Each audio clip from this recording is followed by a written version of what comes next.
Rebirth, my daily life cultivating immortality. This video is purely for entertainment and does not infringe on copyrights or laws. The rights to the novel and image belong to the original author. We do not claim ownership. Don't like waiting and want to listen to this fanfic in full now? Subscribe to our Patreon, where you'll find the best fanfics. Chapter 226. Take action. Boyfriend? Hearing the boss's words, Ji-Yuo-ran was startled. Her heart was faintly throbbing, and she had countless emotions. In a blink of an eye, she woke up.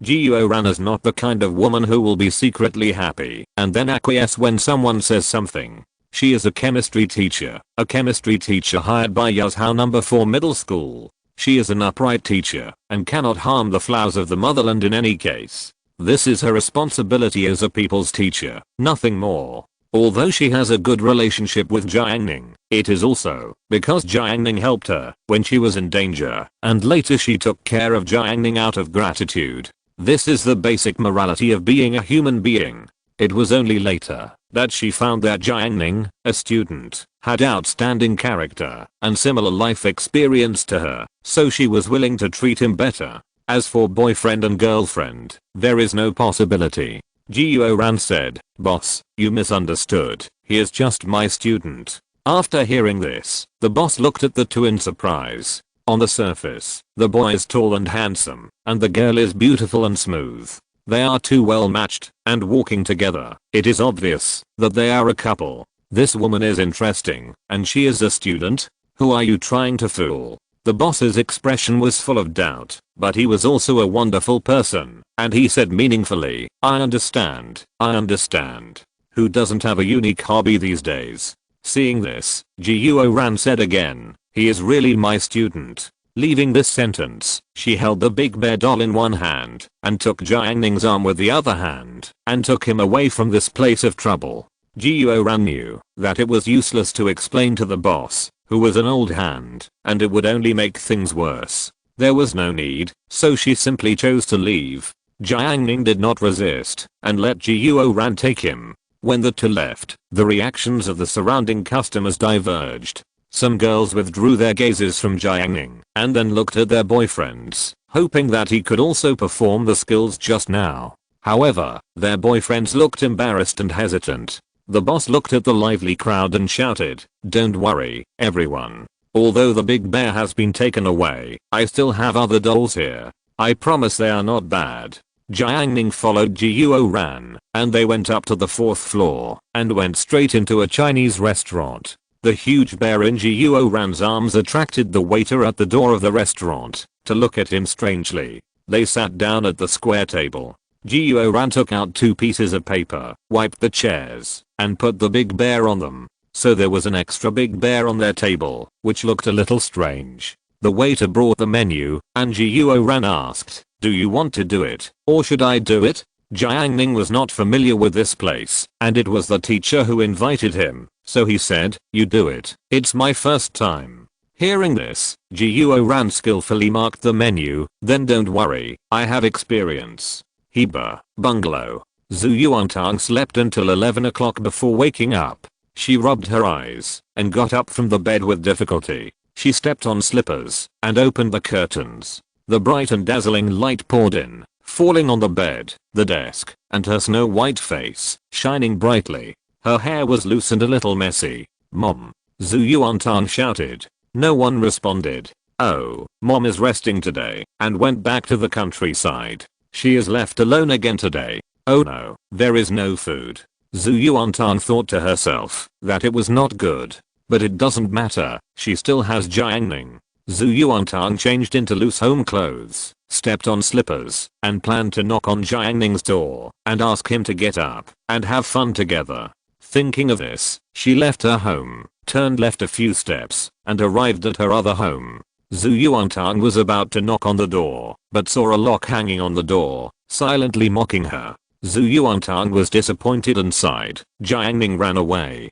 Jiang Ning is always like this. On Saturdays and Sundays, he disappears and is mysterious. It's better now than before. In the past, Jiang Ning would run out not only on Saturdays and Sundays, but also on ordinary nights. No one knows where he went. She was worried that Jiang Ning might be in danger outside, so she always waited for him to come back before going to bed.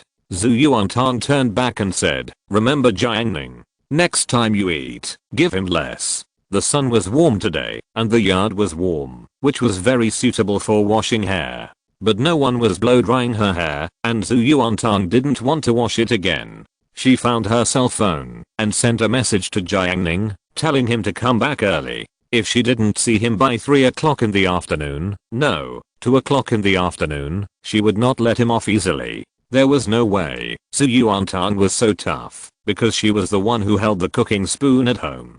She was the head of the family. However, the message she sent was like a stone sinking into the sea, and there was no response at all. Rebellion, rebellion. Jiang Ning is rebelling. Damn it, how dare you ignore me like this? Zhu Yuantang gritted her teeth and said, "Do you think I can't live well without you?" She wandered to the kitchen, intending to cook something, but there weren't many dishes in the kitchen, and she was already tired just thinking about having to wash the pots and dishes after dinner. "Forget it, I won't eat." Zhu Yuantang moved a stool and sat at the doorboard, her elbows resting on her legs, her chin supported by her small hands, curled up, quietly looking ahead at the wide and flat fields. The wheat in March was green and grew like grass. The sun was warm, and I really wanted to roll around in the fields. But I would get beaten and my clothes would turn green.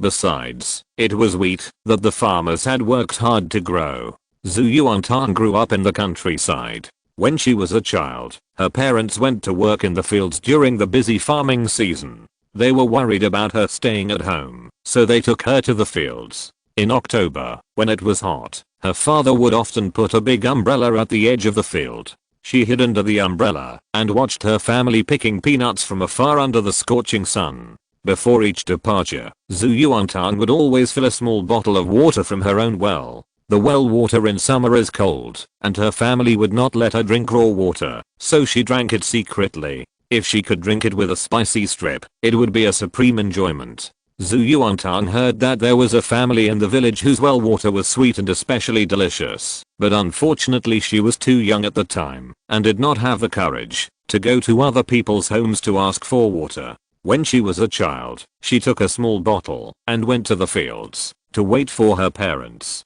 After staying for a long time, the cool well water in the bottle became hot in the sun.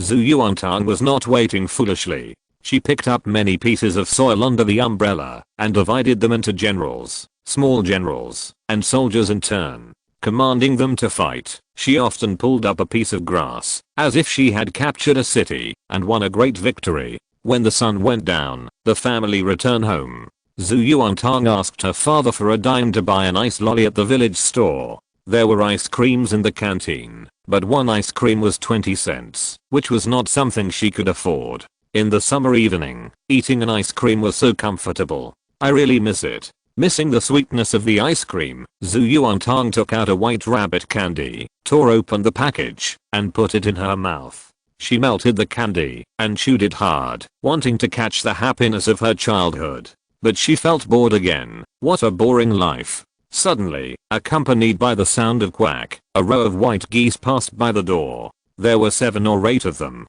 These were the geese raised by the uncle nearby. They often went to the river to play in the water and catch fish. The geese were really big. They looked extremely majestic, like the elegant noble soldiers in the TV series, walking with a proud step, making people feel elegant and powerful. But on this side of the river dam, nothing was more powerful than her, Zhu Yuantang. She swallowed her saliva, stood up as if possessed by a ghost, and ran to chat up the geese. Jiang Ning was riding a mountain bike with a plastic bag hanging on the handlebars, which contained a packed lunchbox. When he came back, he saw Zhu Yuantang running away in panic. 2 ferocious geese were chasing her, as if they would not stop, until Zhu Yuantang was twisted to tears. Zhu Yuantang was so scared that she lost her mind and her soul was scattered. When she saw Jiang Ning coming back, she felt like she had seen a savior. Her biggest supporter had returned. As she ran, she shouted, "Jiang Ning, come and protect me, protect me." The geese were not afraid of people at all. They were arrogant and boundless. When they saw the people coming, they chased them even more fiercely. One of the geese actually flapped its wings and flew up with a whoosh. The power was really overwhelming and frightening. Jiang Ning was very happy when he saw Zhu Yuantang being chased by the goose. Zhu Yuantang, he couldn't even beat a goose. Jiang Ning didn't watch Zhu Yuantang suffer. He got off the mountain bike with smooth movements. He took a few steps forward, past Zhu Yuantang, and faced the goose. He first grabbed the flying goose by the neck with his hand, and then threw it back. A goose on the ground stretched out its long neck and kicked over aggressively, trying to twist Zhu Yuantang. Jiang Ning kicked it away with a flying kick. The two geese were beaten and immediately became obedient, running away with a quack. Zhu Yuantang grabbed Jiang Ning's clothes and hid behind him. "Hey, what's wrong?" Jiang Ning said with a smile. Zhu Yuantang was no longer afraid when she saw the goose being chased away. She let go of Jiang Ning's skirt, stood aside, and clapped her hands in a pretentious manner. Zhu Yuantang's heart was pounding, and she was still in fear. If Jiang Ning hadn't come back in time, she would have been pinched by the goose. It would have been super painful. She was so grateful to Jiang Ning, but Zhu Yuantang was also angry that Jiang Ning suddenly disappeared in the morning. Otherwise, she and Jiang Ning would have joined forces to beat the goose. How could she be humiliated like this? Zhu Yuantang raised her face and looked at Jiang Ning. "Not bad. You look tall. I thought you were just a show off, but you're actually quite flexible. That's good, so I don't have to do it." Jiang Ning said, "If you want, I don't mind calling them back." Zhu Yuantang thought to herself, "No, I don't want to." In order to skip this topic, she asked, "What are you carrying on the handlebars?" She noticed it just now, and now is a good time to ask. "Oh, you brought food." Zhu Yuantang was surprised. She was hungry, but she didn't expect him to bring food back. He was really worthy of being her Jiang Ning. "What food?" Jiang Ning looked at her and smiled. "Why, do you want to eat?" He asked so bluntly that Zhu Yuantang felt embarrassed. "I don't want to eat. I'm not hungry at all." Nonsense. Jiang Ning scanned the kitchen with his spiritual sense. The furnishings in the room were the same as before he left in the morning. Only one candy was missing, indicating that Zhu Yuantang had not eaten. He had long known the girl's stubbornness. Zhu Yuantang was like this. She was very concerned about her face. Jiang Ning had a way to deal with her. "Oh, if you don't want to eat, then I'll eat it myself." "Huh, if you want to eat, just eat it. Why tell me?" Zhu Yuantang pouted. Jiang Ning didn't say anything, pushed the mountain bike into the house, parked the bike, carried the lunchbox, and went to Zhu Yuantang's kitchen. Zhu Yuantang followed Jiang Ning all the way like a little tail. She finally couldn't help asking, "You must have eaten outside, right? Are you going to eat or not?" Jiang Ning said. Little Jiang Ning, how dare he talk to her like that? It's outrageous. He should be dragged out and beaten with 20, no, 30 sticks. However, hunger overwhelmed dignity, and Zhu Yuantang took the lunchbox humiliatingly. However, when she opened the lid and saw the tempting prawns inside, the humiliation instantly disappeared. Zhu Yuantang took the chopsticks and prepared to eat. "Wait for me," Jiang Ning said. "Ah, do you want to eat too?" "No." Jiang Ning returned to the room and took out a box of strawberries. He directed a stream of water around his fingertips to wash the strawberries, and then cast a spell to slightly warm the strawberries so that they would not be so cold. He pinched a strawberry and tasted it. It tasted good. These were the strawberries brought by Xiao Shuangshan. He brought a box of strawberries to the kitchen. Jiang Ning asked, "Is it big?"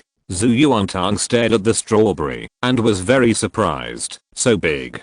The strawberries in the box were bright red and looked very healthy. They were bigger than eggs. Zhu Yuantang had never seen such a big strawberry before. She gestured. "The strawberry is too big. I can't eat it in one bite." Jiang Ning had seen big strawberries before. Some were bigger than this, but the strawberries he had seen, once they grew big, they would grow into strange shapes, unlike the strawberry in front of him, which was still oval despite being big.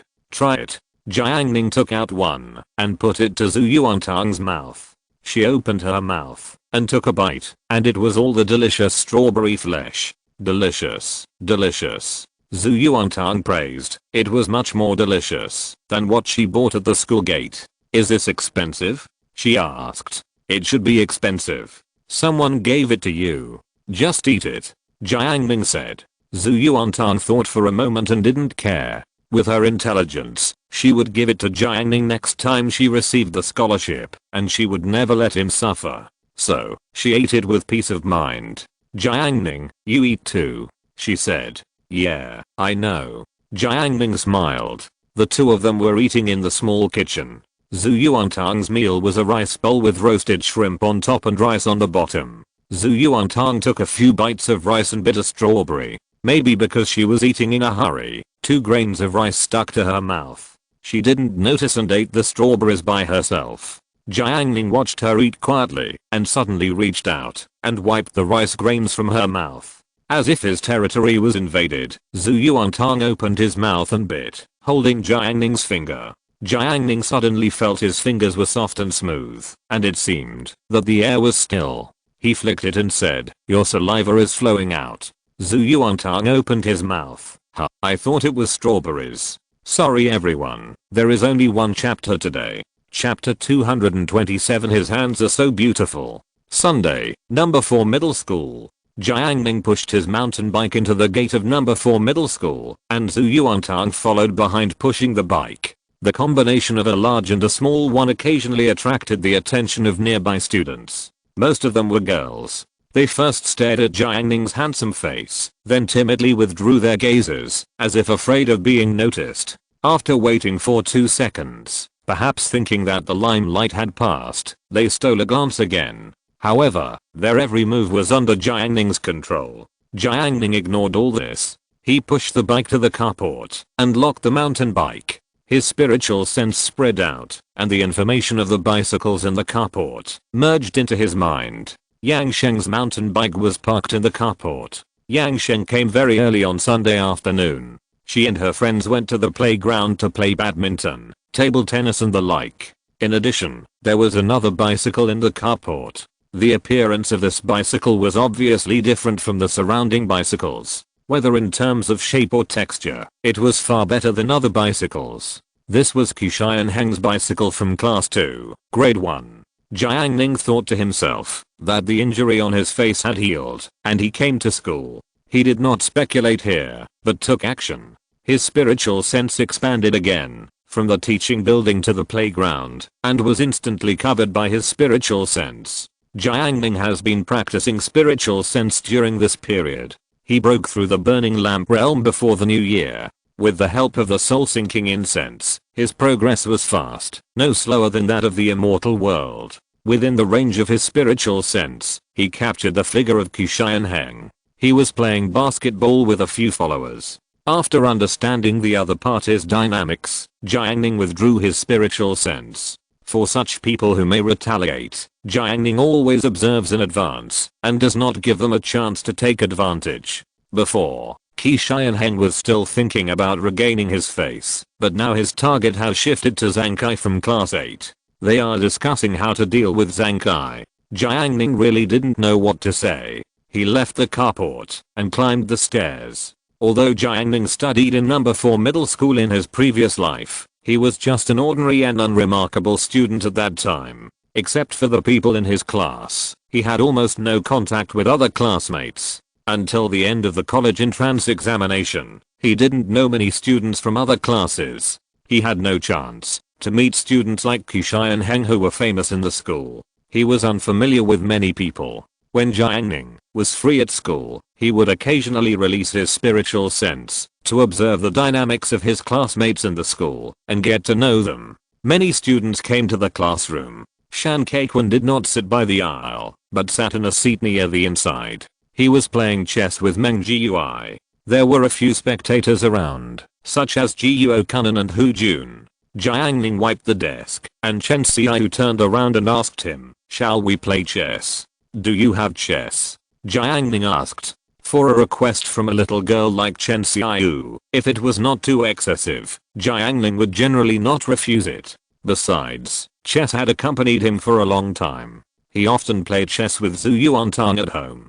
Chen Xiaoyu looked at Shan Kaiquan and said, "I'll borrow it from him later. Just call me when you're done." Shan Kaikun was playing fiercely, and shouts were heard from time to time, causing Chen Qian, who was reading a book, to frown from time to time. Chen Qian finally couldn't help it. He turned to look at Shan Kaikun and the others and said impatiently, "You are so noisy. It affects my study." Because the voice was too soft, Shan Kaikun and the others didn't hear it at all. Only the star-chasing girl Yuan noticed what he said. Yuan, Jiang Yanan, and Lu Kiki are from a small circle. This circle of girls is quite famous in the class. Although they are star-chasing, drama-chasing, and a little tea-like, and like to hang around boys, they have an ambitious heart. For example, Yuan usually listens carefully in class and takes notes hard, hoping to study hard and get into a good university. Yuan's appearance is a little above average, and her foundation is okay. In the future, she is probably the type who can be praised as a little beauty after putting on makeup. She has a hot temper. She always hits hard at Ma Shicheng and others, but to top students like Chen Qian, she speaks softly and with a pleasant face. At this moment, Chen Qian's words were ignored by others, but Yuan noticed them. She fanned the flames. "It's too much. They don't study hard, but disturb other studies. I don't know how they dare to do that." Chen Qian felt more confident when he heard this. He was doing math problems. This math problem was very difficult and required full concentration. The noise of Shan Kaikun and others playing chess was high and low, which made him upset. He and Shan Kaikun didn't get along. Chen Qian held his breath and shouted, "You guys go play chess." The voice was so loud that it echoed throughout the classroom. Even Mao Zhe, who was holding his mobile phone and laughing foolishly in the back row, heard it. He raised his head and looked at it in confusion. Then, he lowered his head and chatted with his online girlfriend Yunenai. "Yunenai, if reality hinders us, will you still like me?" Mao Zhe held his mobile phone. "There is no reality that I can't accept. Nothing in this world can hinder his love for Yunenai. His love will cross mountains and seas to give to Yunenai. This is Mao Zhe's great wish." Shan Kaikun and his group were playing chess. When they heard Chen Qian's voice, they all looked over there. "Why are you yelling so loudly?" Shan Kaikun was having a great time playing chess. Chen Qian was offended when he saw that he dared to talk back. "You are disturbing me by playing chess in the classroom. Do you understand? Are you letting people study?" he asked. Shan Kaikun was very annoyed when he saw his tone of admonition. He would not give him face and immediately retorted, "You study every day, but your grades are not much better?" Chen Qian sneered when he heard it. "Not better than you?" Shan Kaikun could stand this. "What's the use of studying well?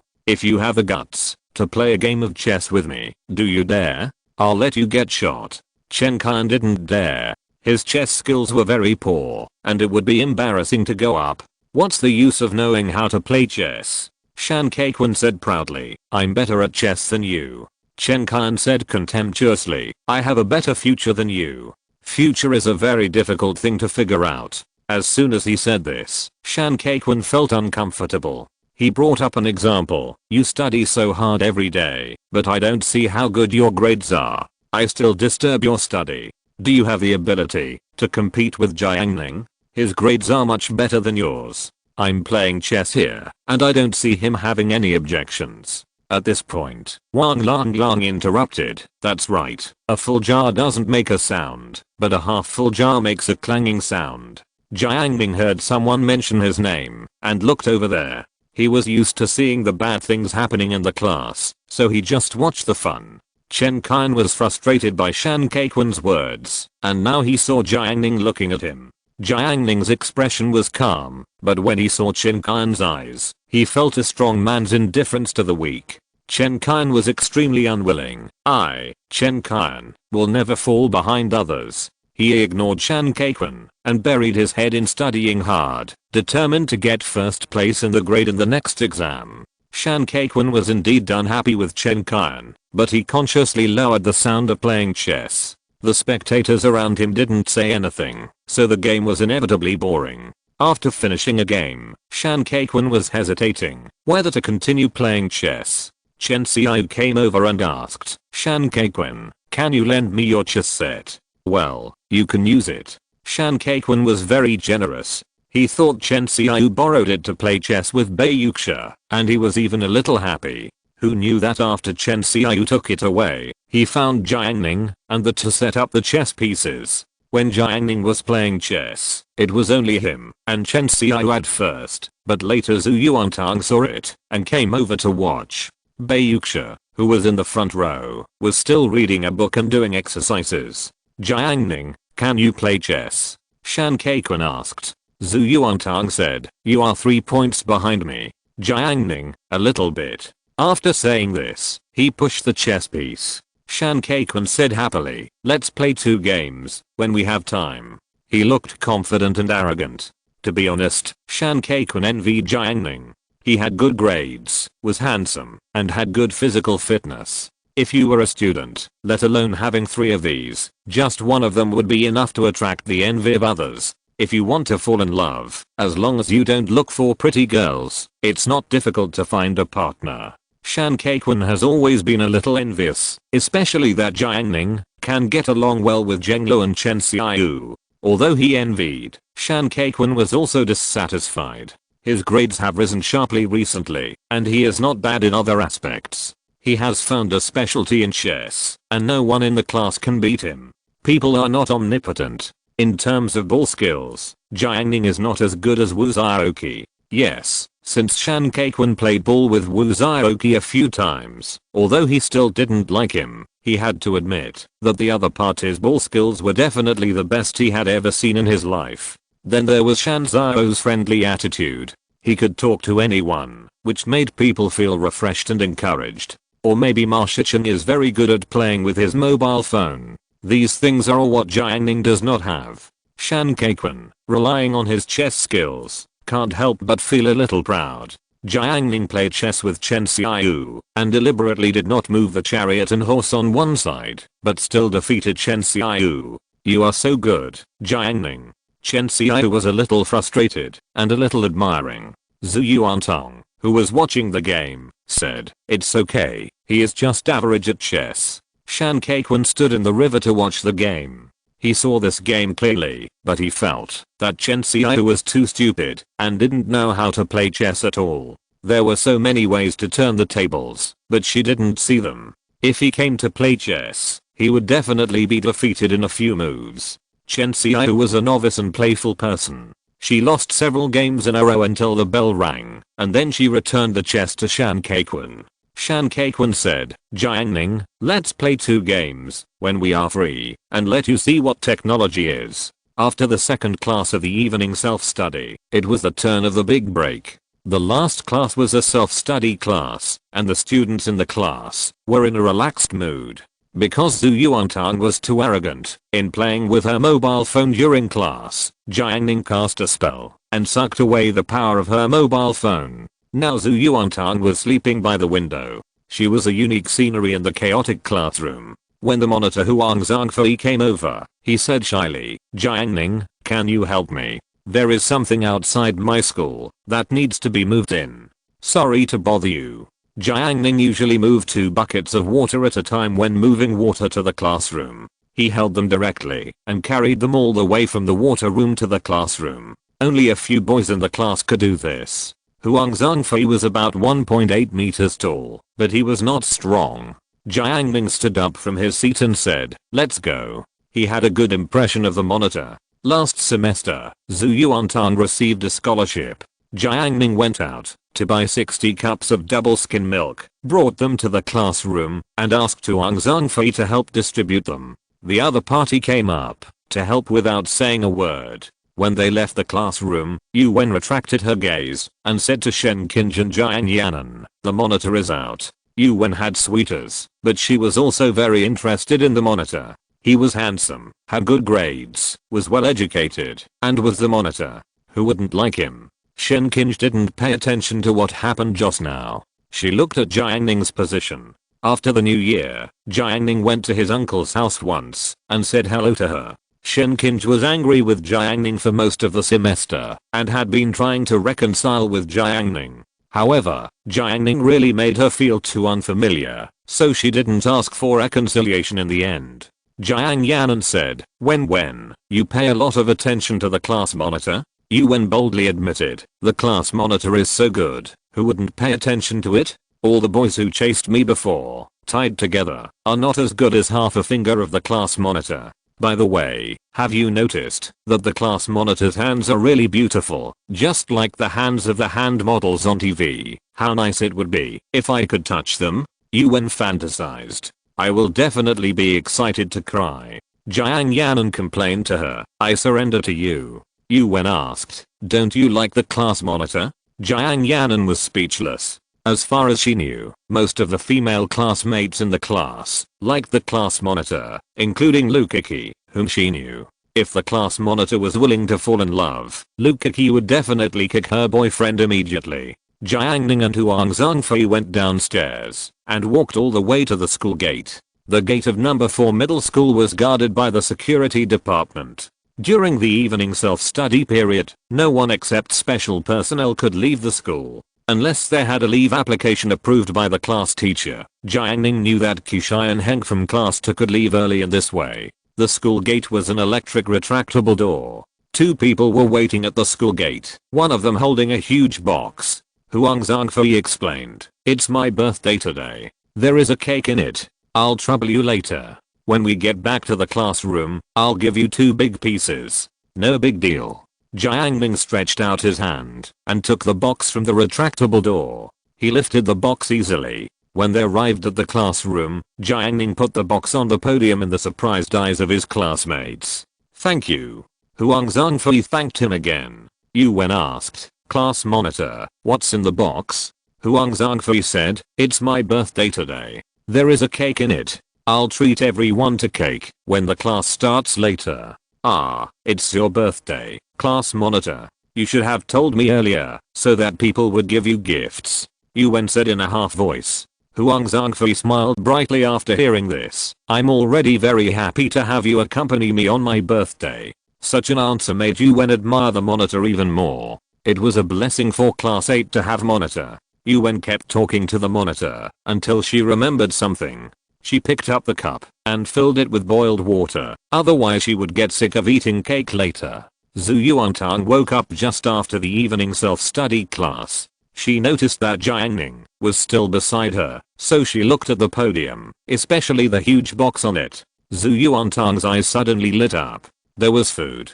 The monitor didn't let everyone wait for long. When the class quieted down, he went up to the podium, faced everyone, and said loudly, today is my birthday. Please have a cake. Huang Zhangfei usually has a good relationship with people, and he is so generous. Ma Shicheng in the back row cheered. Zhangfei, happy birthday. Happy birthday. Blessings rang out. Huang Zhangfei smiled happily. He opened the outer box and opened the lid. A huge cake with several layers appeared in front of everyone. My goodness, this cake must have cost a lot of money. Wang Lang exclaimed. He saw a little tiger carefully carved on the cake, surrounded by beautiful fruits. It's probably more than 1 or 2,000. Ma Shicheng said. He's really rich. Jiuo Kunan sighed. If he had this money, he could have eaten so many meals of braised chicken. Ma Shicheng, don't be envious, you will be able to eat it later. Someone in the class took out his mobile phone to take a photo. Yuan ran up and said in a sweet voice, class monitor, I'm helping you. Huang Zhangfei hurriedly thanked him. First, the candles were lit, and Jiang Ning snapped his fingers and said, help the class monitor. At first, the classmates didn't know what it meant. The next moment, the lights in the classroom went out, and candles lit up in the darkness. They realized that Jiang Ning was doing magic again. Someone muttered in his heart, this magic is amazing. Lukaki and the female classmates in the class hummed the birthday song. When the song ended, Jiang Ning snapped his fingers and turned on the lights. Huang Zhangfei specially cut 2 large pieces of cake and brought them to Jiang Ning's desk on a plate. Thank you for what I did just now. After delivering the cake, he went up to continue cutting the cake with Yuan. After a while, he brought it to the classmates in the class. For a moment, the class was filled with happy birthday wishes. Huang Zhangfei came to the back row again, and Ciu smeared the cake all over his face. Now the classmates in the class were in chaos. Both male and female classmates came up to smear him, and the scene was quite chaotic. Jiang Ning and Zhu Yuantang ate cake quietly and watched them play. After seeing this, Yuan had planned it in advance. She cut a piece of butter, came down from the podium, and approached the class monitor. I've been looking forward to it for so long, and finally I can take advantage of the class monitor once. She covered her hands with butter, walked behind Huang Zhongfei, and touched his face. Then, unlike the others, she did not retreat after a fight. She used the cover of smearing butter to touch Huang Zhongfei's face. Her hand slid on the class's face with butter, sometimes gently and forcefully. Yuan felt really wonderful. Which girl in number 4 middle school can take advantage of Huang Zhongfei like her? Huang Zhongfei reacted. He was smeared with cream by others, and now Yuan came up to smear it. Huang Zhongfei finally found someone to take revenge on. He scooped up a piece of cream and smeared it on Yuan's face. Yuan did not stop, and neither did he. He smeared the cream on Yuan with his hands. Originally, this was the center of the class. At this time, everyone was staring at the two of them playing and smearing cream on each other's faces. Lukika's eyes were jealous. She wanted to go up and play with the monitor so intimately. Yuan's mood was so high at this moment. She jumped with her steps, as if she was dancing an elegant ballroom dance on her beautiful face, with the monitor's smooth hands. She felt that she was no longer a student of number 4 middle school, but the heroine of a youth love drama. Yuan only felt that the monitor's hands were slender and strong. The experience was so wonderful. He held my face. She thought so. The next moment, the pair of fingers she had always liked, along with the lubrication of the cream, suddenly inserted into her nostrils. Yuan raised her head and suffocated. The classmates in the class were also stunned. The hustle and bustle suddenly disappeared. Yuan raised her hand in the air, pointing forward, and Huang Zhongfei's finger froze in her nostril. Everyone stared at this scene in amazement. Huang Zhongfei quickly pulled his finger out, and Yuan smiled awkwardly. Her smile was uglier than crying, and she turned and left. Her nose was sore, and she couldn't help but cry. Zhu Yuantang next to Jiang Ning was stunned, and even forgot to eat the cake. The last day of January, I have been concentrating on daily life for a month. What do you think? By the way, please ask for a monthly ticket. Chapter 228 Greed. Monday morning. During the break, Jiang Ning had nothing to do, so he played a little game with Zhu Yuantang, competing in book spinning. Book spinning means spinning a textbook with your fingertips. If you spin it well, it is quite entertaining. Usually, you need to practice to learn how to spin a book. Jiang Ning picked up the textbook and flicked it gently, and the textbook started spinning at his fingertips. He didn't even use his spiritual power, but just relied on his control over his body to do it easily. Zhu Yuantang stared at the spinning book and was surprised. She thought Jiang Ning didn't know how to play, so she dared to compete with him. Jiang Ning flicked his fingertips and flicked the spinning textbook onto the desk, saying, "It's your turn." After hearing this, Zhu Yuantang slowly picked up the textbook.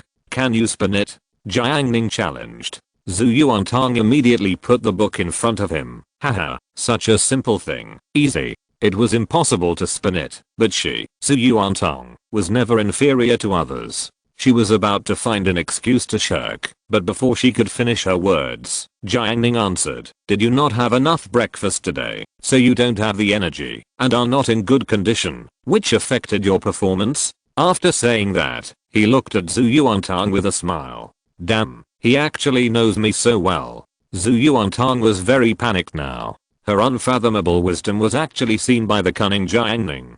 Although she was panicked, no one in the world could compete with her when it comes to making excuses. Humph, you guessed wrong. My nails are a little long, and they will definitely wear out the book, which is not good for the textbook. Jiang Ning, oh, do you still want to cheat? Zhu Yuantang listened to Jiang Ning's contemptuous tone and wanted to turn the book immediately, turning it vigorously to shock him to death. However, she really didn't know how to turn it. Who said I was playing dirty? I meant, wait until I cut my nails, then we'll fight again. Jiang Ning flipped his palm, and a nail clipper appeared in his palm. Here, cut it. Zhu Yuantang, the freshly cut nails are too raw, and it's hard to turn them. Anyway, she would delay as much as she could, and would never show weakness. Okay. Jiang Ning picked up the ballpoint pen. Stretch out your hand. Seeing Zhu Yuantang's unhappy look, he couldn't help but say, "You want to play dirty?" Zhu Yuantang couldn't deny it this time, so she had to open her palm. Jiang Ning held the pen, and under Zhu Yuantang's angry eyes, she drew a little turtle on her palm, admired it for a few times, and was very satisfied. Zhu Yuantang was engraved with a mark of shame, and she was unwilling to say, "Jiang Ning, I will take revenge." She decided to take the book home at night, secretly turn the book, quietly stand out, and surprise Jiang Ning in one fell swoop. Just thinking about Jiang Ning's shocked eyes, Zhu Yuantang was almost happy to death. "Well, I'll wait until you learn how to turn the book." Jiang Ning picked up the textbook. He turned it easily. In order to make Zhu Yuantang feel desperate, he turned it halfway and flicked his fingers, throwing the book into the air. The book spun and fell from his right hand to his left hand, and the book continued to turn. "When you learn this trick, you will be half as good as me," Jiang Ning said with a smile. Zhu Yuantang felt cold in his heart and felt that his future was bleak. He couldn't help but wonder, am I destined to be suppressed by him for the rest of my life? Jiang Ning turned the book here. Shan Kaikun on the other side of the river noticed that he picked up the book and learned to turn it. After a few times, he unexpectedly turned it. "It's not difficult." Shan Kaikun looked at Jiang Ning.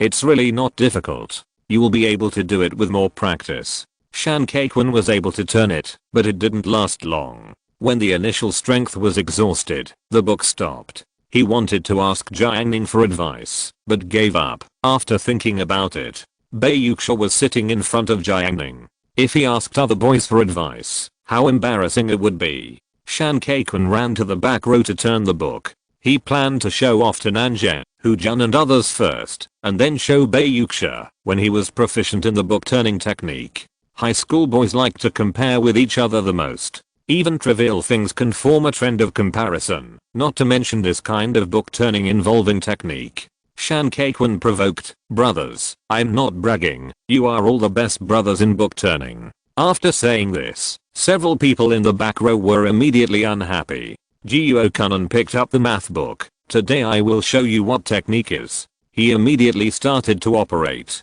Not only him, but also Hu Jun and Wang Lang began to gesture, and finally Ma Shichen joined in. Then the boys in the back row competed to turn the book, forming a spectacle in the classroom. Even Mao Zhe in the southern corner actually took out a book and turned it around. Shan Kaikun looked at the classmates who were moved by him and felt very satisfied. He felt that he, Shan Kaikun, was the one who caused the trend.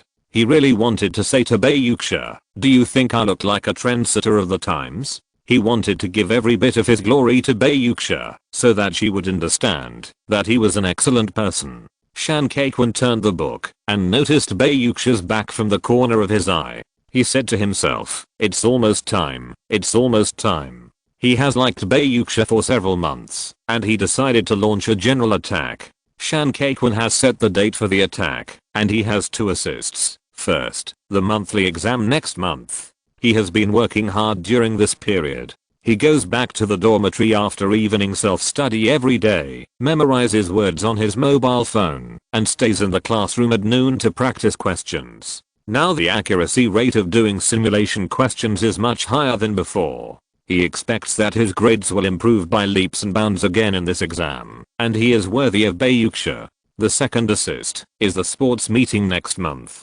He often goes to the playground to run during the break of evening self-study, and his physical fitness has improved a lot. He will sign up for the 100-meter sprint and other events in the sports meeting, and he will be crowned the king. With 2 assists, Shan Kaikun will officially confess to Bei Yuxia, win the beauty in one fell swoop.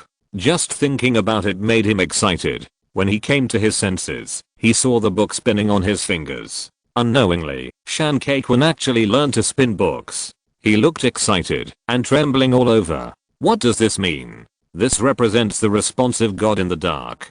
Brother Ma, just ask if you are handsome. Shan Kaikun showed his superb book spinning skills. Not bad, Ma Shichen said. Shan Kaikun was not satisfied with this answer. He planned to show off to other people. He glanced and found Zhang Kai in the north, concentrating on playing with his mobile phone on the desk. Strange, what's wrong with Zhang Kai? He asked puzzled. After hearing this, Hu Jun said calmly. He is busy brushing orders to make money, and he is focused on investing. Hearing about making money, Shan Kaikwan was very interested. He almost spent all the New Year's money he received during the Spring Festival. It is absolutely amazing if high school students can earn their own living expenses. This is also the reason why Shenzhou from class 9 always arouses discussion among others. Jiang Ning is so good, doesn't he still have to rely on his family for living expenses? Shan Kaikwan asked. Can you really make money by brushing orders? Hu Jun said, yes, but it must be difficult. If a person can make money, it means that the water must be deep. He added, what's the saying? You will never make money beyond your cognitive scope. Shan Kaikwan felt that what Hu Jun said made sense. He thought about it and decided to leave a way out. If Zhang Kai really makes money, I have to ask him. After hearing this, Hu Jun felt unhappy. He now has a bad impression of Zhang Kai. That guy rubs his toothpaste every day and doesn't respect him at all. Instead of looking forward to Zhang Kai making money, it is better to look forward to the return of the gentle math teacher. By the way, when will the math teacher come back? Hu Jun is waiting anxiously. As they chatted here, Zhang Kai's mobile phone page showed questions. He just made 10 yuan by brushing orders. The way he found to make fake orders required a deposit of 100 yuan as the principal. At first, Zhang Kai didn't believe it, but the chat in the group was in full swing. Everyone discussed how much money they made from fake orders, which made Zhang Kai very tempted. In the end, he couldn't resist the temptation and borrowed 40 yuan from someone. He added his living expenses and collected 100 yuan from online banking. He followed the instructions and paid 100 yuan. After the transaction was completed, he waited anxiously for 2 minutes and received 110 yuan. Zhang Kai was very excited. He was an independent earner. He fantasized about making a fortune, and now another order came.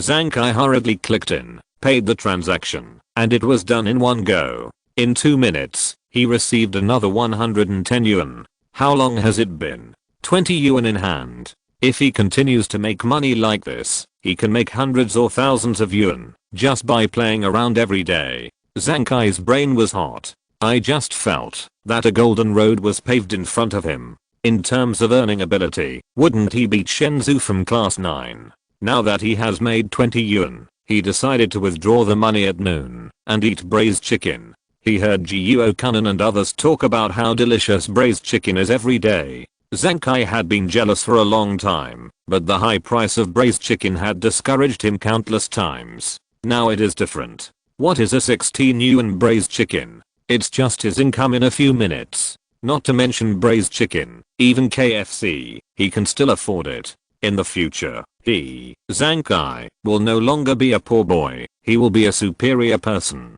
At this moment, the man sent him another message. Another order. This order is for 50 yuan. Zhang Kai paid without hesitation, invested 50, and earned 5 yuan. He felt a little uncomfortable, too little. The man sent another 20 yuan. Zhang Kai clicked it, and a few minutes later, he earned 2 yuan. He was a little dissatisfied. How long will it take to make money? How can the road to wealth be realized? He wants to make a lot of money. Do you have any big orders? Zhang Kai asked. There was silence for a while, and then the person replied, yes, there are still a few orders of 500 yuan left. Do you want them? It's okay if you don't want them. I still have orders of 20 yuan. Each order takes several minutes, and of course the bigger the order, the more money you can make.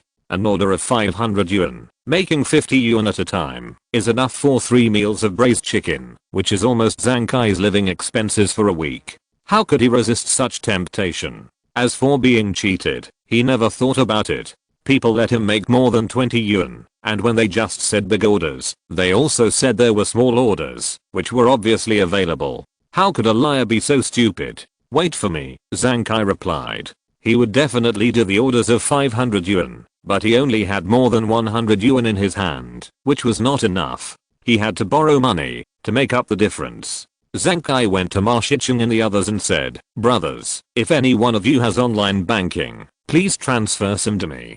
Jiuo Kunan asked curiously, what do you want online banking for? Zhang Kai said mysteriously, mountain people have their own wonderful uses. Do you have any? Lend me some, and I'll pay you back at noon. Zankai said. Jiu Kanan has always been righteous. He took out his mobile phone and asked, "How much do you want?" Zankai said, "The more the better." Jiu Kanan said, "I only have 40 yuan online, and I'm also going to buy an Apple headset, which costs 19.9 yuan. Zankai promised, "Don't worry, I'll transfer it to you at noon." After borrowing the money from Jiu Kanan, he asked others. Ma Shicheng said, "I can't do it this time. I need to use online banking."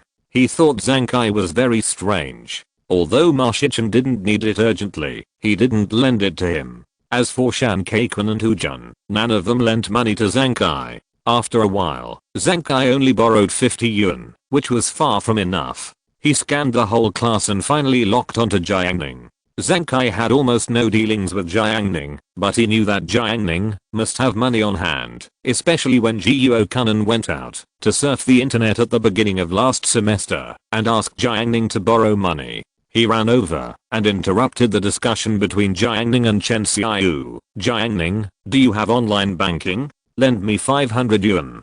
Jiang Ning had money anyway, so he would lend him a little more and pay him back when he made more money later. 500 yuan was definitely not a small amount for a high school student. After hearing this, Chen Xiaoyu looked at him strangely. Jiang Ning was just chatting with Chen Xiaoyu about a piece of clothing from Teo Bao. Hearing this, he put his phone in Chen Xiaoyu's place and said, "My online banking was just borrowed by someone. It's gone." During the morning self-study, Ma Shicheng came to him with Zuan Mei chewing gum and asked him to borrow 600 yuan from online banking. Ma Shicheng said frankly that a Redmi phone was very popular recently and was being snapped up. As long as he got it, he could resell it at a price of 150 yuan and sell it easily. Ma Shicheng wanted to try to snatch it. Even if he couldn't, he wouldn't lose money. 600 yuan was nothing to Jiang Ning, so he gave it directly. Zankai was different. Jiang Ning's consciousness had already discovered what he was doing. It was definitely impossible to borrow money, and he couldn't persuade him. If he persuaded him, Zankai would be angry immediately. When Zankai heard that Jiang Ning's online bank was gone, his expression froze. He didn't say anything, looked at the Apple phone in Chen Xiaoyu's hand, and walked away. Zankai used to think that Apple phones were very expensive, costing several thousand yuan, but now it seems that it's just like that. If he keeps swiping orders for people at this rate, he can buy 2 in a month. But he hasn't yet collected the principal of 500 yuan. Zankai continued to search for the target and finally determined the target. Yes, there is a class monitor in their class. Huang Zhangfei is a rich man, and he is very righteous. I heard that the K class night cost a minimum of 1 or 2,000 yuan, and he can definitely take out 500 yuan. Thinking of this, Zankai excitedly ran to find Huang Zhangfei. A few minutes later, he finally got what he wanted. Zankai borrowed 400 yuan, and with the more than 100 yuan he had before, he finally got 500 yuan. He returned to his seat and sent a message to the man. "Are you there?" "Yes. I'll take the order for 500 yuan." Zankai said. The man said, "Okay, you pay first." After listening to him, Zankai clicked to pay the bill. He didn't feel bad at all for spending 500 yuan and spent it without blinking an eye. Next is the time to wait for the payment. This time, he can make a full 50 yuan. If he continues like this, won't he make thousands of yuan a day? Zankai was very happy and proud. When he made money and returned to the village, he would be extremely glorious. From now on, he will be a local tyrant in number 4 middle school. He is a rich man. He eats KFC in the morning, restaurants at noon, and barbecue at night. He waited for the money to arrive, but after 2 minutes, it still didn't arrive. Zankai was puzzled. He waited patiently for another 2 minutes. The bell for the break rang, and he started to do eye exercises, but the money still didn't arrive. He was anxious and hurried to contact the man. It turned out that he was deleted, and the group that discussed fake orders kicked him out at the same time. Zankai felt as if a basin of cold water was poured over his head, and he suddenly realized, "I was cheated. Sorry, there is only one chapter today. I have been in a bad state recently."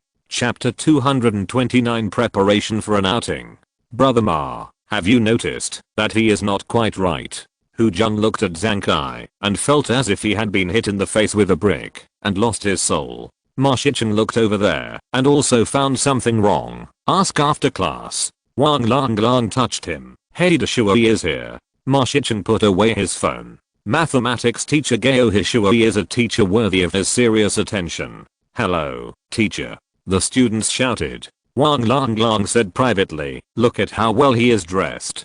Gao Hishui wore a suit with his shirt tucked into his trousers, revealing the outline of his unruly beer belly. Gao Hishui looked confident and did not think there was anything wrong with this. When he lectured, he never wore a microphone. His voice was loud and powerful. Even the students in the back row could hear him clearly, as if he was born to be a teacher.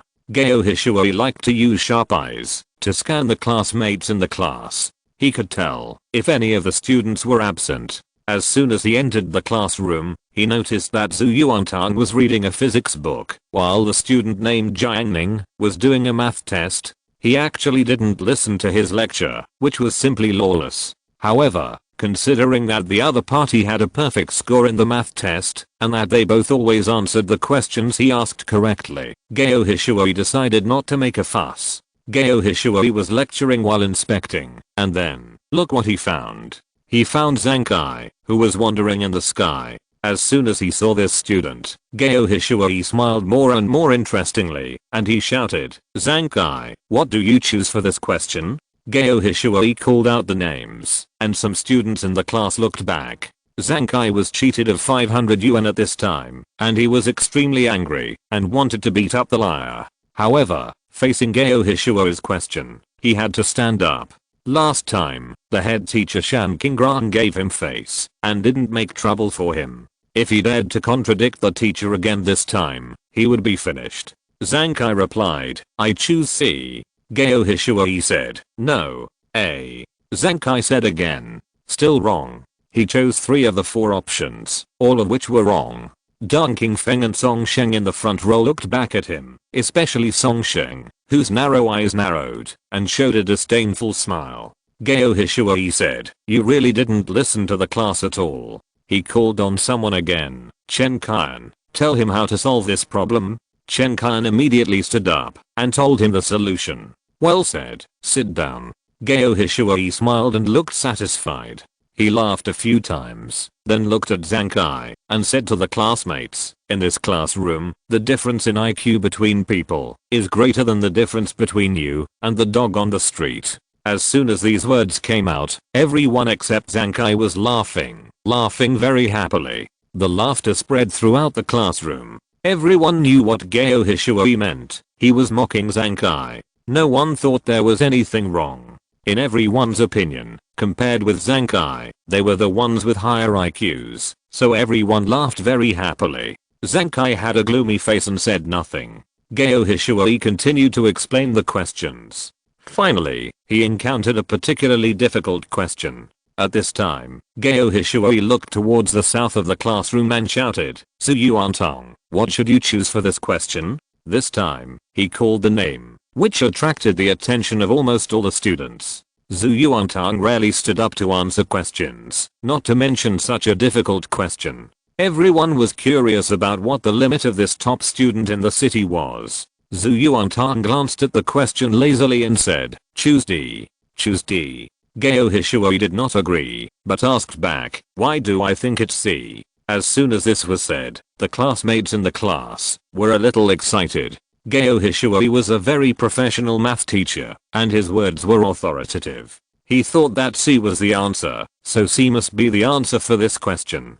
Doesn't this mean that Zhu Yuantang was wrong? Zhu Yuantang was wrong? This thought appeared in the students' minds. For some reason, they actually felt inexplicably excited. The top student in the city, the existence like a god of learning, was actually wrong. What people like to watch most is not the creation of gods, but the fall of gods from the altar. However, Zhu Yuantang snorted in her heart after hearing Gao Hishui's words. If it were in the past, facing such a situation, she would definitely follow the teacher's words and not debate with him. In the past, she was timid and didn't want to attract other people's attention. She tried her best to avoid trouble and lived cautiously. Now it's different. Zhu Yuantang is fearless. Zhu Yuantang's expression is calm. This is what she learned from Jiang Ning. At this time, her temperament is 3 points similar. She said very confidently, "Teacher, you made the wrong choice." She said Geo Hishuoi was wrong. The students in the class felt absurd. Geo Hishuoi had boasted about his qualifications before. He was a graduate of Nanshi Normal University, which is a 211 normal university. After graduation, he taught in Nanshi and later returned to Yuzhou to take care of his old mother. No matter how many shortcomings he has, his professionalism is absolutely unquestionable. Chen Qian looked at the question.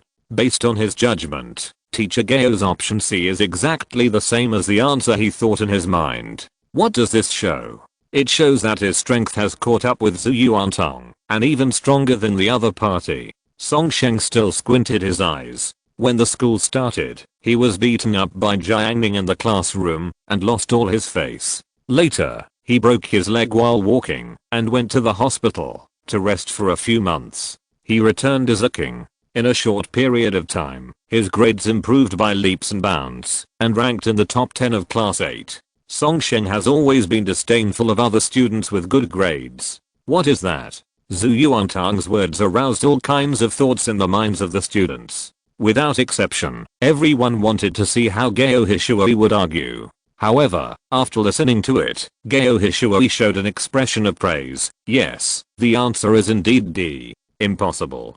Chen Qian exclaimed immediately, absolutely impossible. Geo Hishuoi looked at him, then at the classmates in the class, and said, "This question is a typical trap question. Now let me explain it to you." Zhu Yuantang sat down indifferently. Her lonely eyes wandered to Jiang Ning. Her eyes seemed to say, "Do you know what kind of existence Master Tang Tang is?" The class ended. Hu Jun took Ma Shicheng, Wang Longlong, and Ji Yuo Kun to the north corner to find Zhang Kai. "Zhang Kai, what's wrong with you?" Zhang Kai's eyes were dull and lifeless. He had lost hope for the future and was doubting his life. Hu Jun was clearly speaking in his ear, but Zhang Kai seemed not to notice and continued to sit numbly. Was he deceived? No, he was not deceived. Everything is just a flower in the mirror. Everything is just a moon in the water. Fake. All fake. Ha ha ha. Suddenly, he glanced at the water dispenser in front of the classroom. He felt a chill in his heart, and he actually felt that the water dispenser looked at him twice. Zhang Kai shuddered and woke up. Several people noticed his abnormality, and Ma Shicheng asked, "What's wrong with you?" Ji Yuo Kun also looked at him with concern. Wang Longlong and Hu Jun, on the other hand, looked like they were not involved in the matter. One of them was not familiar with Zhang Kai, and the other had a bad impression of Zhang Kai. Zhang Kai had just been cheated, and he was vulnerable. His money was not his own, but borrowed from others, and he lost it all. But even so, he could not say that he was cheated. That was his last arrogance. "I'm fine." Zhang Kai suppressed his sadness. Wang Longlong was good at observing people's expressions, and he asked, "Are you okay?" In order to prove that he was fine, Zhang Kai laughed. "I'm fine. How could I be in trouble?" When he laughed halfway, several people saw that the corners of Zhang Kai's mouth, which had been raised, were pulled down a little bit, and his expression turned into compassion. The laughter in his chest turned into vague words. "I'm so miserable." Wang Longlong was speechless.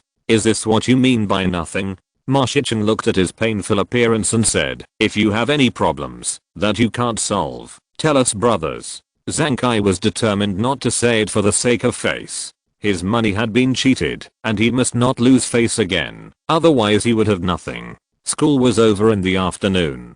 Zhu Yuantong, who was sleeping, stood up for the first time, which attracted Chen Siking in front of him to look at him in surprise. Chen Siking and her sister had exchanged seats many times, but she had never seen Zhu Yuantong get up after school in the afternoon. She felt something was wrong. "Are you going out to eat?" Zhu Yuantong said, "I'm going home to eat." After saying that, she deliberately looked at Jiang Ning. In order to save money, to buy a tablet computer, Zhu Yuantong decided to go home for dinner this week. She decided this quietly, without notifying Jiang Ning from beginning to end. She didn't want to rely on Jiang Ning like that. She had grown up and wanted to be independent. Jiang Ning was unmoved. He had already figured out Zhu Yuantong's self-righteous little thoughts. "Will Jiang Ning go home with you?" Chen Siking asked. He's going out to eat. I'm going home alone. Zhu Yuantang crossed her arms. Don't think she only relies on Jiang Ning. She is an independent girl. How are you going home? Chen Siking knew that Jiang Ning usually took Zhu Yuantang on a bike. She envied him. It would be great if Jiang Ning could take her on a bike. She had never been taken by a boy on a bike before. But as soon as this idea came out, Chen Siking was entangled again. Jiang Ning's mountain bike could only carry one person on the back seat. If he took her, what would happen to her sister Xiaoyu? Should she let her sister sit on the front bar? It would not be good for her sister, right? Chen Siking was in a dilemma. She didn't know how to solve this problem. When she was worried, Zhu Yuantang said, "My mother is here to pick me up." After that, Zhu Yuantang left her seat and walked out of the classroom. She walked out of the classroom, went down the stairs, and went all the way to the carport of number 4 middle school. When she arrived at the carport by herself, she suddenly realized that she didn't need Jiang Ning to pick her up. Why did she have to come to the carport? Really? So Zhu Yuantang followed the students flowing on campus and went out of the school. In order not to let her mother wait too long, she quickened her steps. She walked all the way to the intersection outside the school, stood at the corner, and looked around for her mother. But her mother was not there. Didn't she come, or went somewhere else? Zhu Yuantang was surprised. She took out her mobile phone and called her mother. "Mom, where are you?" Zhu Yuantang asked. If her mother came late, she might be late for her evening self-study. "Aunt Gu, Jiang Ning and I have agreed. He will take you back and won't let me go." Ah. Zhu Yuantang couldn't believe it. How did Jiang Ning know? She had obviously concealed it very deeply. At this moment, she looked back, as if she had telepathy, and saw Jiang Ning riding a mountain bike over. Jiang Ning pulled the handlebars, and the car drifted like a dragon, drawing a handsome arc. He stepped on the ground and said, "Get in the car." Zhu Yuantang was surprised. "Did my mother tell you?" "Yes, Aunt Gu asked me to go to your house for dinner in the afternoon." "How come you didn't know?" "Zhu Yuantang, doesn't my mother love me anymore?" Time passed, just as the students expected. Half a month passed in a flash. March 21st, the spring equinox. Half of spring has passed. In this season in Yuzhou, the daytime temperature is around 10 degrees, so there is no need to wear heavy cotton clothes. Girls can dress like flowers in full bloom in spring. Today, the boys in class 8 are very excited. They are excited because today is the day for an outing. After half a month of anticipation, the outing for the first year class of number 4 middle school arrived as scheduled. Even Ma Shichen, who always comes to school on time, got up half an hour earlier, which shows the appeal of an outing.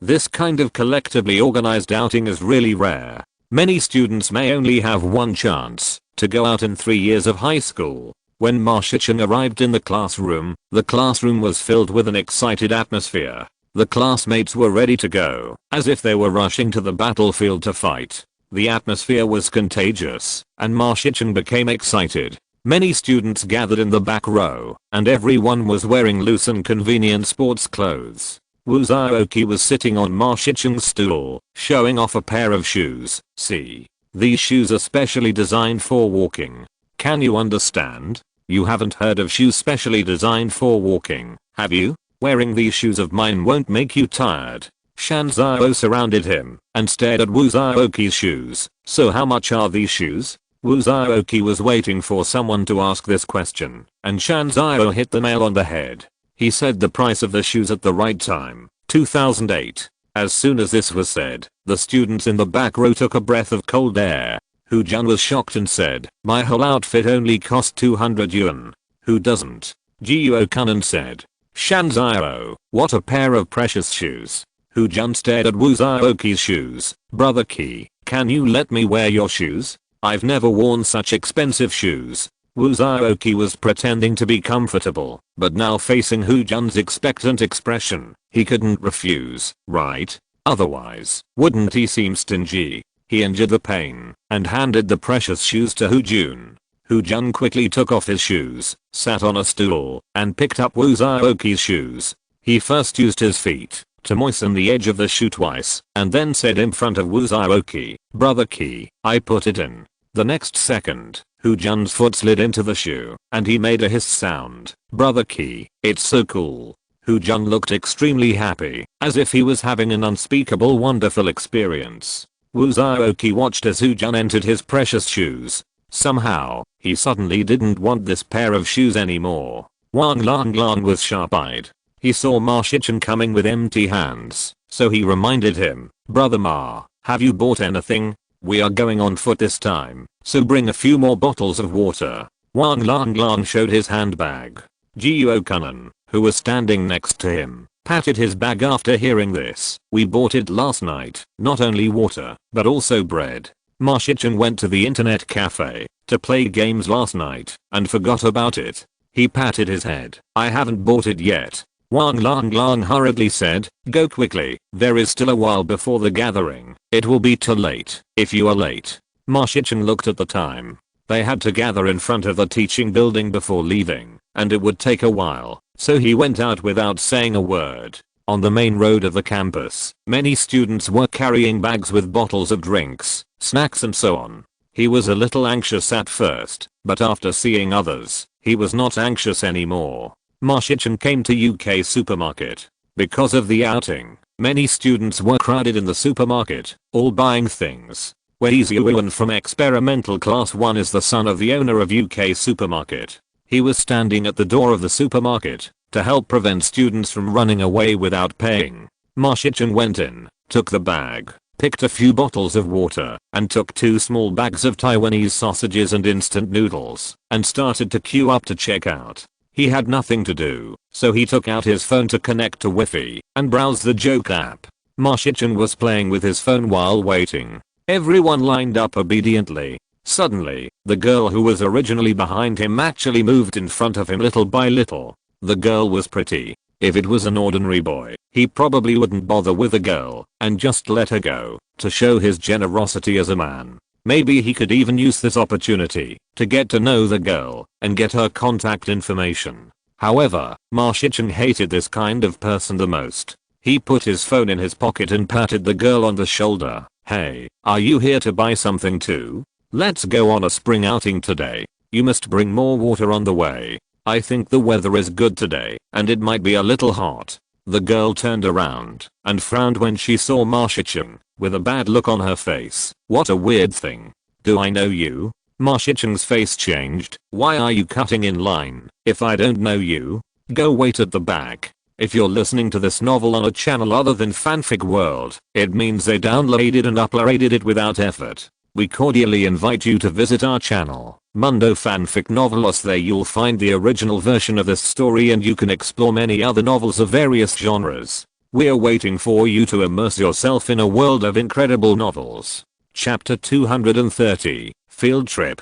At the podium, the monitor Huang Zhengfei shouted, time's up. Everyone gather downstairs. The students in the classroom stood up one after another, and there was a kind of chaotic noise. In the midst of this noise, Zhu Yuantong, who had been lying on the table and writing furiously, finally stopped writing. She clapped her hands, looking like she had accomplished something. Chen Xia, who had noticed that something was wrong with Zhu Yuantong before. She had always been lazy, but she was so diligent just now. The sun really rose from the west. She almost thought that Zhu Yuantong had a twin sister. Were you writing something just now? She asked curiously. Yes, I finished writing the composition of my thoughts and experiences during the spring outing.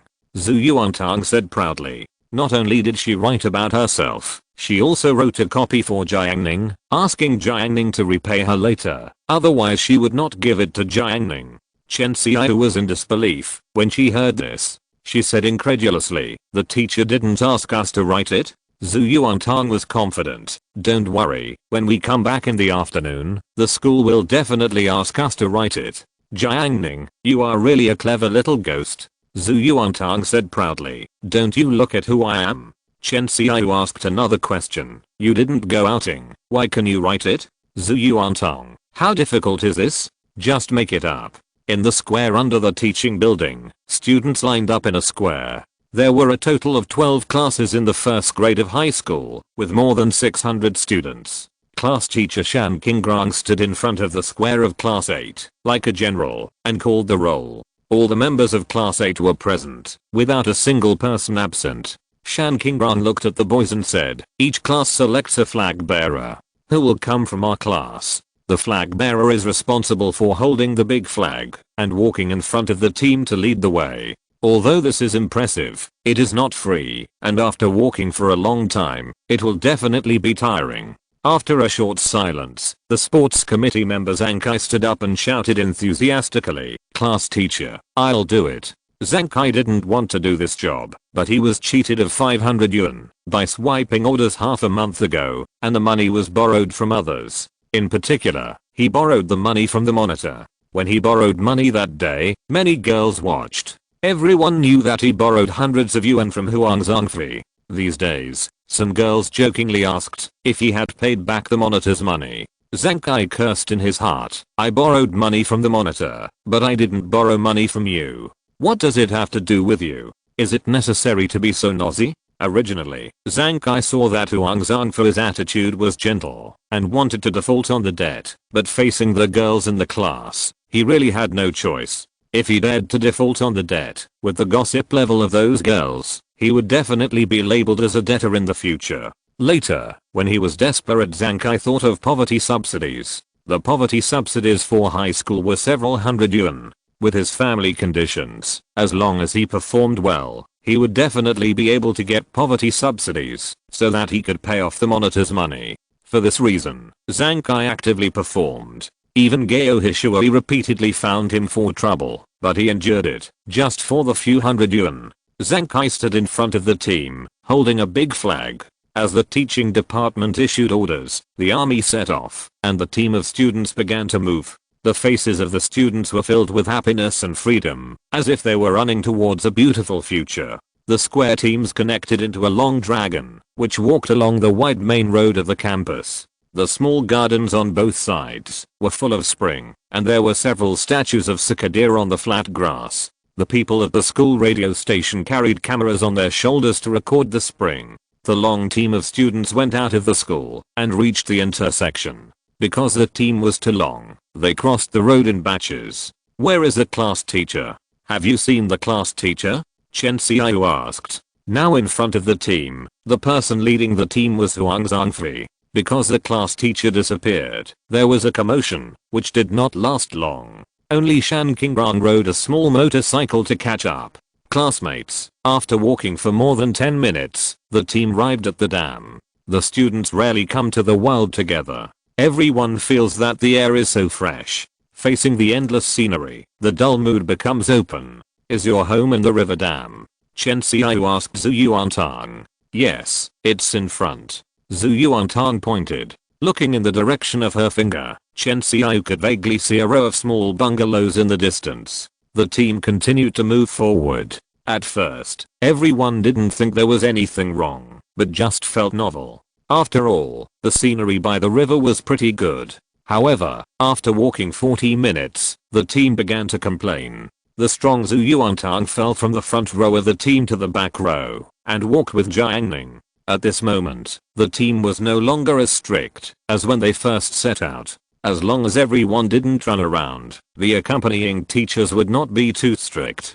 Jiuo Ran rode a battery car and walked beside the team of class 8. She shouted to Zhu Yuantang, "If you are tired, come up and I will take you." "No, I'm not tired at all." How could Zhu Yuantang do such a cowardly thing?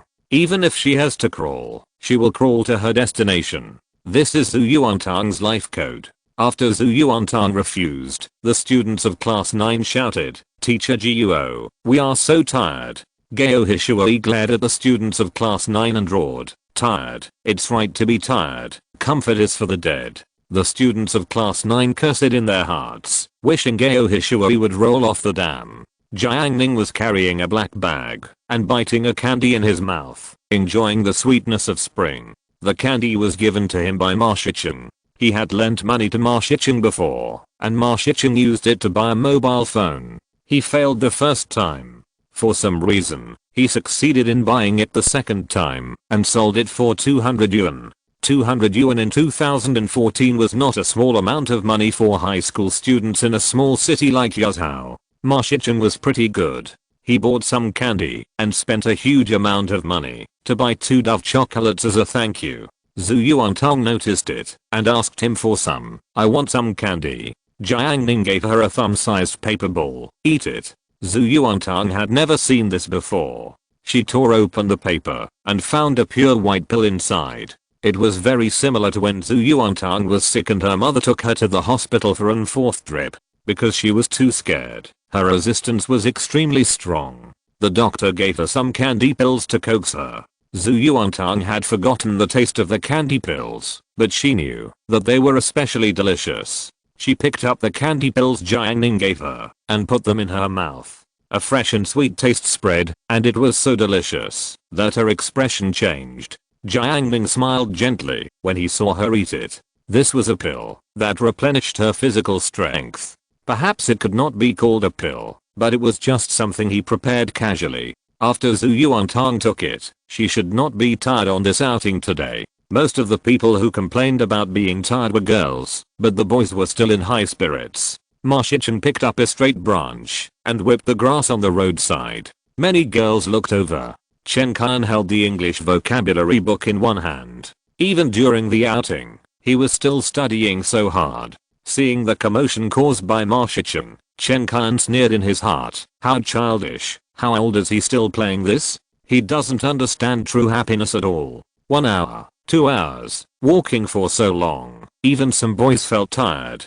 Class teacher, when will we arrive? Shan Qingrong said. Almost. You said this 3 times. A student complained. At this time, everyone looked at the scenery of the dam and no longer felt beautiful, only exhausted. 10:40 in the morning. After walking for more than 3 hours, everyone finally arrived at the destination. This is an empty park with few buildings. Standing outside the park, you can see a huge statue. Jiang Ning looked at the statue. He remembered clearly that the school organized the students to walk for several hours to this half-built park. The main purpose was to admire the statue. When the teachers announced the break, the next moment, the students breathed a sigh of relief, as if a heavy burden had been lifted off their shoulders, and then sat down on the ground without caring about their image. Today was a sunny day, and the sun was full of energy, shining on the earth. Everyone had been walking for so long that they were all hot. Some girls waved their hands in front of them and complained, "It's hot, so hot. Yes, I should have known not to wear such thick clothes earlier. It's really hot." A delicate voice came from the girls and spread to the boys. Ma Shichen was sitting on the ground. Hearing their complaints, he shouted, "Take it off. Take it off when you're hot." Wang Lang followed up, "Take it off quickly, we have plenty of money." The reactions of the two immediately attracted the girls' eyes to the two. The boys laughed. Chen Xiaoyu looked at Zhu Yuantang, who was full of energy, and asked curiously, "Aren't you tired?" Bei Yuxia, who was standing next to him, also looked at him in surprise. In her impression, Zhu Yuantang had a very poor physique. Zhu Yuantang felt even more strange than them. Usually, she would get tired after walking a little, but today she had been fighting for several hours in a row and was still not tired at all. She couldn't help but think, have I mutated? Jiang Ning sat alone in the shade of a tree, his back against the tree, his backpack on the ground, holding a bottle of purified water in his hand, looking at the crowd in the park. He unscrewed the bottle cap and drank a sip of water. A few meters away, Mao Zhe was holding a mobile phone, and a few meters away, Wu Zhaoqi was holding a basketball. Wu Zhaoqi saw that people around him had water to drink, but he had nothing, and he couldn't help but feel dry in the mouth.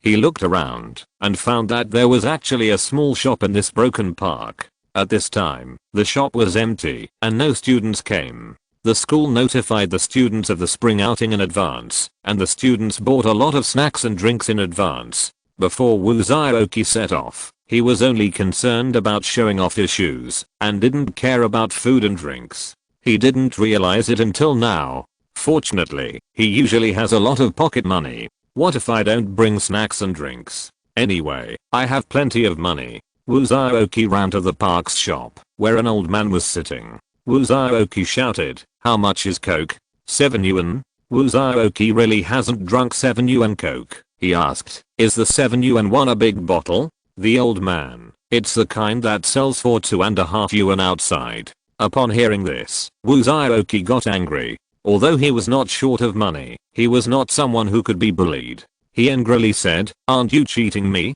The old man, will you buy it or not?" After a short rest, Shan Qingrong announced that the students were free to move around. After all, the students were young people. After they had recovered some strength and were full of energy, they began to play in the park again. This park is very ordinary at the moment. If it were usual, no one would come to play there. However, this kind of group play, even if it was very ordinary things, would become fun.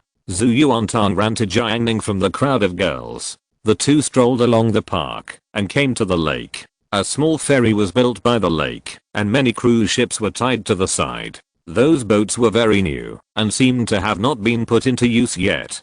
Some students felt sorry, otherwise they might be able to rent a boat and sail in the lake. It would definitely be a happy thing to share a boat with 1 or 2 female classmates. Jiang Ning and Zhu Yuantang strolled to the bridge, stood by the bridge, and looked at the water below. The bridge is about 3 or 4 meters away from the water surface. Looking ahead, you can even see some small fish swimming in the clear water. Jiang Ning is not the only one on the bridge, but also students from other classes. Shen Qinj and Jiang Yanan are also standing on the bridge, chatting in the southern sun. Cuiyu took the lead and brought Meng Jiui, Ma Shicheng, Wang Langlang and others to come here. Cuiyu likes Jiang Yanan. Many boys in class 8 know this, and everyone gives him face and creates opportunities for him. However, Cuiyu does not take the usual path. He likes to use unique methods to attract girls' attention. Cuiyu held the guardrail and stepped on the guardrail of the bridge with a chic move. The students on the bridge walked on the bridge, and Cuiyu walked on the guardrail of the bridge. What do you call this? This is called awesome. Cuiyu's balance is not bad. He stepped quite steadily, and he walked forward several steps on the narrow bridge guardrail. Wang Langlang applauded and praised. Brother Cui is awesome. So awesome. Shan Kequan cheered. Brother Cui's level and balance are amazing. The two of them were very loud, attracting nearby students to look over here. Cui's figure standing tall on the bridge was the most eye-catching at this moment. Jiang Yanan and others looked at him. Cuiyu was bathed in the gazes of the girls. There were not only girls from class 8 nearby, but also girls from the experimental class. Cuiyu was overjoyed, not to mention how happy he was. He was high above, like walking on a tightrope in the sky. He jumped on the railing of the bridge, bounced up, and his body flew into the air. Hey, he fell on the railing again. The thrilling action made everyone's heart twitch. The people around could only watch, but no one dared to come up and do such a move with him. Cuiyu became more and more proud. I spin, jump, and close my eyes. Fancy show of movement. Wang Langlang exclaimed. Fuck, brother Cui, I'm so awesome. Everyone look, look. As soon as his voice fell, Cuiyu's foot slipped on the railing, and he fell down with a swoosh. A loud bang. Sound of water came from the bottom of the bridge. Wang Langlang screamed, Brother Cui. He ran onto the bridge without saying a word, holding the railing and looking down at Cuiyu. He saw Cuiyu struggling in the water. Save me, save me. Ma Shicheng shouted, save him quickly. Wang Langlang said anxiously, Brother Ma, I can't swim. Meng Jiui shook his 10 cm hair. Don't panic, I'll show you. He took off his clothes quickly in front of the people on the bridge. Chapter 231 Thunderous. Cuiyu tried to show off in front of the girls and accidentally fell into the river. His condition was critical. This commotion attracted the students nearby. People always like to watch the excitement. Besides, there are not many fun places in this broken park. It is very boring. Seeing the excitement at this time, the students can no longer walk around and gather here decisively.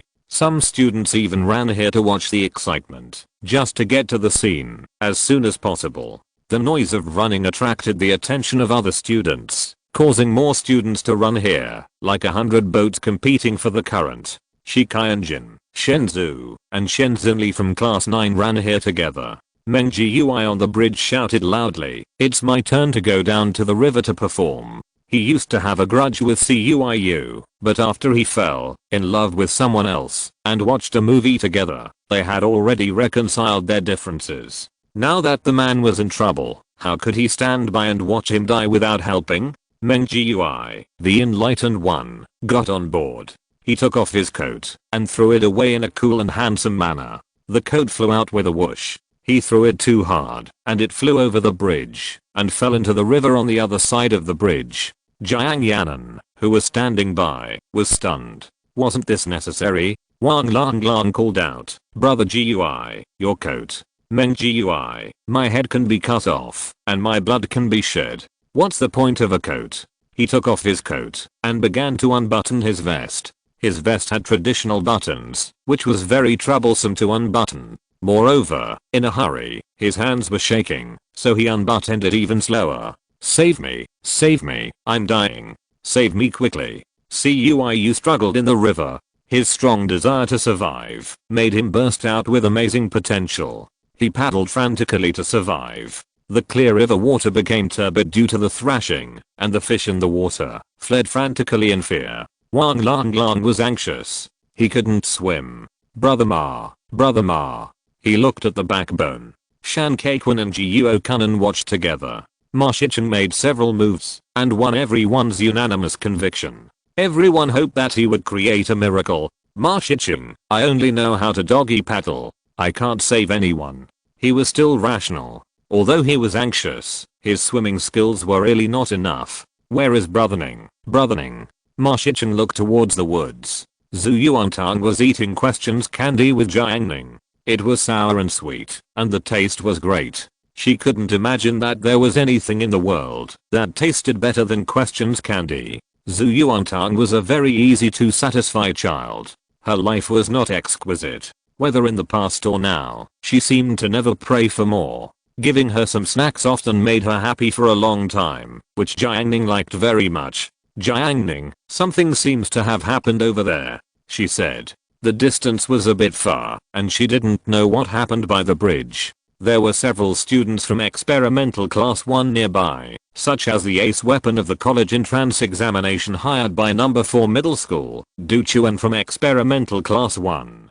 Unfortunately, with Zhu Yuantang and Jiang Ning, Du Chuan could only rank 3rd. He worked very hard. Even during the outing, he still held a pen to do math problems. Next to him was Linzida from class 1. And Wei Zhuan, the life committee member of class 1, the son of the owner of UK supermarket, who was tall and handsome. He is currently pursuing the beautiful girl Dang Jiai in the same class. He set a standard index. He cleverly determined that his pursuit progress was currently at 99%, and only the last 1% was needed to usher in a breakthrough. At this time, the movement on the bridge attracted the attention of the 3 people, and they stretched their necks to look.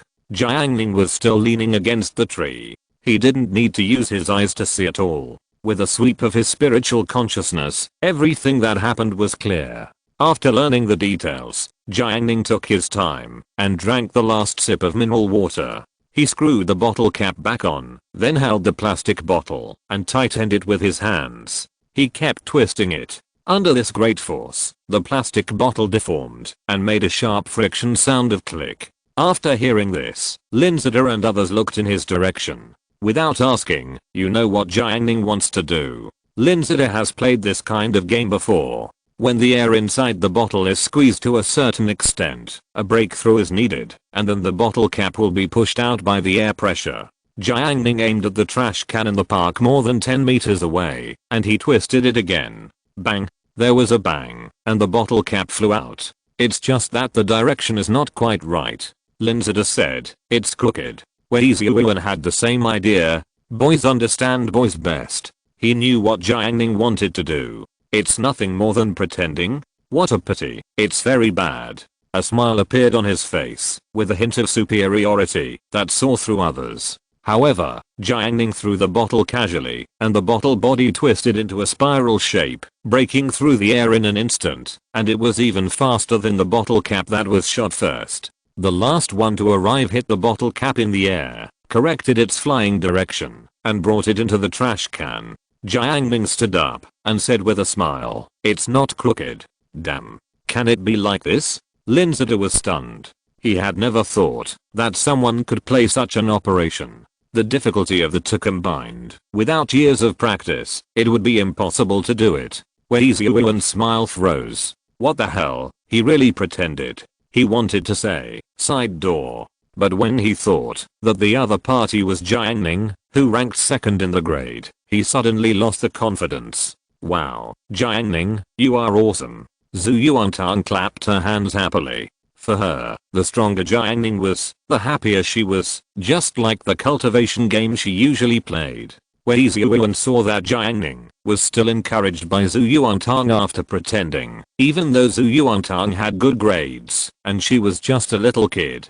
But he was still unhappy in his heart. Originally, he planned to go outing in the wild today with Dong Jie. This kind of environment is most suitable for cultivating feelings. Maybe he can break through 99% and reach 100% progress and get the beauty home. If he had Dong Jie as his girlfriend, he would have the confidence. After all, no matter how good Jiang Ning's grades were, he still couldn't find a girl prettier than Dong Jie, right?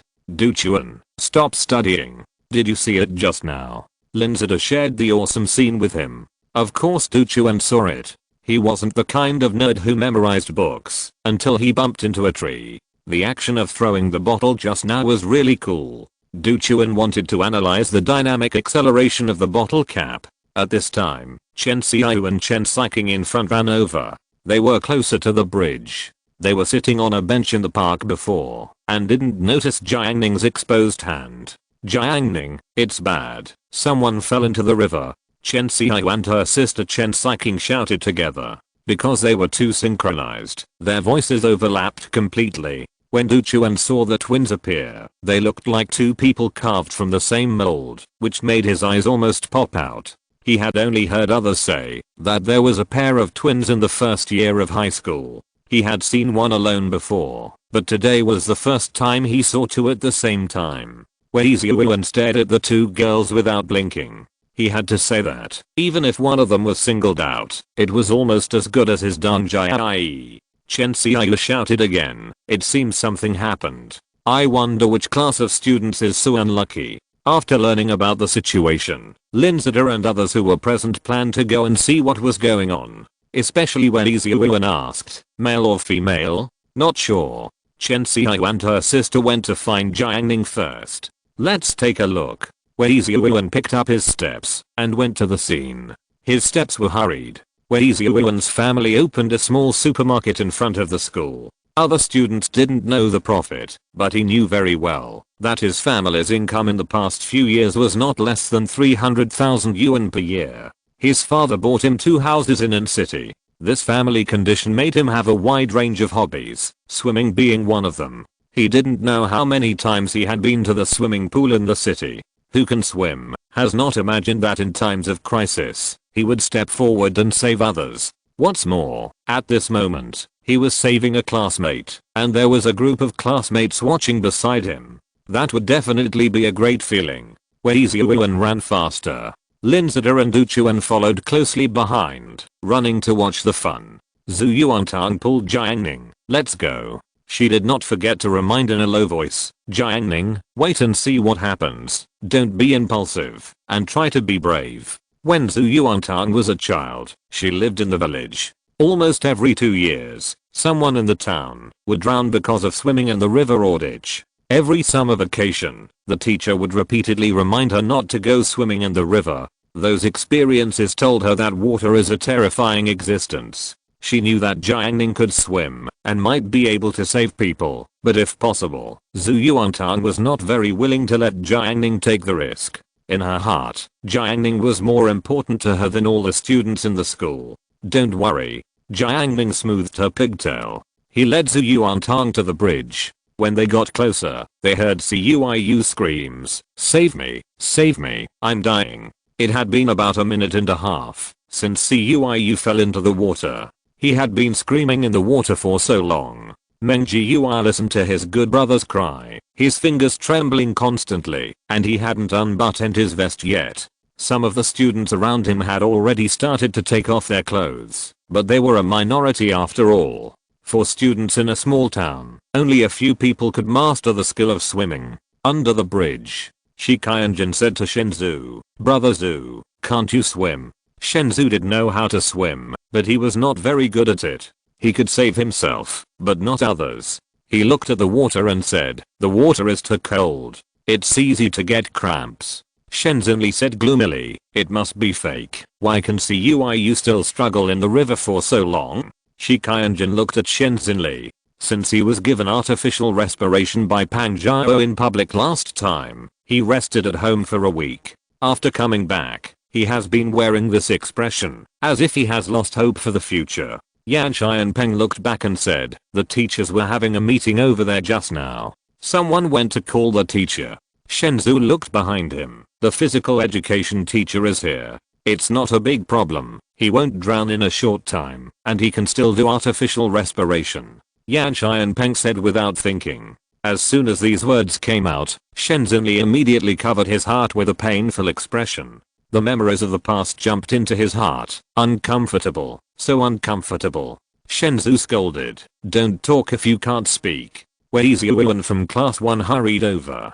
He was standing on the bridge, looking at CUIU struggling in the river. Although the other party was not a beautiful girl, he was still very excited. The other party was still struggling. It was time for him to show off. He was determined to save people from the water and fire. Wei Ziyuan glanced at Meng Jiui and Hu Jun, who were taking off their clothes around him, and a contemptuous smile appeared on his handsome face. He shouted, "Get out of the way. I'm Wei Ziyuan from the experimental class. Others do good deeds without leaving their names, but Wei Ziyuan is different. He came here to show off. When the time comes, he will take these medals back to make up for the last 1% of the progress bar of his relationship with Dang Jie." He shouted so loudly that the classmates on the bridge looked back. Wei Ziyuan took a few steps back, took a run up, and flew directly into the air. He stepped on the railing with one foot, towering over everyone, took another step, and fell into the river with a roar, splashing huge water.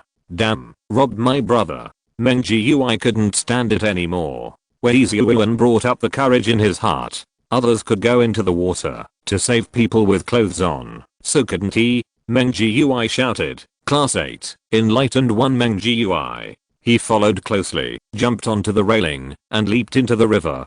Hu Jun was also ready. He saw that the two people in front of him had titles, and he also wanted to make one, but he couldn't think of one for a while, not knowing what title to use. So, he shouted, "Changshan, Zhao Ziling." Hu Jun entered the river. One by one, the boys jumped into the river. Their courage impressed the onlookers. This is what human beings are like, the spirit of mutual assistance in times of crisis.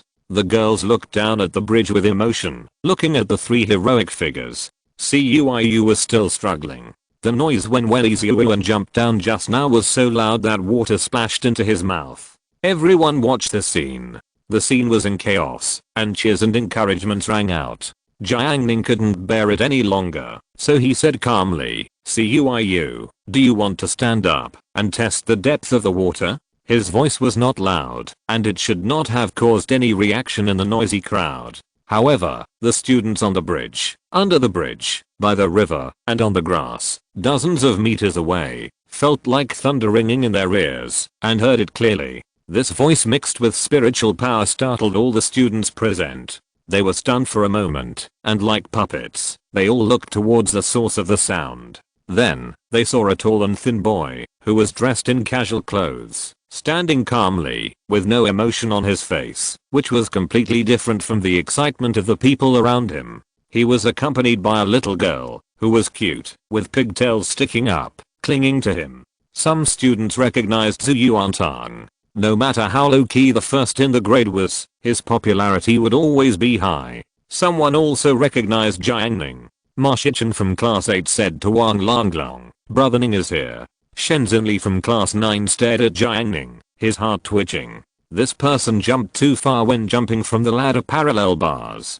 That's why he jumped and ended up with such a horrible and humiliating experience. All the students who could see Jiang Ning directly looked at him. The only people who couldn't see Jiang Ning were CUIU and his friends under the bridge. CUIU also heard the voice clearly. That sentence seemed to give him courage. He overcame his fear and stood up all of a sudden. He stepped on the bottom of the river and was shocked to find that his neck and head from his shoulders up were all above the water. Fuck. Cuiu was stunned. He was scared to death just now. The cold river water stimulated him and he almost thought he was going to die.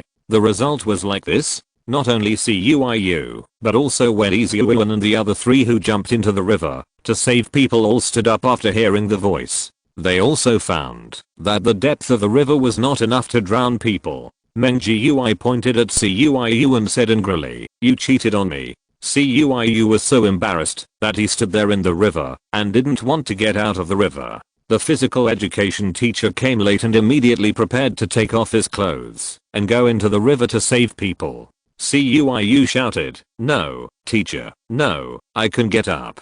After that, Cuiu walked with his arms holding the water. Weizhiuan was about to become a torpedo. It was so unlucky. He wanted to jump into the river to save people, but ended up making a big mistake. He had no choice but to show his difference by swimming to the shore with freestyle movements. Several people got ashore with wet clothes, and the river water attached to their bodies splashed all over the ground, soaking the mud on the ground. Bayuxia on the bridge moved over and asked, "Jiang Ning, how do you know the water is not deep?" Not only Bayuxia had questions, but the students around him were also looking forward to his answer after hearing it. Just now, everyone saw their classmates fall into the water, thinking that it was bad, and they were anxious about how to save people who would check the depth of the water. But he could do it and shocked the audience with one sentence. What a terrifying observation ability this is. Amidst the gazes of many people, Jiang Ning said calmly, "Keep calm."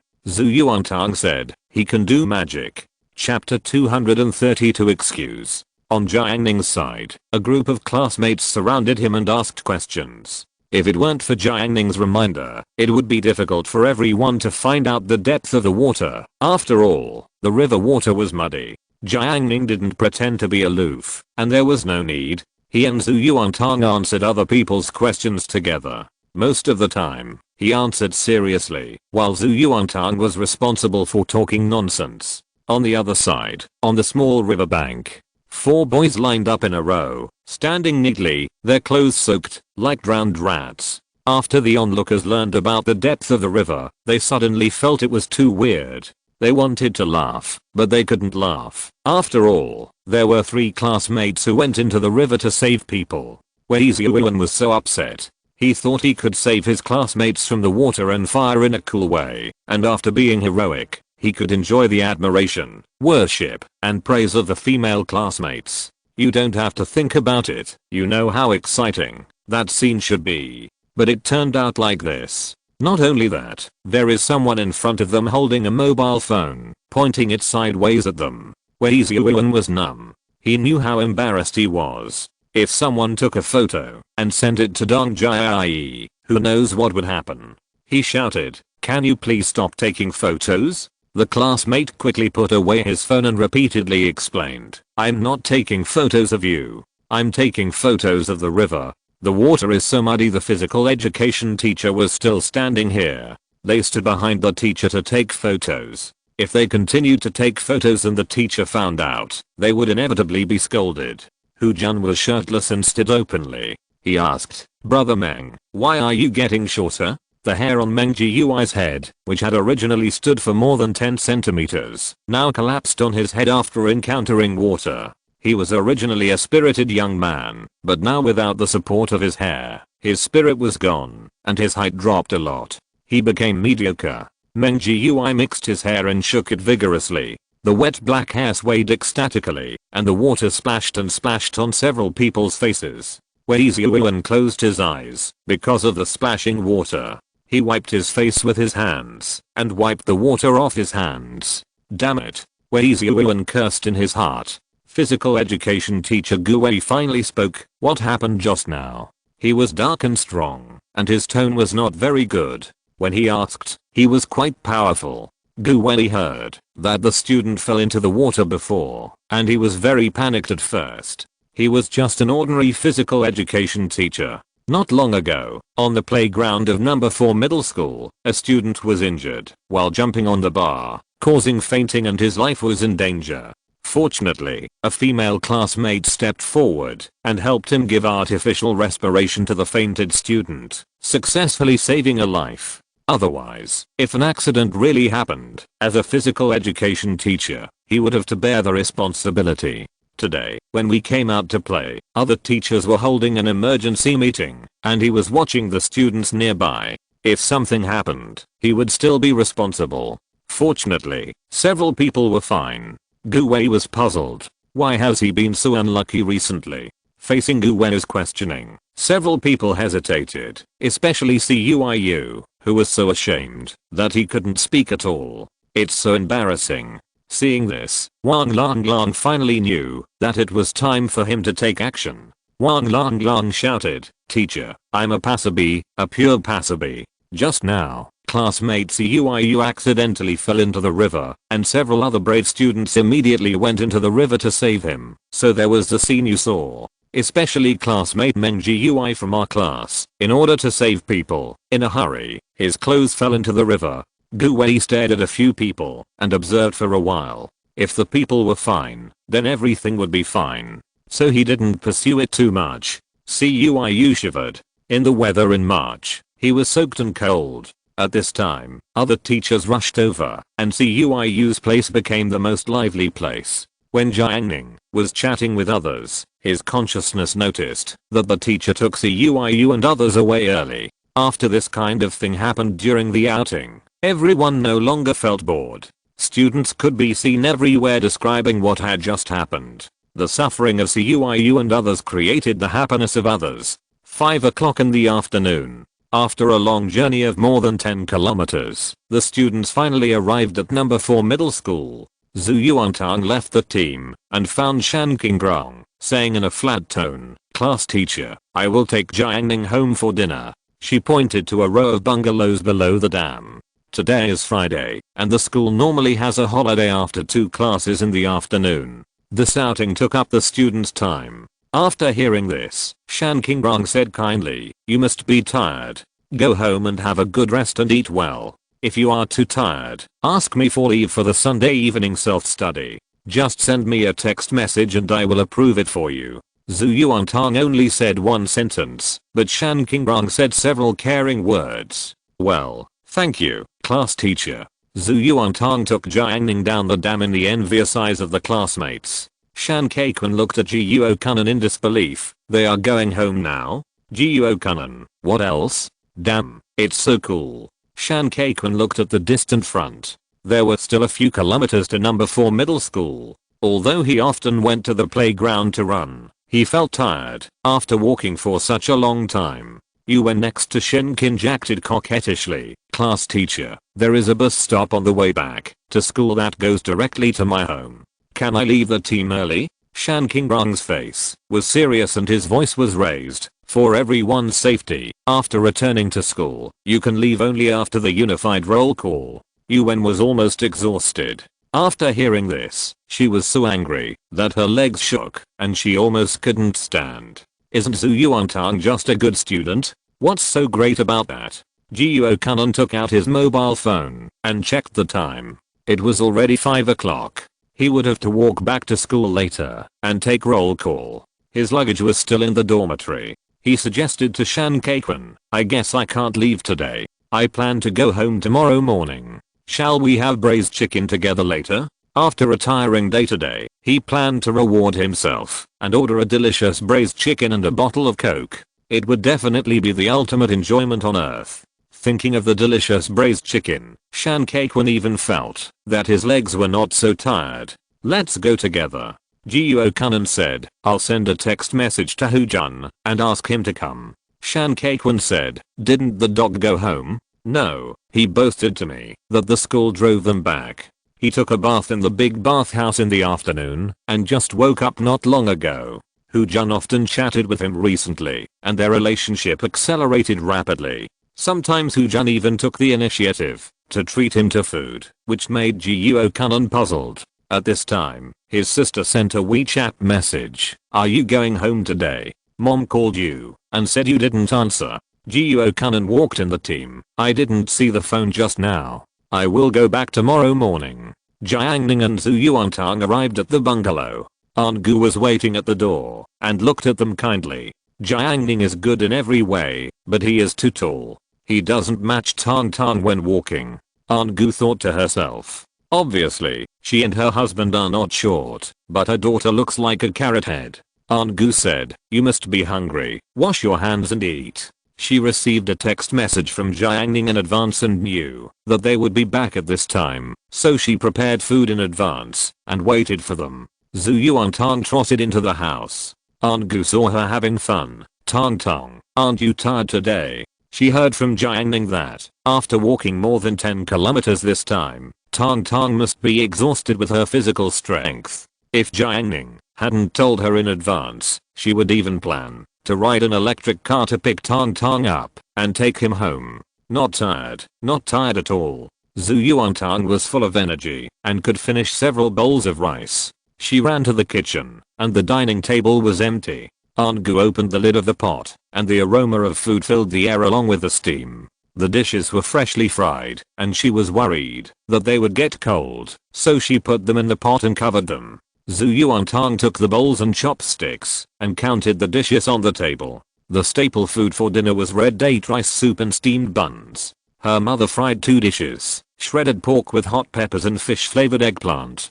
Jiang Ning brought a glass box over, which was filled with cherries, stacked like black agate, with a moist surface. This was sent by Xiao Shuangshan. After he tasted it, he would decide whether to plant it in Huqi Mountain. It looks delicious. Zhu Yuantang reached out and pinched a big one. When she bit it in her mouth, it was very juicy, tender and sweet. Delicious, delicious. She touched 2 more, stuffed one into Jiang Ning's mouth, and kept one for herself. As for why she didn't give it to her mother, Zhu Yuantang knew that her mother would definitely not eat it, so she would just leave a few for her at the end. Gathering in the kitchen to eat, Zhu Yuantang said, today's spring outing, the classmates in the class are exhausted, but I'm not tired at all. Am I awesome? Jiang Ning took a bite of the steamed bun. This was the steamed bun that Zhu Yuantang steamed with his help that day. Her craftsmanship perfectly inherited Aunt Gu and was equally excellent. First, she picked up a bite of shredded pork with hot peppers with chopsticks, and then took a bite of the steamed bun. It was really delicious. Great. Jiang Ning praised her. He thought that the first batch of wheat had been planted over at Huqi Mountain, and the crops were nourished by mobilizing spiritual energy. When the wheat is ripe, it will be used to make steamed buns for Zhu Yuantang, and it will surely be several levels more fragrant. Zhu Yuantang was so happy to be praised. Don't you see who I am? With my physique, I can walk another 20 miles easily. It was really rare that the bad guys who usually only laughed at her would actually praise her. Sure enough, she won Jiang Ning's respect with her own strength. After being happy for a while, Zhu Yuantang felt that something was wrong. Why should she care about Jiang Ning's words? She should strive for self-improvement and not need others' approval. Zhu Yuantang remembered something and said angrily, why did you stop me that day? The day before yesterday afternoon, she and Jiang Ning came back. There was a group of sheep under the dam. She went forward to check, but the sheep didn't care about good or bad and attacked her with their horns. Zhu Yuantang was about to step forward to let them see how many ways the word strong can be written. Unexpectedly, Jiang Ning took her away. She lost the opportunity to show her skills. When she mentioned this, Jiang Ning drank a mouthful of red date rice soup and said nonchalantly, if I really let you go up, I'm afraid you'll come back crying. Are you underestimating me? Zhu Yuantang questioned. Can you be underestimated anymore? Jiang Ning replied. Zhu Yuantang bit the pit of the red date hard. She only regretted that she didn't bite Jiang Ning, otherwise she would make Jiang Ning beg for mercy. Chapter 233, Teaching by Example. Zhu Yuantang and Jiang Ning had a quarrel, and this time they were evenly matched. She ate the food with great pride. The shredded pork with hot peppers was very spicy. She took a few big bites of the steamed bun, and the spiciness was relieved a little. In order to relieve the spiciness again, she picked up the red date rice soup. She knew that the temperature of the rice soup had cooled down a lot, and drinking a sip of the sweet rice soup at this time would definitely relieve the spiciness. Zhu Yuantang swallowed a mouthful of the soup, and abnormally, the rice soup was much hotter than before. When the mouth is spicy, drinking a sip of hot water is quite stimulating. The combination of spiciness and heat makes Zhu Yuantang cry. It looks like she is crying because of the spiciness. Jiang Ning picked up a piece of fish-flavored eggplant. It had nothing to do with him. He just concentrated on eating. Woo woo woo. Zhu Yuantang was so sad. The pride that he had originally felt for winning over Jiang Ning suddenly disappeared. Seeing this, Jiang Ning took out a tissue, handed it to her, and said with concern, "Wipe your face quickly." Zhu Yuantang wiped the corners of his eyes, tears in his eyes, sparkling. "Jiang Ning, you are fine." Jiang Ning said lightly, "You just know, I have always been very good to you. Remember not to quarrel with me next time." He said, "Yeah, okay, let's make peace." When the two quarreled, Aunt Gu watched quietly. Now that they have made peace, she still watched quietly and rarely spoke. Aunt Gu not only did not feel noisy, but also liked it from the bottom of her heart. It was a little dark, and Aunt Gu turned on the kitchen light. The light was an incandescent lamp, emitting a halo of yellow light. Now that life at home is good, when I get old, I will talk to Jiang Ning's parents. Aunt Gu thought. With him taking care of her, Tang Tang will not be bullied. Tang Tang is ignorant and silly, but as a parent, she raised Tang Tang, and she knows Tang Tang's thoughts better than anyone else. Smart and stupid. This is the most real thought in Aunt Gu's heart. In fact, she was to blame at first. She used to want to give Tang Tang the best living environment, and not let her know the difficulties of the outside world, so she doted on Tang Tang. No matter how much Aunt Gu suffered outside, she would never tell Tang Tang. She did not put any pressure on her. Even if Tang Tang did not do well in the high school entrance examination, she still had no complaints. In fact, before the high school entrance examination, she had thought about what to do if Tang Tang did poorly in the exam. Even if she did poorly in the exam, she would not blame her. If she did not do well in the exam, she would let Tang Tang go to a technical secondary school. However, she heard that the technical secondary school was very messy, and she could not go home every day. She had to live in the school. I heard that the dormitory was also very messy, and Tang Tang might be bullied by others. If Tang Tang did not want to go to the technical secondary school, Aunt Gu would simply let her stay at home, which would be safer.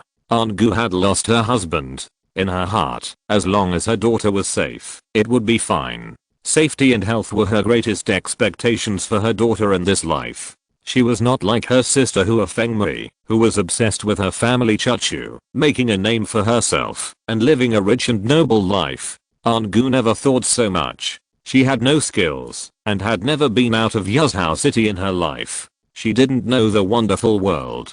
She felt that this was good enough. It was better to be safe and sound than anything else. Even if Tang Tang didn't go to school, she would stay at home and teach her the skills. She had no skills, so she could only teach Tang Tang embroidery. It was okay to let Tang Tang embroider at home.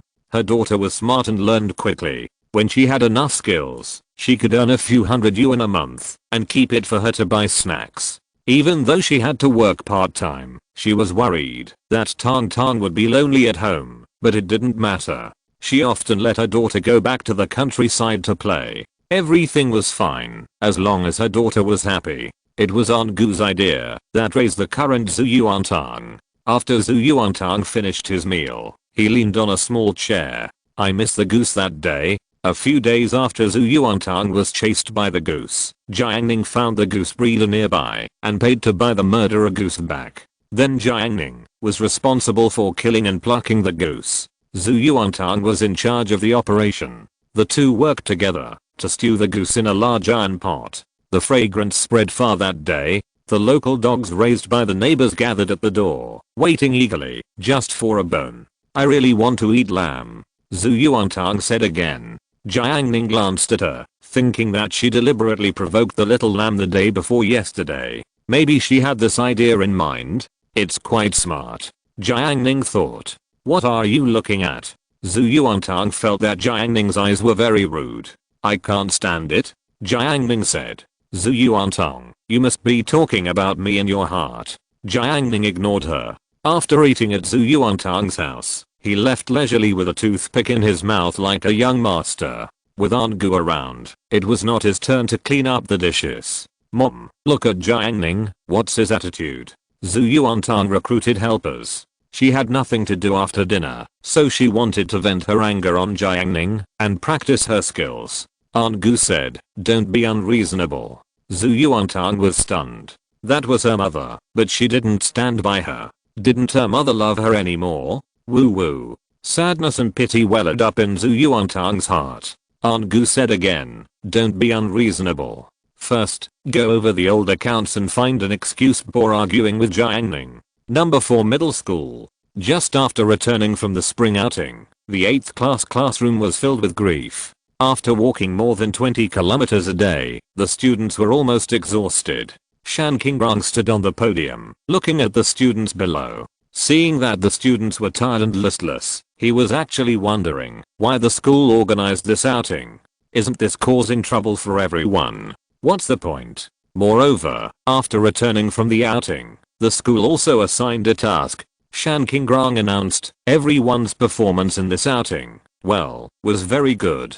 He paused in the middle, because he thought of CUIU in the class. After Shan Qingrong learned the ins and outs of the drowning incident, he didn't know what to say for a while.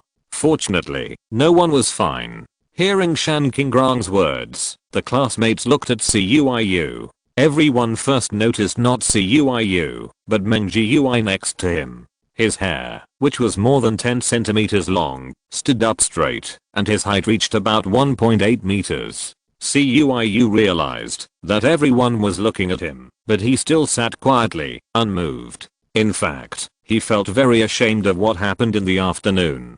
During a spring outing, his image among his classmates was completely lost. He was very desperate for a while and thought that his future was lost. After a decadent afternoon, he asked Meng Jiui. Meng Jiui said, with what you did in the class before, do you still have an image?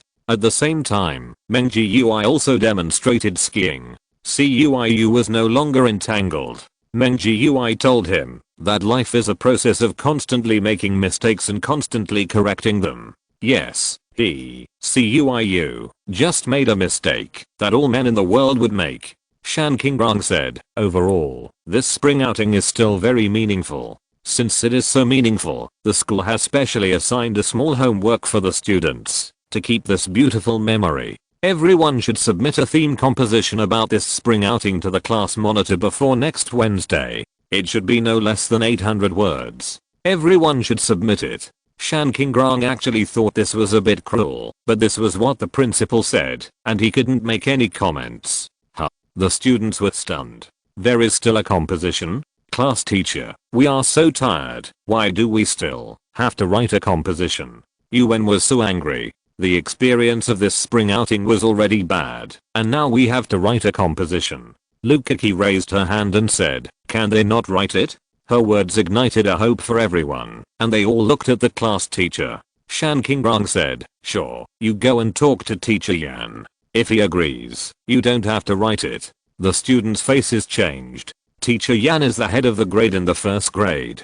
He looks very serious, and will patrol the classrooms of each grade in the first grade when he has nothing to do. He also went outside the school to catch those students who were surfing the internet. His majesty cannot be violated. The classmates were listless. Chen Xiao was unbelievable. She remembered the scene of Zhu Yuantang writing an essay before leaving. She actually guessed it right. What's wrong with you? Bei Yuxia saw that she looked strange. Chen Xiao whispered, Zhu Yuantang has finished writing the essay in advance. Bei Yuxia, after the head teacher made the announcement, although everyone resisted in their hearts, they could only bear it silently.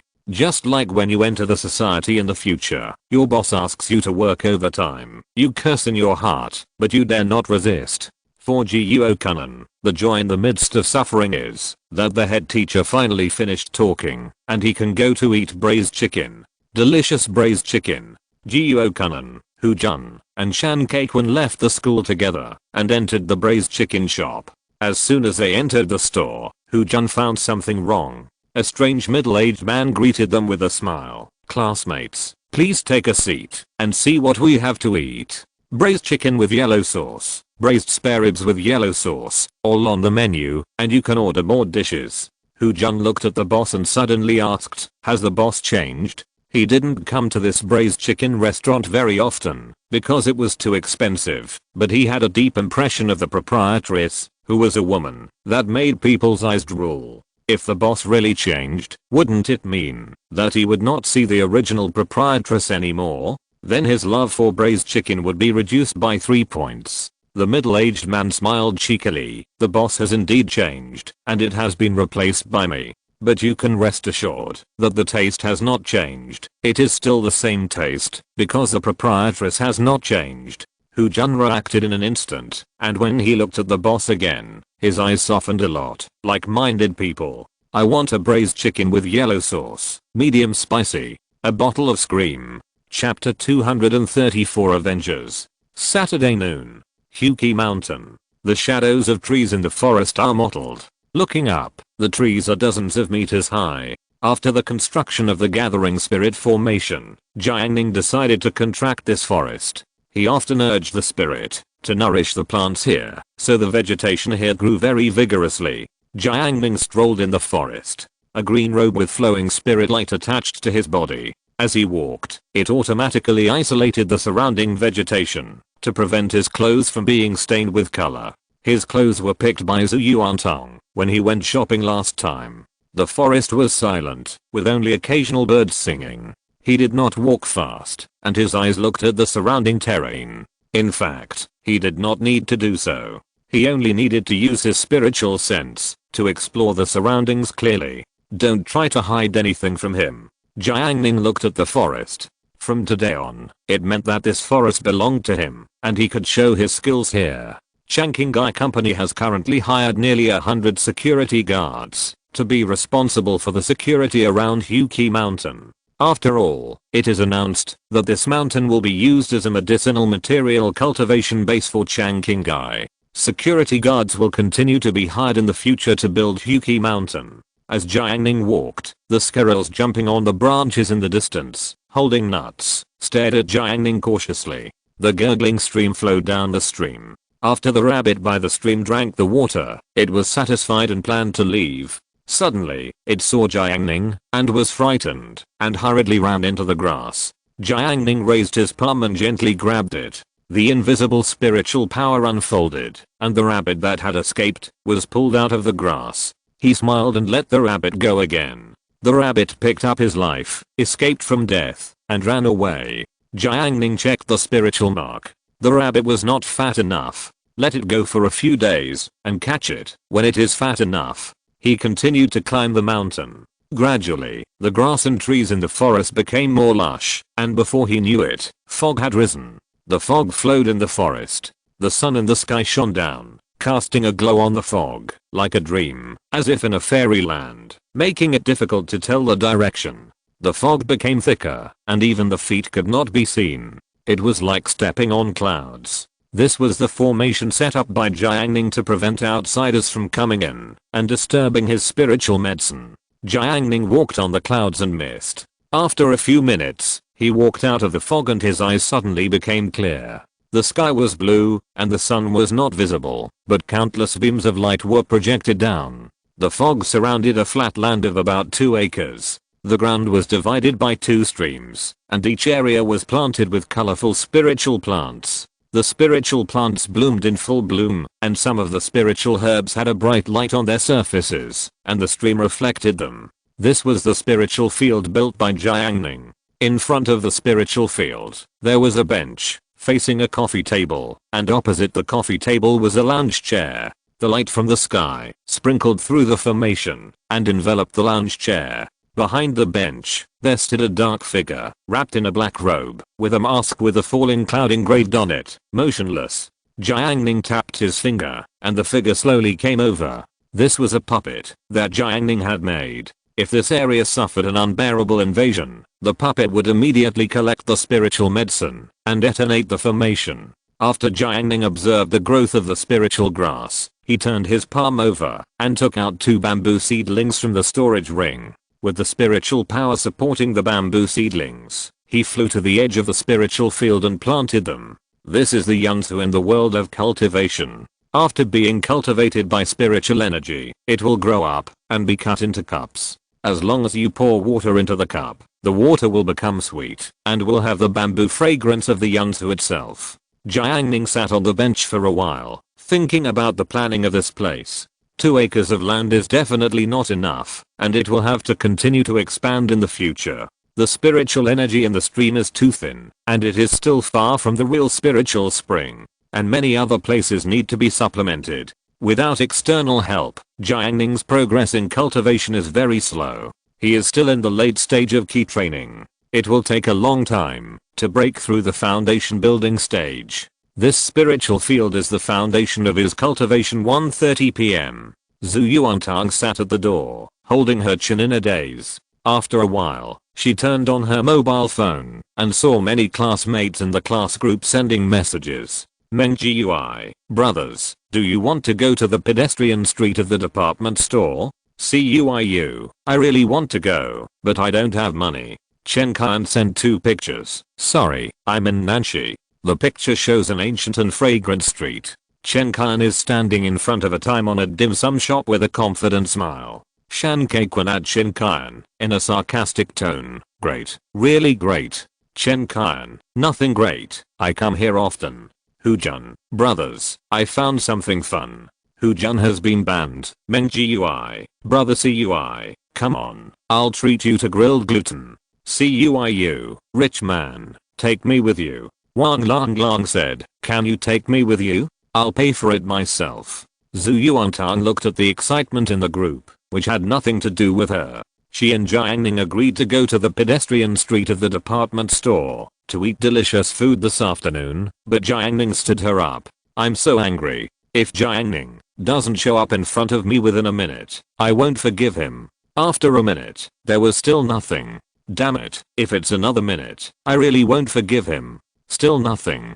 Zhu Yuantang said angrily, things never happen more than 3 times. What do you mean by 3 times? Jiang Ning lowered his head and asked her. Zhu Yuantang jumped up from the stool excitedly after hearing the familiar voice and said in surprise, you're back. Immediately, she sat on the stool again and said seriously, you're back late, do you know? Not late, didn't you just finish eating? TSK. Let's go, I'll take you to buy clothes. Jiang Ning shook the mountain bike key. Zhu Yuantang was happy in her heart and said nonchalantly, what clothes to buy? Jiang Ning said, children's clothes. Zhu Yuantang stopped and was immediately furious. Even Jiang Ning bullied her. Can the world be better? She was tired and didn't want to go. She wanted to be quiet for a while. Jiang Ning pushed the mountain bike and passed by her. Hurry up and get in the car. Zhu Yuantang still got in the car. You pay for all the expenses today. She originally planned to split it in half with Jiang Ning, but he was so presumptuous. Today, Zhu Yuantang swore to make Jiang Ning feel bad. The pedestrian street of the department store is the largest pedestrian street in Yuzhou City. On weekends, there is a huge flow of people. In order to prevent congestion, this pedestrian street was specially widened to a width of 25 meters. Zhu Yuantang looked at the long queue over there, which even led to the stinky tofu stall, and asked, Jiang Ning, do you dare to eat stinky tofu? Jiang Ning, no, do you dare? Zhu Yuantang was a little bit expectant, but the queue over there was too long. The two walked along the pedestrian street, and when they walked halfway, a young man who was about 1.8 meters tall and strong stood in the middle of the road. The young man was holding a stack of flowers in his hand. When he saw Jiang Ning, he immediately came over enthusiastically to block his way.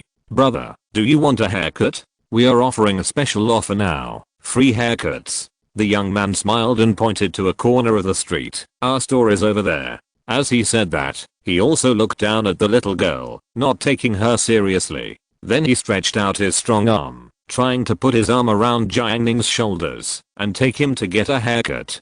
Jiang Ning slapped his arm away and said calmly, get away from me. The young man was hit and pulled his arm back, as if he had been electrocuted. He felt numb and painful from his wrist to his shoulder. He was angry at first and stared at him fiercely. Jiang Ning's eyes were calm and he said, be more discerning before you extort money next time. The young man was startled when he met Jiang Ning's eyes, and the fierceness on his face disappeared instantly. Jiang Ning led Zhu Yuantang past him and continued to walk along the pedestrian street. After walking a distance, Zhu Yuantang asked, "Are they scammers?" Jiang Ning said, "Yes." Behind them, there was another young man in a denim jacket next to the sturdy young man. He asked while smoking, "What happened just now?" "Nothing, I met a ruthless one." "Damn, my arm is still numb now." The sturdy young man pinched his arm. The young man in jeans glanced at Jiang Ning's back, then looked away and said, "You go to the side and guard, and I'll come to attract customers. They do cut hair for people, but it's not free." They enthusiastically solicited customers halfway, and many thin-skinned customers were reluctant to refuse, and they also wanted to take advantage. They took customers to their barber shops, and when they cut their hair, they casually applied some hair care products, boasting about high-end care. It's not too much to ask for 3 or 400, right? Dare not to pay? Do you want to see how many strong men there are in our shop? Zhu Yuantang was craving for stinky tofu and wanted to try it, but she didn't dare to tell Jiang Ning. If Jiang Ning knew that she had the idea of eating stinky tofu, how would Jiang Ning look at her? He would definitely laugh at her. Zhu Yuantang bought a portion of fried tofu, which was fried on the iron plate by the boss, sprinkled with cumin, chili powder, and green onion leaves. A bowl only cost 3 yuan, which was cheap and delicious. She tasted 2 pieces, and then took a bamboo stick to pick up another piece and put it in Jiang Ning's mouth. After eating tofu, Zhu Yuantang took a fancy to another snack, which was rock sugar cherry tomatoes. Cherry tomatoes are small tomatoes with a layer of sugar coating on the surface. Jiang Ning bought her one. Zhu Yuantang took a bite. The sugar coating on the outside was crispy and sour inside. Zhu Yuantang was very satisfied. She had eaten Jiang Ning's meal for free today. She was thinking about how to compensate Jiang Ning. The two passed by a scratch-off stand. The staff were wearing red work clothes. There were many customers scratching the lottery tickets in front of the stand. Jiang Ning took her there. Zhu Yuantang was a little resistant. She never played anything that involved gambling. She didn't like the feeling of loss. But Jiang Ning went there, so she had to follow. "Play 1.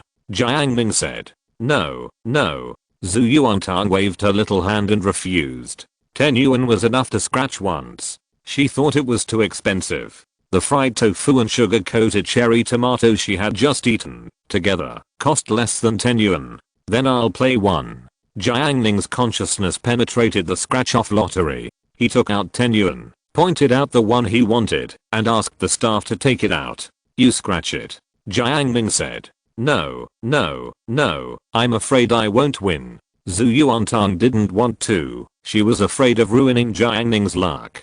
Jiang Ning was convinced. This was the scratch-off lottery he personally selected. It was a sure win. He opened it for her, but she didn't want to. She was usually arrogant, but now she was so timid. Jiang Ning said, "How about this? I'll scratch half, and you scratch half." Zhu Yuantang thought about it and agreed. The staff was a young man. He looked at the interaction between the two and wanted to laugh. "Is it worth passing on a scratch card? Anyway, you won't win. It's your turn." Jiang Ning gave her the remaining half. Zhu Yuantang scratched it carefully, and then she was stunned. She didn't believe it, so she looked at it again and shouted excitedly, "Jiang Ning, I won. 500 yuan. "What?" The staff came over to see it, compared it, and it turned out to be true 500 out of 10 yuan. "What luck." Jiang Ning nodded. "You scratched well."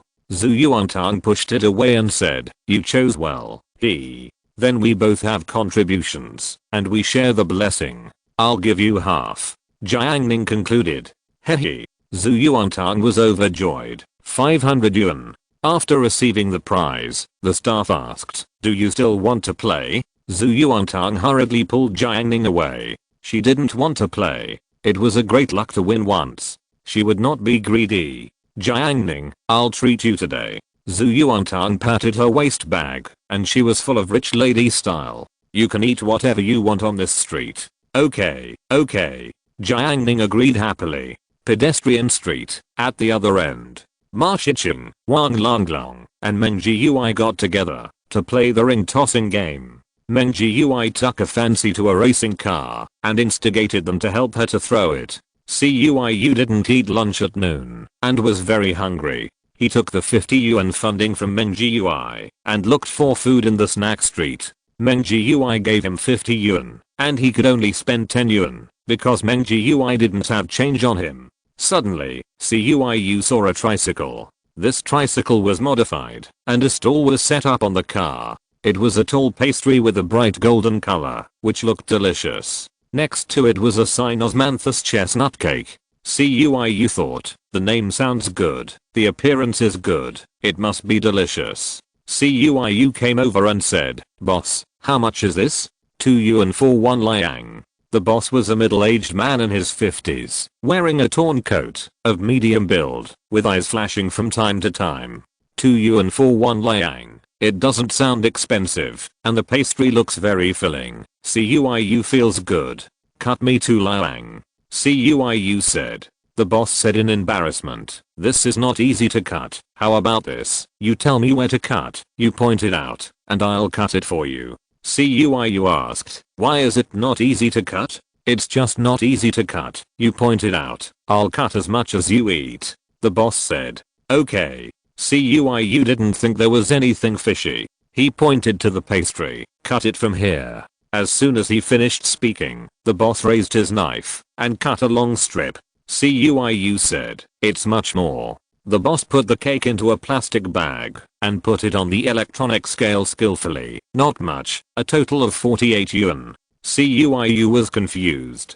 He quickly said, "I didn't want that much, and it's too expensive." "You want to cut it? What, do you regret it now?" the boss asked back with a bad face. CUIU stiffened his neck and said, "You are not honest, I just regret it." As soon as he said this, the boss grabbed the cake cutting knife, stomped it on the chopping board, and said sternly, "You want to eat a free meal." CUIU paid 48 yuan in humiliation. He left the tricycle with an extremely aggrieved mood. 48 yuan, his food money for 2 or 3 days. On the way to find Meng Gui, CUIU took a bite of the so-called osmanthus chestnut cake with hatred. He couldn't stand it after one bite. He had never eaten such a bad cake. CUIU found Meng Gui and Ma Shicheng and said sadly, "Brother Ma, what's wrong?" CUIU. Ma Shicheng saw that he was not in a good state. Meng Gui and Wang Lang came over. CUIU told everything that had just happened. Wang Lang blurted out, "Fuck, isn't this the guy who sells cakes? He cheated my brother." Meng Gui said angrily, "What should we do?" CUIU said he couldn't swallow this breath. Wang Lang, "Fuck him." Ma Shicheng nodded. "This kind of person is too arrogant. We must do him. We have to think of a way. Tell me about the situation again, and talk about the boss in detail." After the discussion, they finally decided that Ma Shicheng and Meng Gui would appear. CUIU would not show up again because he had left an impression on the boss just now. As for Wang Lang, Ma Shicheng asked him to appear, but not in public, otherwise the boss might not dare to cheat him. When he saw 3 people, Wang Lang took CUIU's cake and put it in his pocket. Ma Shicheng and Meng Gui pretended to be strolling around and came to the boss's stall. "Boss, how much is this?" Ma Shicheng asked. The boss had just cheated 48 yuan and was in a very good mood. 2 yuan per liang. "I want 3 liang. Ma Shicheng said. The boss showed an embarrassed expression again. "This is not easy to weigh. Why don't you point it, and I'll cut it for you." After hearing this, Meng Gui took a deep breath and calmed down. He found that Ma Shicheng beside him was not nervous at all. Ma Shicheng thought about it and said, "Okay, you cut it from here." The boss raised his knife and cut off a large piece and put it on the electronic scale. 52 yuan. Ma Shicheng was shocked. "So expensive?" Meng Gui accused him. "Aren't you cheating people?" The boss's face changed and his expression became fierce. He stretched out his hand to the knife and shouted with full momentum, "You guys buy it or not?" He was originally selling cut cakes and his business was cheating people. His anger was really deterrent. Suddenly, a hand reached out from behind him and took the cake knife first. The boss felt empty. "Fuck, where is my knife?" As soon as he said this, a hand came from behind and slapped a golden cake on his face, blinding his eyes. Ma Shicheng shouted, "Fuck him." Meng Gui gathered all his strength and kicked the big cake down. The evil cake rolled to the concrete floor, covered with dust. Run. Ma Shicheng dragged Meng Jiui and ran out. Chapter 235 Image Restoration Plan. When Ma Shicheng and Meng Jiui ran away, Wang Lang had already slipped away, and Ciyu was wandering on the pedestrian street. When he saw the cake stall collapsed with his peripheral vision, Ciyu was stunned. Just now, Meng Jiui kicked the big cake down with one kick, and the style of that kick was simply amazing. The more aggrieved and powerless Ciyu was cheated by his boss, the more refreshed he felt now. But what Ciyu was surprised about was that when he discussed with Brother Ma about how to retaliate, he didn't mention kicking over the cake. He only talked about punishing the owner of the cake stall. Did Brother Ma suddenly change his mind when he took action? Ciyu was confused, but he still stared at the owner of the cake stall. He couldn't take the initiative to come forward this time because he had shown his face in front of the boss before. Brother Ma and his friends were avenging him, so how could Ciyu bear to stay out of it? He was not a heartless man. He swore that if Brother Ma and his friends were not there, he would be their rise. Ciyu continued to stare at the cake owner. His face was solemn and serious, as if he was shouldering a great responsibility. The cake vendor was shouting while scraping the cake off his face with his fingers. The cake was sticky and stuck to his eyes, making it difficult for him to see clearly. The noise attracted passers-by to stop and watch. Some kind-hearted people saw that the cake stall had collapsed and were about to help. Ciyu immediately shouted, "This old man is selling cakes, and he is a rip-off. You dare to help the cake stall?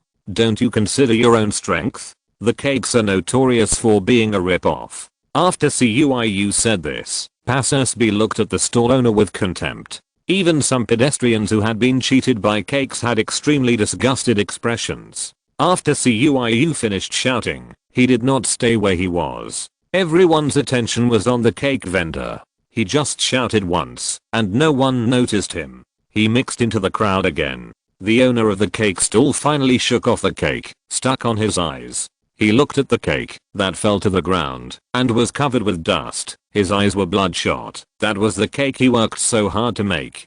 Who did it? The stall owner shouted wildly at the onlookers, as if he was choosing someone to bite. Seeing his appearance, the people around him not only did not feel scared, but also moved forward. The stall owner wanted to use a knife to gesture, but he found that he had lost his knife. Can this society still be better? The stall owner roared in his heart. "Call the police. Call the police. I want to call the police." He howled. The onlookers saw this scene and said, "Call the police. Call the police. The thief is crying thief. I'm laughing to death." Ciyu shouted, "Let him call the police. Let him call the police." His voice was loud and very persuasive. The pedestrians around him unconsciously shouted, "Let him call the police. Let him call the police." So this kind of voice actually became a whole, and it kept ringing. The owner of the cake stall was so angry that he smoked. In a rage, he really took out his mobile phone to call the police. "Oh no, notify Brother Ma."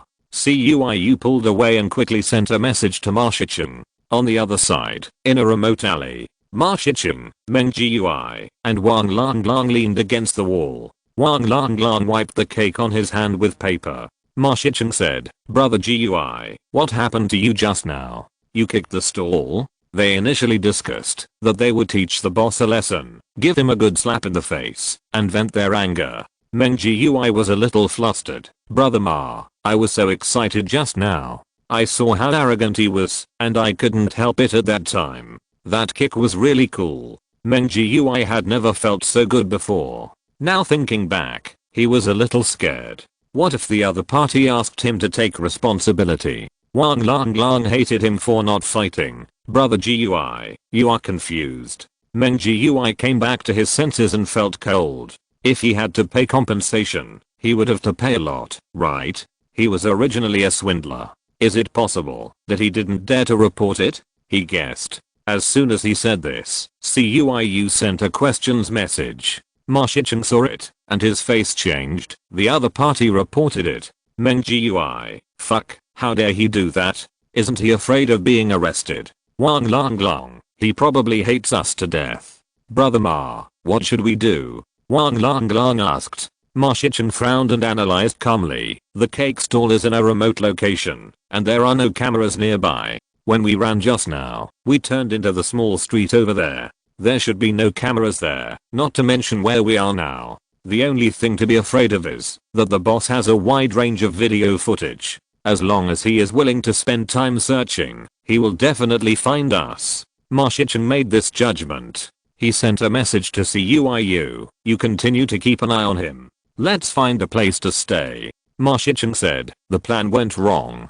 If it was just to slap the boss in the face and not mess with his stall, there would not be much problem. The other party didn't dare to make a big deal about that little thing, and it would not be good for him to make a big deal. But if the stall was kicked, the nature would be different. Wang Lang Lang said, let's go. I know a store. Let's go play billiards. While several people were discussing things, CUIU was still watching the boss's performance. The boss was on the phone, and his emotions were so excited. His voice was impassioned, but suddenly, his smooth voice seemed to be stuck, and turned into a series of RRR sounds. Not only CUIU, but also the spectators around were also very strange. CUIU shouted, speak, why don't you speak? However, in response to him, the boss had a ferocious face, and could only make laborious RRR sounds. Damn, what's wrong? CUIU was extremely surprised. Another 100 or 200 meters ahead, Zhu Yuantang watched Jiang Ning holding a bamboo stick, shaking her fingers gently. The bamboo stick was given by the boss when she bought fried tofu. After she and Jiang Ning won the lottery, Zhu Yuantang generously gave the last small piece of tofu left in the paper bowl to Jiang Ning. In this way, she showed her generosity and let Jiang Ning throw away the garbage for her. After Jiang Ning finished eating the tofu, he saw him shaking the bamboo stick, which made Zhu Yuantang's eyes almost blurry, as if it had magic. What are you doing? Zhu Yuantang asked.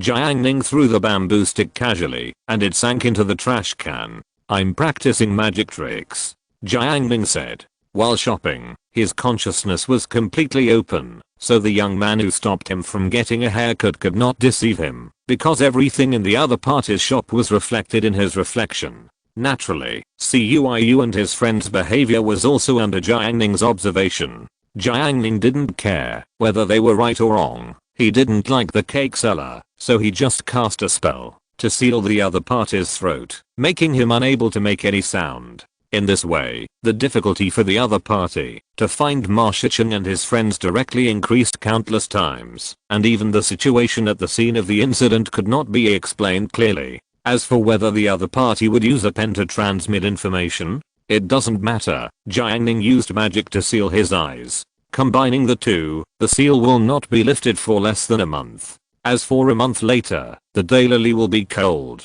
Jiang Ning no longer asked about this matter. For him, it was just a small matter. He and Zhu Yuantang continued to play in the pedestrian street. Zhu Yuantang stopped at a 10 yuan store. Looking at the dazzling array of goods in the store, she decisively took Jiang Ning into the store. Zhu Yuantang used to shop at 2 yuan stores, but today she became rich, so she upgraded her consumption level. Zhu Yuantang bought a belt for Jiang Ning.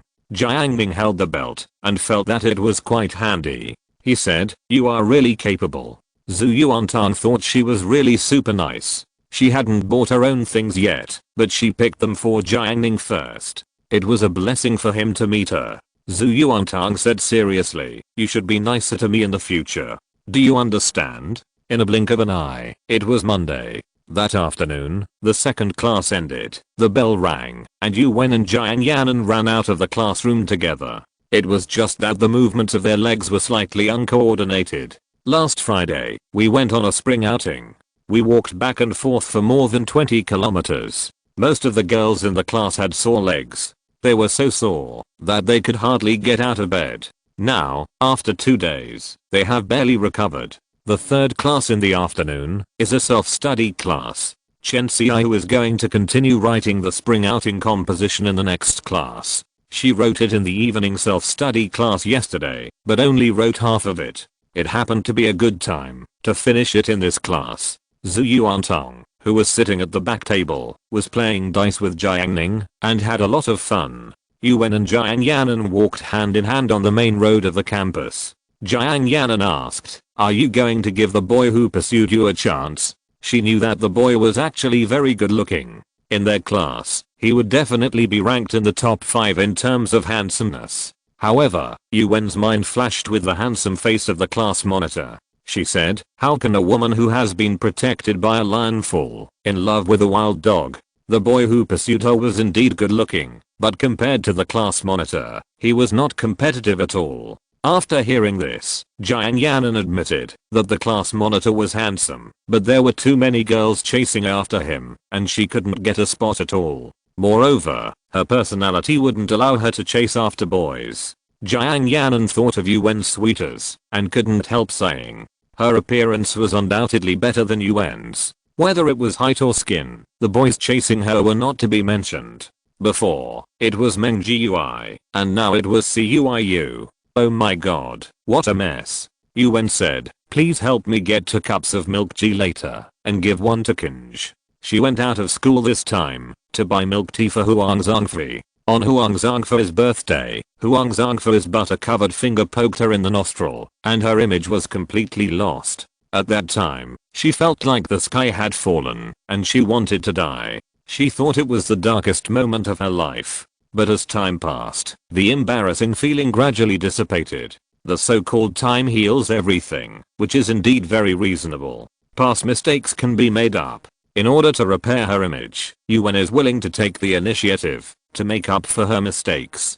For this reason, she planned to buy milk tea for Huang Zhangfei today. The 2 girls arrived at the school gate, but the gate was closed, and they couldn't get out. But it didn't matter, they had told the owner of the milk tea shop in advance, and within a minute, a young man came out of the milk tea shop at the door, and handed them 4 cups of milk tea through the gap of the telescopic door. After receiving the milk tea, they returned to the classroom, and there were still a few minutes before class. Ma Shicheng in the back row was playing games. Wang Langlong watched him play. Shan Kaikun turned the book in front of the 2 of them, and now his book turning skills are very advanced. "Brother Ma, I'll pour you some water." Wang Langlong picked up the 2 people's water cups. Hearing this, Ma Shicheng paused the game. He stretched his neck, looked at the front of the classroom, and the 2 water dispensers happened to be empty. "Let's go together." Ma Shicheng took the water cup. He walked along the aisle, and past Cuiu and Meng Gui. Cuiu said, "It should be fine now." Meng Gui also nodded, "Indeed." On Saturday, they kicked the cake stand and went back to worry for a long time, but no one came to find them. It was not until today that they relaxed their minds. Cuiu said, "I told you, if you do too many bad things, you are bound to suffer retribution." He saw with his own eyes that the stall owner was speechless. If this is not retribution, what is it? Ma Shicheng walked forward and passed by Yang Sheng again. Yang Sheng was writing an essay. "Hey, isn't this our table tennis champion?" "What, writing an essay?" Ma Shicheng said sarcastically. When he saw Yang Sheng, he immediately remembered something bad. His brother Ma had been brave all his life, but he fell here. Yang Sheng was writing an essay and ignored him. "It's boring for you to write like this. Learn from me and search for an article on the internet and copy it." Ma Shicheng shared his experience. Yang Sheng finally looked up. A smile appeared on his face. "This is why you ranked last in the exam." Ma Shicheng's old face fell, and he immediately looked down at Yang Sheng, sneering in his heart. It's not like he hasn't heard such words before. He has heard too many of them. What should he do when people insult him, look down on him, and bully him? Just tolerate him, let him, and endure him. When he reaches the 2nd year of high school, he will slap him in the face. By the way, the 2nd year of high school seems to be coming soon. Ma Shicheng suddenly remembered that it was almost April, and by July, the 1st year of high school would be over. Well, have fun in these few months, just as the last carnival. Ma Shicheng thought so. Yuan gave Shen Kinj a cup of milk tea, and then the last cup, she put it on Huang Zhangfei's table. "Class monitor, thank you for taking care of us in the past. I thank you on behalf of everyone." Yuan showed her most beautiful and sweetest smile. After hearing this, Ma Shicheng looked over here, and could only say that Yuan's smile was not like Yuan at all. Huang Zhangfei took the milk tea and thanked her. Yuan said, "This is red bean milk tea, and I added a portion of coconut flakes for you." As she said that, she also prepared a straw for Huang Zhangfei. Yuwen then began to hold her pearl milk tea. While drinking, she looked at Huang Zhangfei expectantly, trying to find a topic to chat with him. Ma Shicheng sneered in his heart. It was really outrageous. Jiang Ning was browsing her questions space and suddenly saw a selfie of a boy. She took her phone and said to Shen Qinj next to her, Qinj, look at this person. I remember he seemed to want to pursue you. After hearing this, Shen Qinj took a look at the photo and immediately remembered who this person was. She smiled and said, during military training, he swore to me that he would pursue me in the future. It's the second semester of the first year of high school now. I guess he forgot it. Yuwen has a low laugh point. After hearing this, she couldn't help laughing. With milk tea in her mouth, she couldn't breathe and choked all of a sudden. A pearl actually sprayed out of her nose. Ma Shicheng, oh my god, the pea shooter. Chapter 236. Have you heard of armor? The black pearl sprayed from Yuwen's nostrils drew an arc and landed on Dong Qingfeng's desk. Due to the elasticity of the pearls themselves, they jumped a few times on the table in an unruly manner, with a graceful posture. Damn it. Ha ha ha. The classmates around laughed together, extremely happy. Even Dong Qingfeng, who was nearby, was holding back his laughter. But he couldn't laugh. He was a philanthropic person. Although Yuwen's appearance did not meet the passing line he liked, in order to maintain his good impression in front of girls, he would never laugh. Brother Ma, you are wrong. Wang Lang retorted. It's not a pea shooter, it's a pearl shooter. Wang Lang concluded. On weekdays, Yuwen looked down on the students in the back row of their class. Wang Lang had been ridiculed by Yuwen before. Now that the other party is in trouble, they don't know how to repay kindness with kindness. If they don't add insult to injury now, when will they? Ma Shicheng said happily. If you drink it in winter, you will become an ice shooter. Wang Lang replied. If you drink it in summer, you will become a fire shooter. The two sang in unison, making the classmates laugh. The person involved, Yuwen, bent over and coughed. Her face flushed, and she only wished that her head was not a drill. Otherwise she would drill through the concrete floor and hide in a place where no one could find her. Shen Qinj patted her on the back and turned to look at Ma Jie and the others. She frowned slightly, and her pretty face showed displeasure. Ma Shicheng, do you think it's polite to say such things to a girl? She said coldly. Shen Qinj has pretty features and looks one level more beautiful than Jiang Ning. If she is placed in class 8, she can compete with Bayuxia. She used to come from a small town and had a sense of separation. She has been in Yuzhou City for more than half a year and often goes out to play with her sister. Her clothes, dressing, and temperament have changed a lot compared to the beginning. At this moment, she personally came forward to question the two of them. Such a beautiful girl really attracted the hearts of the boys. Dong Qingfeng and the others looked at Ma Shicheng in a joking manner. Look, you have offended Shen Qinj, the prettiest girl in the class, and your favorability is gone.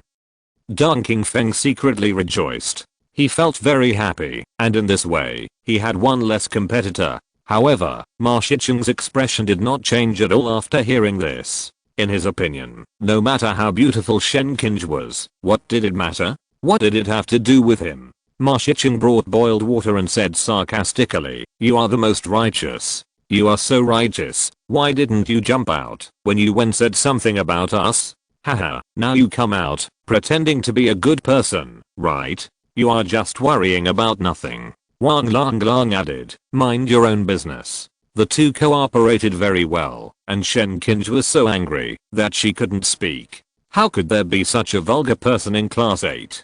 Don't you know how to tolerate girls? Ma Shicheng finished his counterattack and shouted, Lang, I'm here. Let's retreat. Ma Shicheng said. The two took the water and left. The people in the front row were dumbfounded. Dong Qingfeng didn't understand. In his opinion, every smile and frown of a beautiful girl could move people's hearts. If she got angry, the clouds would change color and the sky would fall.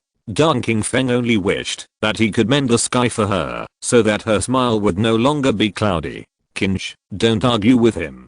Dong Qingfeng comforted her. Take advantage of the opportunity and watch me warm her up. Dong Qingfeng decided to warm her up all day. Dong Qingfeng looked at the back row and said, People like Marshicheng are the last in the class. They will definitely not be able to get into college in the future. You have nothing to worry about with such people. This was not bad. Shenkinj felt better after hearing it. The last person was not worth her anger. After all, such people would not have much future. She smiled again, and her mood was not affected by what happened just now. Thank you. The break was about to end.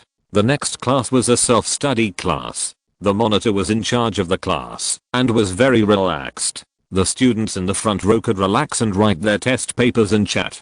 Students in the back row could secretly play with their phones and be absent-minded. Except for Yuan, who was living a miserable life. Everyone was very relaxed. Not only relaxed, but also very happy. After all, Yuan had just performed a fun show for everyone. Zhu Yuantan rested his head on his head and looked at Jiang Ning. What are you doing next class? Jiang Ning said, watching you sleep. In fact, he was going to draw a designed sketch of Huqi Mountain in the next class. After finishing the sketch, he would give it to Xiao Xuangshan and ask her to add some details.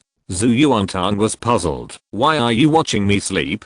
Jiang Ning, why? I can't watch. Humph, you can watch as you like. Zhu Yuantan was not feeling well today and didn't want to argue with Jiang Ning. On the other side, Wu Zhaoqi brought a basketball into the classroom and swayed to the beat of the music. Meng Jiui was spinning with a book in her hand, making a whirring sound. Cuiu was spinning a book normally. While he was spinning the book, Jiang Yanan glanced over here. Cuiu was so excited that the book almost fell. Jiang Yanan retracted her gaze. She still had to comfort Yuan. Just now, after Yuan sprayed the pearls, she lay with her face facing the desk, not saying a word, as if she was crying. However, Cuiu thought Jiang Yanan was disappointed in him. He was anxious and decided to restore his image in Jiang Yanan's heart. He looked at Meng Jiui turning the book with disdain in his heart. What kind of skill is turning a book? You can learn it casually. Even if he turns the book well, it's just so-so.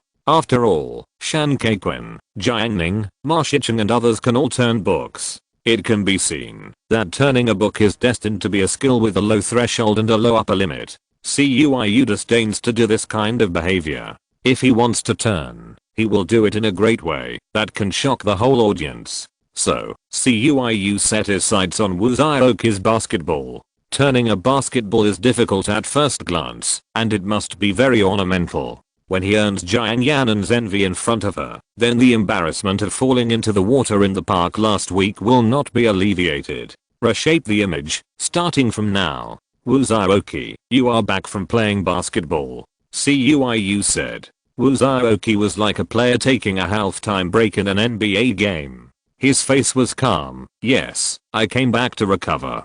He held the basketball under his arm. How many balls did Brother Qi win in the game just now? He and Wu Zhaoqi were not familiar with each other, so it was not easy to ask for a ball abruptly. They always had to get to know each other in advance. When Wu Zhaoqi heard that someone was concerned about his performance, he immediately became excited. The group of brats in class 5 came to play with me, and I beat them up. There was also a 1.9 meter tall guy in their class, but so what? He couldn't even touch my ball.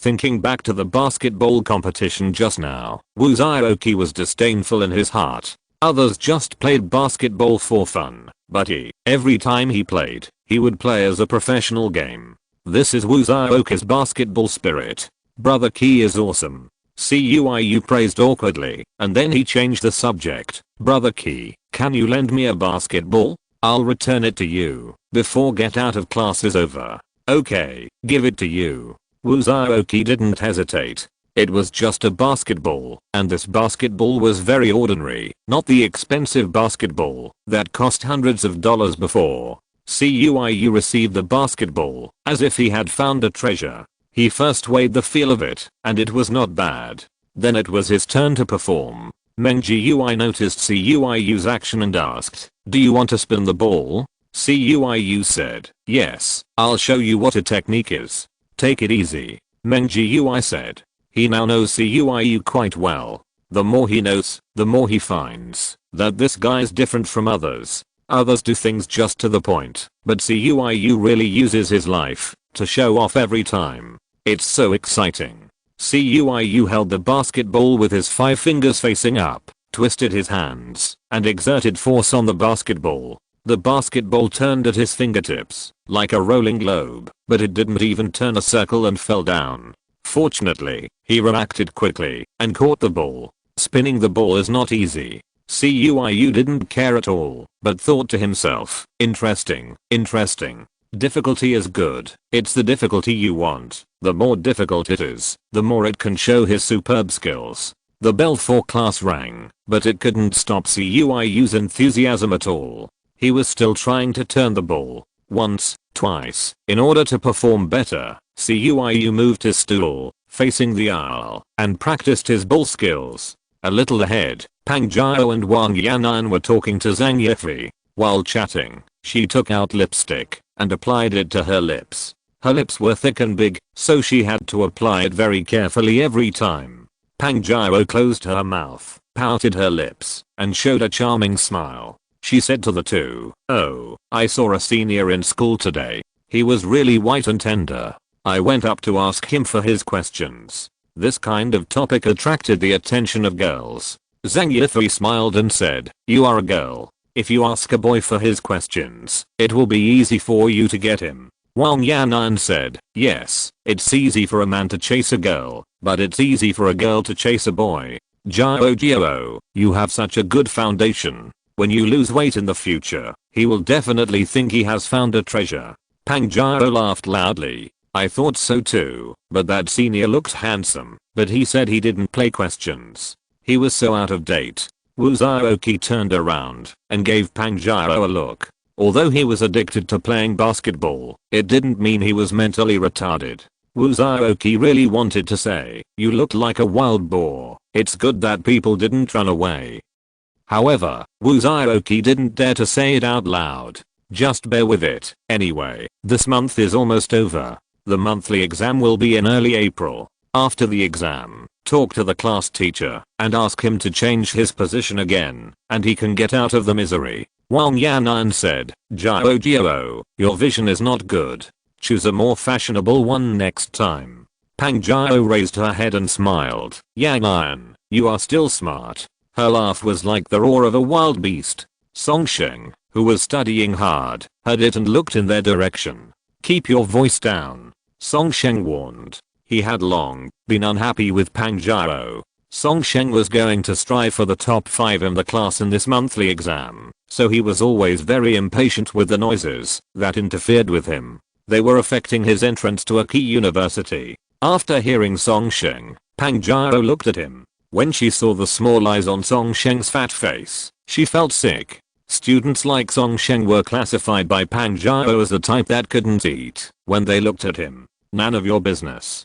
Pang Jiao cursed directly. Songsheng was angry. When had he been humiliated by a woman? When he first started school, he was so powerful that whoever dared to provoke him would just crash into him and be invincible. Now, he was humiliated by a woman. Songsheng shouted, "Fat pig, say another word." With a loud noise, the whole class was shocked, and countless eyes were cast collectively. This place has become the center of attention. Brother Ma, Wang Lang shouted. "Stop shouting, I know." Ma Shicheng had already started to pick out melon seeds. It had been a long time since he had a fight, and he finally waited for it again. Beat him hard. Jiao Kunan put down his phone, sat side by side with Hu Jun, and stretched his head to look forward. "How dare you call me a fat pig?" Pang Jiao stood up and roared, staring at Songsheng through Wu Zhaoqi. Pang Jiao cursed, "You dead cripple." Songsheng's broken leg was a lifelong shame for him. He had planned to keep it a secret from everyone forever, but for some reason, this news was spread out. Now that Pang Jiao had revealed his scar in public, he was furious. "You fucking say another word." Songsheng roared. Class monitor Huang Zhengfei had already run down from the podium. Pang Jiao pursed her beautiful lips. "Dead cripple, dead cripple, dead cripple." Songsheng was going crazy. She actually provoked him like this. Didn't she know what kind of person he was? Wu Zhaoqi, who was sandwiched in the middle, quietly shrank under the table. Without the basketball in his arms, he felt insecure. "You're done for today," I said. Song Sheng warned, and he threw down the black fountain pen in his hand. Pang Jiao was disdainful. She had never lost a fight. How dare a cripple compete with her? Cuiyu was not far from here. He was in the best position to watch the fun. He spun the basketball while watching the fun. Hey, the fun was doubled. He had a good talent and could keep the basketball on his fingertips for a few seconds. In order to learn faster, Cuiyu tried a trick. He threw the basketball upwards and prepared to practice a fancy ball spin. As a result, when he poked his other hand upwards, he used too much force and accidentally pushed the basketball out. The basketball tilted towards Pang Jiao and hit her shoulder. Cuiyu shuddered in his heart. Oh no. Pang Jiao and Song Sheng were arguing fiercely. Suddenly, she felt her shoulders sink. She turned her head suddenly and stared at her with her cow-like eyes. Who attacked me? Everyone's eyes were all looking at Cuiyu. Cuiyu had nothing in his hands. The basketball hit the floor, thumped, and then slowly stopped. Cuiyu's heart was also pounding, beating faster than usual, beating and beating. Familiar faces were facing him, staring at him. Cuiyu didn't care about those faces. But there was one face that he had to care about, and that was Jiang Nin's fair face. That was the woman he loved deeply, and that was the oath he swore to carry on with the ideals of Meng Jiu who had passed away. So many people were looking at Cuiyu. Pang Jiao locked onto Cuiyu. It was Cuiyu who was spinning the basketball just now, so who was the one who was attacking just now? The target had already emerged. Do you want to die? Pang Jiao said contemptuously. Cuiyu saw all the contempt, disdain, and underestimation she showed. Do you want to die? No, of course not. His pupils dilated, and he began to want to retreat. He couldn't help but lower his head, not daring to look Pang Jiao in the face. As long as he apologized, it should be fine. Pang Jiao, he shouldn't care anymore. But, do you want to apologize? Cuiyu thought of Wu Zhaoqi in the past. That day, he almost got into a fight with Pang Jiao, but in the end, Wu Zhaoqi still backed off. Just like the day before yesterday, Cuiyu accidentally stared at Pang Jiao and was ridiculed by her contempt, but he still backed off. As long as he backed off, he wouldn't be beaten. So what about now? Should he back off again? Thunder kept rumbling in his mind. Mao Zedaichi and Pang Jiao had a fight before. Did Mao Zedaichi back off? Today, Song Sheng and Pang Jiao confronted each other. Did Song Sheng back off? Was he, Cuiyu, going to be the person he once despised the most? Cuiyu stood motionless, as if he was petrified, which made everyone despise him, and it was boring. Wang Lang in the back row said, Brother Cuiyu is in trouble. Jiuo Kun sighed. Cuiyu is a man who knows when to advance, and when to retreat. Hu Jun said, he is also a coward. Ma Shicheng stared at Cuiyu. Not necessarily. Everyone, get ready. Wang Lang. What? Cuiyu's long silence made Pang Jiao extremely proud. She cursed as if showing off. Little thing, try to touch me next time. What a harsh voice, so noisy. Cuiyu didn't want to retreat anymore. He was not a coward. He wanted to tell Jiang Ning that he was not a coward. He would not retreat anymore. He had no way to retreat. If he encountered a desperate situation, if the price was to bow his head, then, let him take advantage of the situation. Cuiyu raised his head, and a raging fire burned in his eyes. Cuiyu said word by word, dead fat pig, touching you will dirty my hands. He trembled all over, and the sound he uttered was slightly distorted. However, to Pang Jiao's ears and the ears of the whole class, it felt like the world had changed. Was he trying to turn the world upside down? Wang Lang in the back row clenched his fists. Stand up, my brother Cuiyu stands up. He did not forget to crack open the melon seed shells and stuff them into his mouth. Pang Jiao roared, do you want to die? Being scolded by two disgusting people in a row, her patience was almost exhausted. Get out of here. Pang Jiao abandoned her target Song Sheng and switched to Cuiyu. She raised her big hand and planned to slap Cuiyu to death. Cuiyu watched helplessly. How could he sit and wait to die? If you want to fight, then fight. He tightened his muscles, stepped forward with his left foot, and stepped down hard, and the concrete ground was covered with dust, like a raging wave. His figure was like a giant bow in the hands of an ancient general, and it was suddenly tightened, and there seemed to be thunder in the air. In the chest, it was like the vibration of a drum, boom boom boom. Today, he, CUIU, with his humble body, went against the world. In a rage, he attacked with hatred, and CUIU's left foot was wrapped with amazing power. That foot cut through the air, rubbing out sobs and roars, and invisible airwaves were wiped out. The muscles and bones whistled, and the rumbling sounded. This kick will turn you into ashes.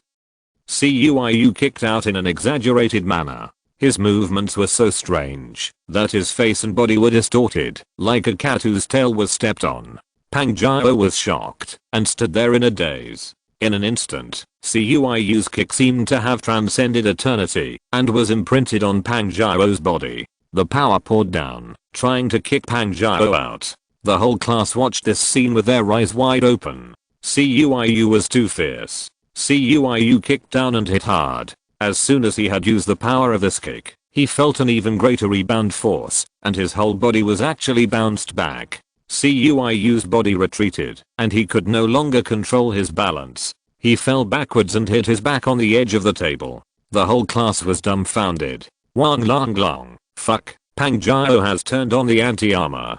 Ma Shiqing, the anti-armor only resists 30%, and she has resisted 130%. If you're listening to this novel on a channel other than Fanfic World, it means they downloaded and uploaded it without effort. We cordially invite you to visit our channel, Mundo Fanfic Novelos. There you'll find the original version of this story and you can explore many other novels of various genres. We're waiting for you to immerse yourself in a world of incredible novels. Chapter 237 His Hobbies. CUIU fell beside the table, his body collapsed on the ground, his eyes full of disbelief. The kick just now used up all his 16 years of strength. With one kick, the earth should have collapsed. Ordinary people could not withstand that blow at all. CUIU asked himself, the strength of this kick is definitely comparable to Jiang Ning's peak strength. Jiang Ning once kicked away the foreign enemy with one kick, and today CUIU kicked down Pang Jiao with one kick. Such a fierce warrior. However, why did the kick he had high hopes for usher in such an absurd result? Ruthless, too ruthless. CUIU's faith in his heart was almost destroyed. His eyes were dim. For a moment, he forgot to stand up because of the huge blow. Everyone looked at CUIU. The whole class was silent. Then the students looked at Pang Jiao again, as if they had met Pang Jiao for the first time. Even Song Sheng's eyelids twitched. Although he did not take CUIU seriously, the kick just now was indeed quite imposing, and it kicked out a fierce will, wantonness and arrogance. As a result, Pang Jiao easily resolved the situation. Even Song Sheng had never seen such a strange person.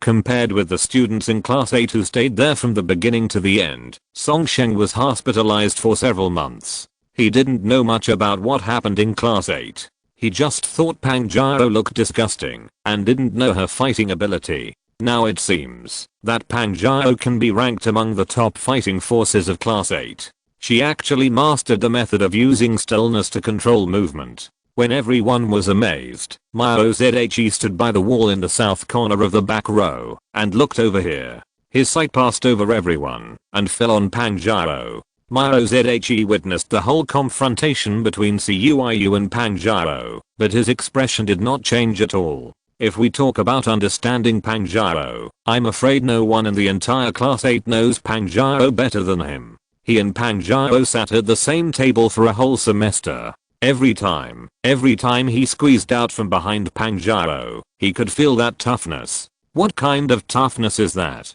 Just like Mao Zhe running on the playground, stepping on the plastic track, feeling that hardness and toughness. So when Mao Zhe and Pang Jiao fought that day, he knew that great strength could not bring about miracles. Because he was not Jiang Ning, he did not have the strength to kick someone away, so he chose a clause and fought Pang Jiao to a 50-50 draw. And CUIU, just an idiot. Mao Zhe continued to observe the battle situation. He planned to go back and tell his beloved online girlfriend, Yan Ni, about the battle situation. Is this all you have? Come on, come again.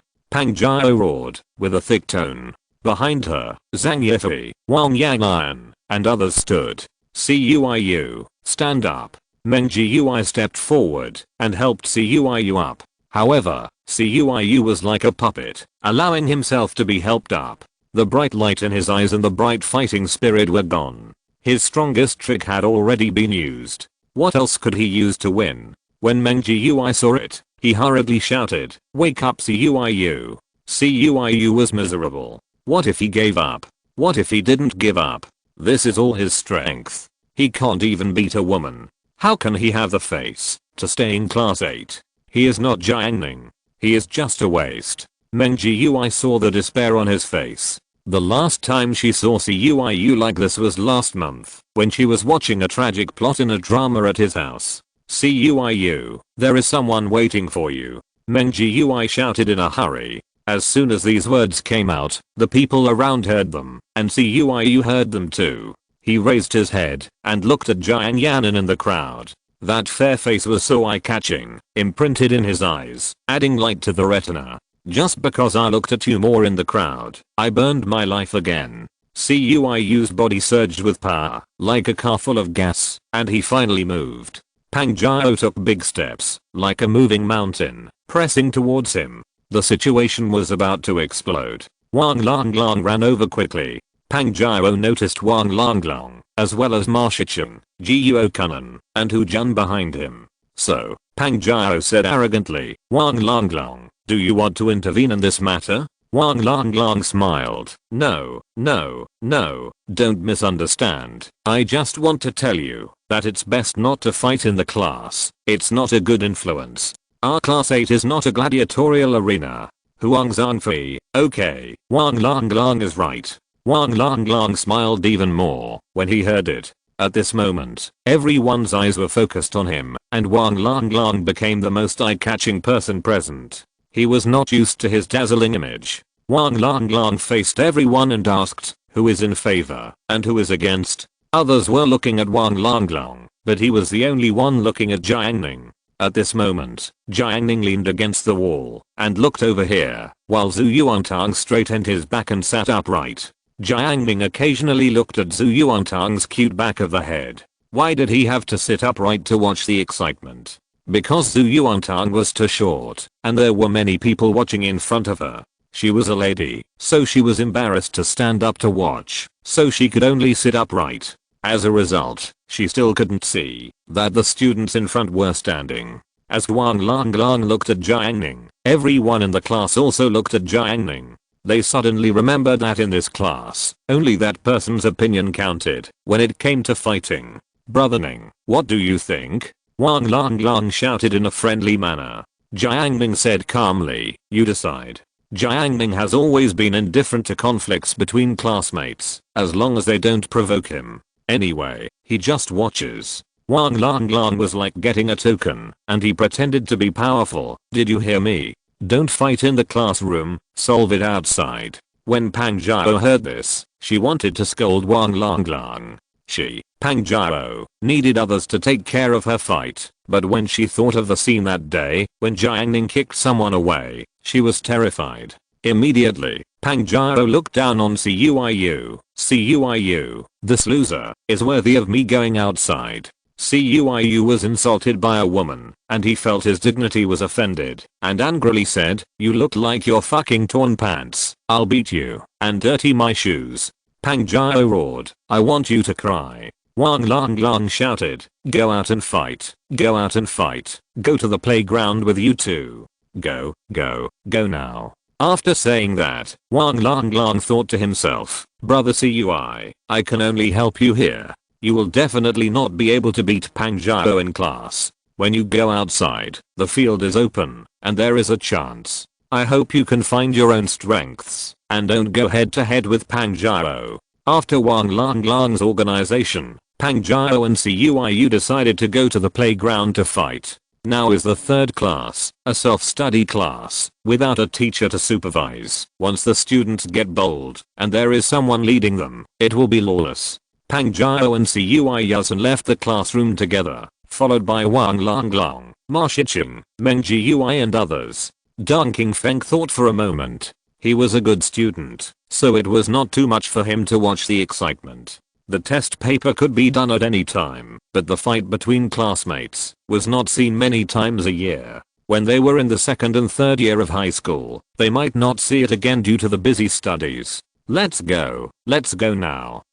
King Feng ran out of the classroom. When Chen Qian and Wang Yang saw it, Chen Qian stood still, while Wang Yang thought for a moment and ran out. Wang Yang had a good family background, and he could get in touch with Lin Zida. Wang Yang ran to the door of experimental class 1. At this time, class 1 was extremely quiet, with only the sound of the pen tip scratching on the paper. The students were concentrating on reading and doing questions. They were the seedlings of key universities and the future and the elite of number 4 middle school. Wang Yang stood at the door, and Lin Zida, who had been absent from class before, noticed it immediately. Wang Yang waved his hand with an excited expression. When Lin Zida saw it, he got up and left his seat. Brother Lin, someone in our class is fighting, right here on the playground. Wang Yang took the initiative to invite them. He pointed to the empty space downstairs, where Cuiyu and Pang Zhao were. Lin Zida was surprised and asked, are they a man and a woman? Yes, isn't it exciting? Wang Yang said. While the two were talking, a bunch of people came out from the staircase one after another. Wang Yang took a quick look and saw that they were all classmates from class 8, walking in groups of 3 or 5. It was so lively. Wang Yang also saw Shan Keiquan, Shan Zhao, Jiang Ning and others. Brother Lin, let's go over there quickly, or we won't be able to make it. The two went all the way downstairs, and Lin Zida said, wait for me, I'll go call a friend. Lin Zida came to the door of class 2 and looked inside. When everyone noticed him, he shouted, Li Shi. In the middle of the classroom, a beautiful girl raised her head. When she saw Lin Zida, she went straight to the door. Qi Xianheng in the back row noticed it, but didn't say anything. He didn't like Fatty Lin, and continued to play with his phone. Li Shi, let's go. I'll show you something nice. Lin Zida said. Ah. Li Shi was stunned for a moment. What's nice?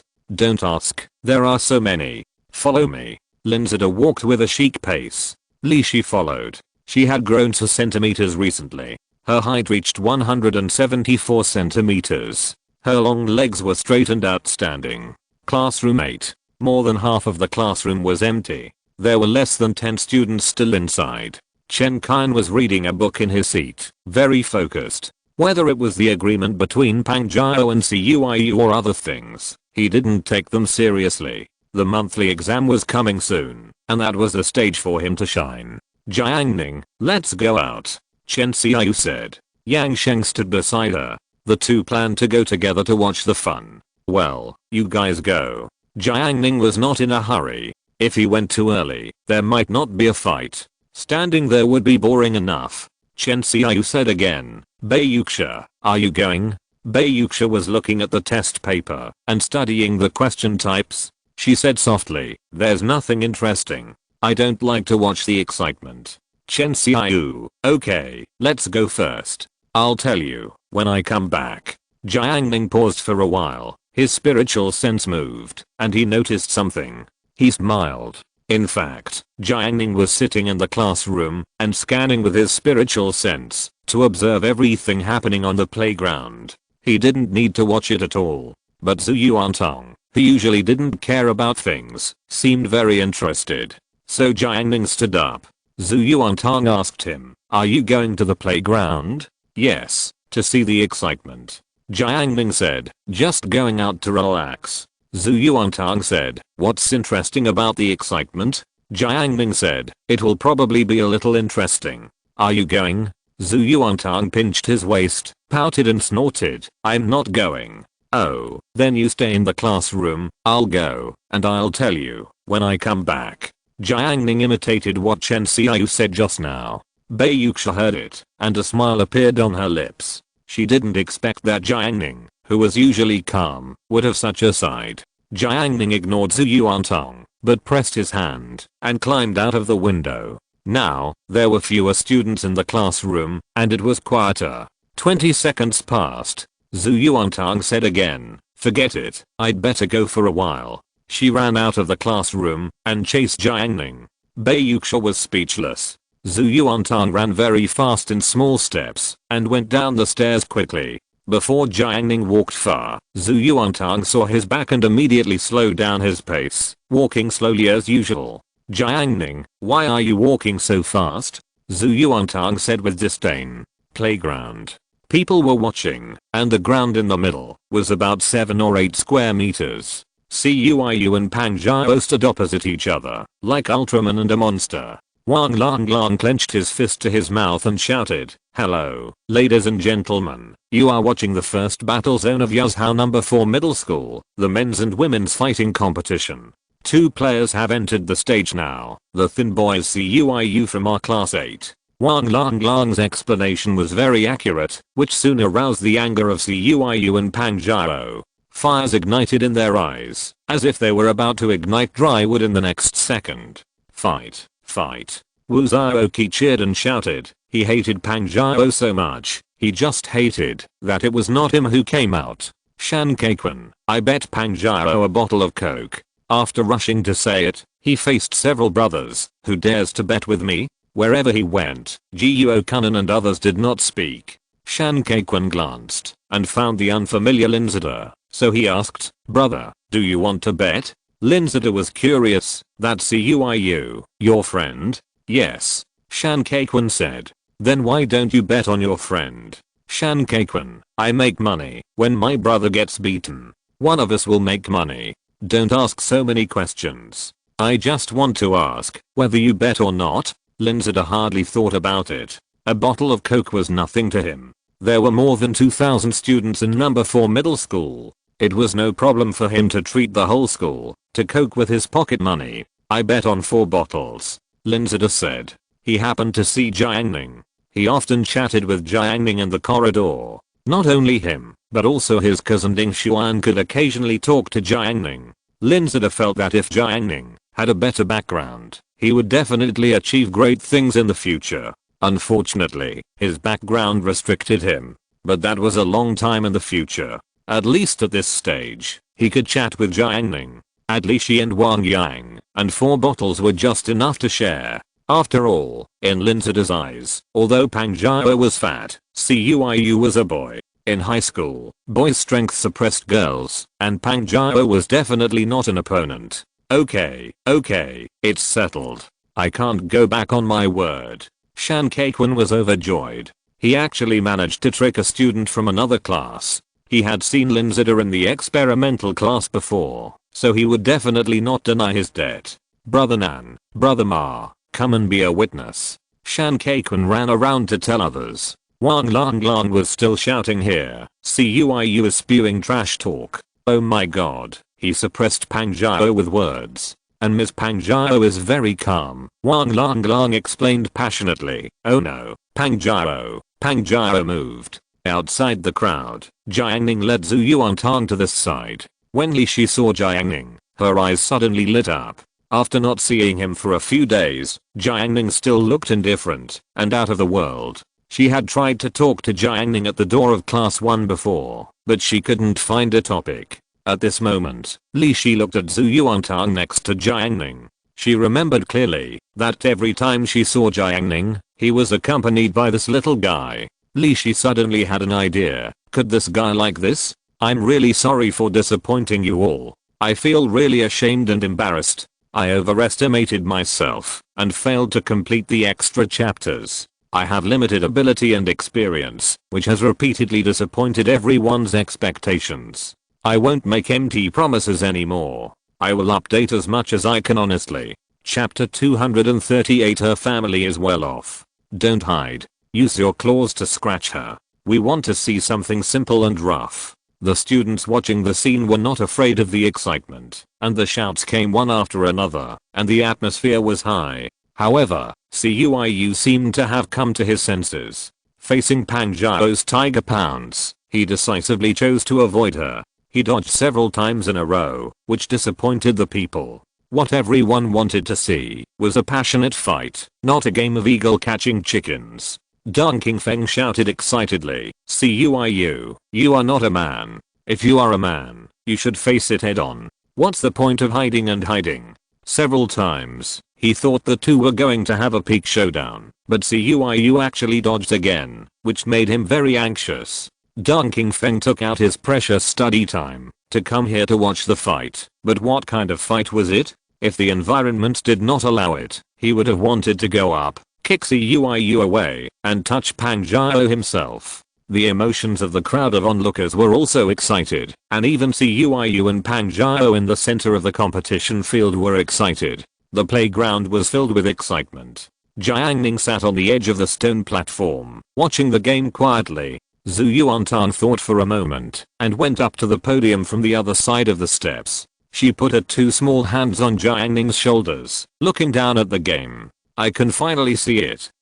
Zhu Yuantan was satisfied. Because her attention was diverted, the pain in her stomach was reduced a lot. Almost all the students were immersed in the contest between Cuiu and Pang Jiao, and everything outside could no longer affect them. And just as the crowd was in an uproar, a figure quietly approached the playground.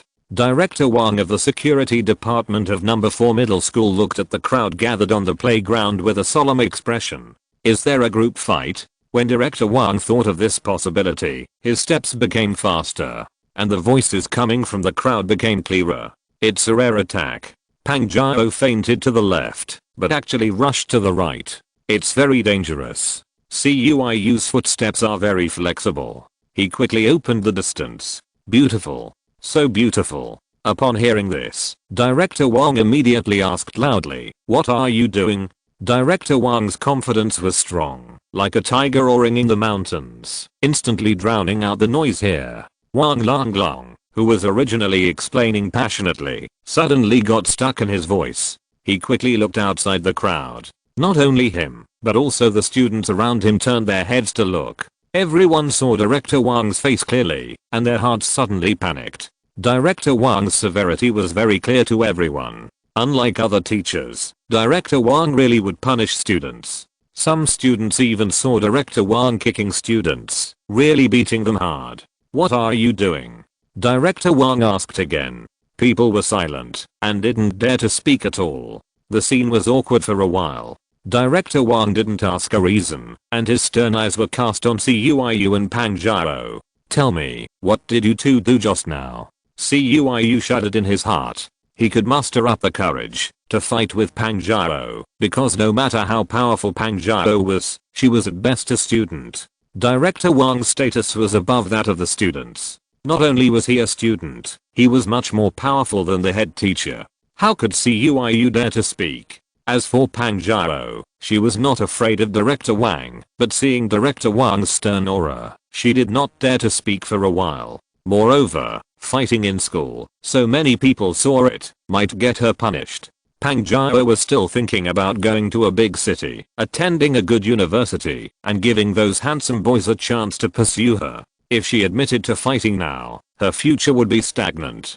Director Wang saw that no one answered. He looked around, his expression moved, and said sternly, "Fighting, right? It's a great achievement for you, right?" He stepped into the crowd.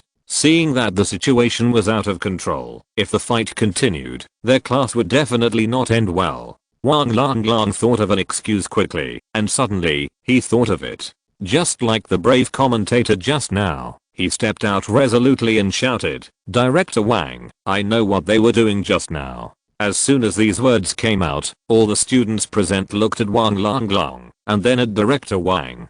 Director Wang turned around, and looked straight at him. Shan Keiquan and the others were anxious, and their eyes were on Ma Shichen. Ma Shichen made a reassuring gesture. He didn't know what Longlong had come up with, but according to Longlong's previous practice, he would definitely make things develop in a good direction. Wang Longlong said quickly, "Misunderstanding. Director Wang, you misunderstood. We heard that the sports meeting of number 4 middle school is coming soon, and we are training here to get good results. This is Cuiu from our class, and this is Pang Jiao. They are going to sign up for the 5,000 meter race, and come to the playground to practice in advance. Director Wang, you teach physical education students. You should know that you need to warm up and stretch before running, which is good for the body and will not hurt the knees." 2 students in our class were stretching just now. In order to explain clearly and get rid of the suspicion of fighting, Wang Lang said a lot of things. When Director Wang heard his words, he didn't believe it at the time. Stretching can attract so many people to watch. It is clearly a fight. Director Wang continued to ask, "What are you doing? Tell me the truth." CUIU reacted immediately after Wang Lang said this. Report to the director. Pang Jiao and I were really stretching just now. If you don't believe me, ask everyone. Ma Shichen shouted. I can testify that they were warming up just now. Shan Kaikun shouted enthusiastically. Warming up. It's warming up. Director Wang, I'm a student. Everything I said is true. Yes, it couldn't be more true. Meng Jiui joined in. After they finished speaking, Wang Yanan and Zhang Yifei on the other side said the same thing and directly settled the matter of running warm up. Director Wang, okay. He pointed at the group of students. Now these students' words were very consistent and he couldn't define them as fighting. But do you think he has no way out? Director Wang smiled and said, okay, you are warming up, right? CUIU hurriedly said, yes, it's warming up. It's time to warm up now, right? Director Wang asked. Hahaha, it's already warmed up. CUIU saw that the situation had calmed down and felt relaxed. Director Wang's face was stern and his tone was firm. You finished warming up, right? Now go and run 5,000 meters for me. I'll watch you to run, not even 1 meter less. CUIU opened his mouth in disbelief. Huh? And you, run for me quickly. Director Wang said, it's okay if you don't run. I'll tell the academic affairs office about this later. Director Wang led the two of them to the track. He held up the whistle hanging around his neck and shouted, 1, 2, 3, start, run. CUIU and Pang Jiao went running. The remaining students looked at the two people running on the track and looked at each other. Someone whispered, should we go back to the classroom? Deng Qingfeng, since we are here, keep watching. Someone said. Linzada said to Shan Kaikun, brother, does my bet on the bottles of coke still count? I still bet on that boy to win. Shan Kaikun looked at the two running figures on the playground. In terms of fighting, Pang Jiao crushed CUIU, but in terms of running, CUIU crushed Pang Jiao. No matter how you look at it, he wanted to go back on his word, but he just called his brothers to witness it. If he went back on his word, he would lose face for class 1. Shan Kaikun was also preparing to make a splash at the sports meet and attract Bayuxia's attention. His reputation could not be ruined. Shan Kaikun gritted his teeth. Count it. At this moment, some students have already returned to the classroom, but many students are still staying on the playground to watch. Boys like Songsheng, Mao Zhe, and Wu Zhaoqi, who have had grievances with Pang Jiao, are waiting to see Pang Jiao make a fool of herself. How could they leave easily? Some students began to move closer to the podium in order to find better seats for watching. Zhu Yuantang no longer supported Jiang Ning's shoulders. It was okay before when no one paid attention to this side, but now that other students were coming here, and there was also the strict director Wang, she couldn't do this anymore. Zhu Yuantang endured the pain and sat next to Jiang Ning. Li Shi had been paying attention to Jiang Ning. There were a lot of people watching the game here before, so it was not easy for her to go over. Now that they had dispersed, she moved closer to the podium, intending to get to know Zhu Yuantang. After all, she had no topic to talk to Jiang Ning about, so she might as well start with Zhu Yuantang, get to know Jiang Ning from the side, and find out about his relationship with Ding Xuan. Brother Nan, look at that girl, she's so tall. Shan Kaikun gestured. However, no one noticed it faster than Deng Qingfeng. He noticed this girl, since CUIU and Mao Zhe fought. Now that they stopped fighting, the purpose of his staying here was to see if he could say a few more words to the girl. Li Shi was wearing a channel-style jacket on her upper body and wide-leg pants with printed sneakers on her lower body. When she walked, her legs were particularly eye-catching. Even Zhu Yuantang noticed it. She looked down at her short legs and inevitably felt inferior. However, in less than a second, Zhu Yuantang began to look for her advantages again. Soon he was no longer worried. Li Shi was very generous and never shy. She went to the podium and sat next to Zhu Yuantang. First, she watched the two people running on the playground. Li Shi looked at Pang Jiao's body shape and felt that Director Wang's punishment was, in a sense, good for Pang Jiao. Then, she began to find topics to talk to Zhu Yuantong. Are they in your class? Yes. Zhu Yuantong answered very briefly. Oh, they used to fight in class? Li Shi asked. Zhu Yuantong answered truthfully, I don't know much. I don't pay much attention to those things usually. Li Shi nodded. That's right. Zhu Yuantong, who is the top student in the grade, probably spends all her time studying. Just like the top students in her class, she only has study in her mind. Otherwise, it is difficult to achieve such results. Although Li Shi doesn't think that her being the top student in the grade is anything great, she still thinks highly of people who can calm down and study. Are you a boarding student? Li Shi said. No. Zhu Yuantong definitely can't live in the school. She can't sleep at all if she sleeps in the same room with someone she doesn't know. Li Shi nodded. Well, how do you usually come to school? She needs to understand Zhu Yuantong now. She should definitely ask questions first, find common ground, and start a topic with this. It is impossible to say that she can chat with Zhu Yuantong and become good sisters right away. How do you come to school? Zhu Yuantong glanced at Jiang Ning and said lightly, there is a driver to pick me up.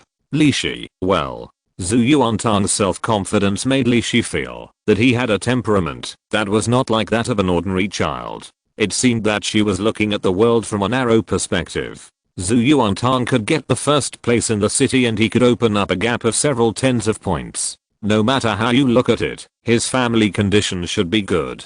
Li Shi's impression of Zhu Yuantong improved a little. Since their families were rich, it would be easy to find common topics. She said, the restaurant in front of the 4th middle school still tastes a little bit worse. Recently, I went to the city for dinner. There are 2 private restaurants. The taste is very good, better than the cooking of my chef. What about you? Where do you usually go for dinner? Li Shi asked. Zhu Yuantong thought for a moment and said, as for me, I used to ask someone to send some over. Now I go home to eat. Li Shi, not bad. Jiang Ning glanced at Zhu Yuantong and watched her bragging. He picked up his phone and took a look. Shan Qingrong, be careful on the road. Let Zhu Yuantong rest more. I've approved the day off for self-study tomorrow. Remember to send me a message when you get home. Jiang Ning replied, okay, let's go. After he learned that Zhu Yuantong was not feeling well, he asked for leave from the class teacher and did not have to go to the evening self-study class. Chapter 239 How does it feel? After getting a reply from her class teacher Shan Qingrong, Jiang Ning was not going to watch Cuiyu and Pang Jiao's 5,000 meter race. Let's go home. Jiang Ning said. Zhu Yuantong, it's not over yet? Then I'll go home by myself. Jiang Ning walked out of the playground. Zhu Yuantong wanted to be tough and get rid of Jiang Ning, the driver, but she didn't have the courage.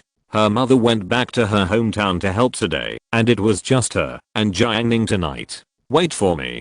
Zhu Yuantong moved down from the podium and chased after Jiang Ning. Li Shi was left sitting alone. Lin Zida and Wang Yan came over. Hey, are you chatting with Jiang Ning? Lin Zida noticed just now that he brought Li Shi out to watch the fun, so he must pay attention to her movements. Not with Jiang Ning, but with Zhu Yuantong. I just found out that her family is quite well off, and she actually has a driver to pick her up. Li Shi was surprised. Even among the people she knew, she was one of the few who could be picked up by a driver to go to school. Lin Zida was stunned after hearing this, and then he said, the driver she is talking about, could it be Jiang Ning? Li Shi asked back, Jiang Ning is a driver, can he drive at his age? Lin Zida's expression was strange. He rides a bicycle to take Zhu Yuantong to school every day. If you don't believe me, look over there. Lin Zida pointed to a distance of 100 or 200 meters. Li Shi saw that Jiang Ning was pushing a mountain bike and Zhu Yuantong was following closely behind. Is she lying to me? This thought popped into Li Shi's mind at the first time. She was a little angry, but when she carefully recalled the details of the conversation with Zhu Yuantong, what the other party said was exactly the same. A 5,000 meter long distance run is not that difficult. Many ordinary people who run all year round can easily run 10,000 meters, not to mention 5,000 meters, and even less than an hour. However, Cuiyu and Pang Jiao are just ordinary high school students after all. They don't practice sports and rarely run such long distances. For them, 5,000 meters is really very difficult. Moreover, with Director Wang urging them, they were afraid that Director Wang would be dissatisfied and report to the Academic Affairs Office. They did not dare to run too slowly, and in the final stage, they almost half crawled over. The students watching were very happy to see this. Wang Lang and others cheered Cuiyu and laughed secretly. In the end, Cuiyu completed the 5,000 meter task by 1 lap ahead of Pang Jiao.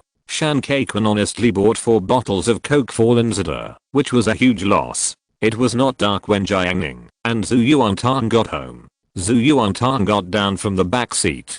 Her house was cold and deserted, and her mother was not there. In fact, when she was in junior high school, her mother worked the night shift and was often not there at night. At that time, Zhu Yuantang was always alone, locking the door tightly, turning on the lights in the room, waiting for her mother to come back in fear, and did not dare to fall asleep. Now with Jiang Ning next door, she has become much braver. However, today, perhaps due to physical reasons, Zhu Yuantang suddenly felt desolate. She moved to Jiang Ning's room and sat on the sofa. The sofa was very soft. It was delivered by a small truck on a weekend and was placed in Jiang Ning's room. So the sofa became Zhu Yuantang's throne. She would curl up in it when she had nothing to do. Jiang Ning turned on the computer, found the news channel, and let it play. Zhu Yuantang hugged the little bear, her face pale and weak, and she shrank her body. Jiang Ning, am I good to you usually? She counted on her fingers. I cook for you, wash your clothes, dry your quilts, and tutor you. Zhu Yuantang tried to wake Jiang Ning up and let him understand how good she was. You see, I'm super good to you. Can you cook for me tonight? Zhu Yuantang pressed the little bear stuffed animal on her belly. Jiang Ning did not argue with Zhu Yuantang this time, but smiled and said, okay, wait for me to cook. Zhu Yuantang almost thought she had heard it wrong. Jiang Ning actually agreed easily. Before she could talk to Jiang Ning went out. The room became quiet again, and only the sound of the TV program rang in the room. It was getting darker, and there was a rustling sound outside the window. The rain gradually got heavier, and a string of raindrops hit the eaves, splashing crystal water. The clothes drying outside. Zhu Yuantang thought of this, and then she was surprised that there were no clothes drying outside, and her heart was at peace again. The terrain of the bungalow is not low. There are more than 10 centimeters of steps between the bedrooms and the cement floor in the yard of Zhu Yuantang's 2 houses. Unless it is pouring rain, there will be no flooding in the house. The rain still continued. Zhu Yuantang was a little hungry. When she was hungry, she became weaker. At this time, Jiang Ning came in from the door with an umbrella and a pot. It's time to eat. The pot was placed on the small table. Jiang Ning opened the lid, and the steam came out. The room seemed to be warmer. Braised buns. Zhu Yuantang called out. In addition to the baked buns, Jiang Ning also fried a dish, minced beef, garlic moss and dried tofu, with green pepper and red pepper sauce. He usually observed Zhu Yuantang cooking, and could almost completely replicate her cooking skills. He also fried 3 eggs. She also cooked pumpkin porridge. Actually, cooking porridge is a waste of time. However, when Jiang Ning used the spiritual fire, the heat was evenly distributed, and the cooking efficiency was extremely high. He went outside to bring a basin of water. Wash your hands and eat. Zhu Yuantang washed her hands and volunteered. I'll roll it for you. She took out a round steamed bun, folded it in half, held it in her hand, took a spoon to scoop up the minced beef, and spread it on the steamed bun. She even generously picked up a whole fried egg. She used to give Jiang Ning half of it. After rolling the steamed bun, she resisted the urge to take a bite and handed it to Jiang Ning. Then she started to make her own. The two of them gathered at the small table, listening to the sound of rain outside, drinking porridge and eating, and the screen was playing news about national affairs. After Zhu Yuantang finished eating, she lay down on the sofa beautifully. So happy. If it weren't for the discomfort in her stomach, this would definitely be the happiest thing in the world. After dinner, it was completely dark. Jiang Ning took the pots and bowls to Zhu Yuantang's house and washed them in 3 seconds. He just went back to his room. At 9 o'clock in the evening, the rain stopped for a while. Zhu Yuantang went home to take a shower and washed her hair. She was wearing pajamas and ran to Jiang Ning's room to act pitiful. Jiang Ning scanned her with his spiritual sense and knew that she had reached those days of the month. He said, "Stomachash?" If it was usual, Zhu Yuantang would definitely say, "Stomachash? Absolutely impossible. How can a strong person feel pain?" However, today, her condition was more serious than usual. She didn't want to be tough, but hummed softly, "It's my lower abdomen that hurts." She emphasized.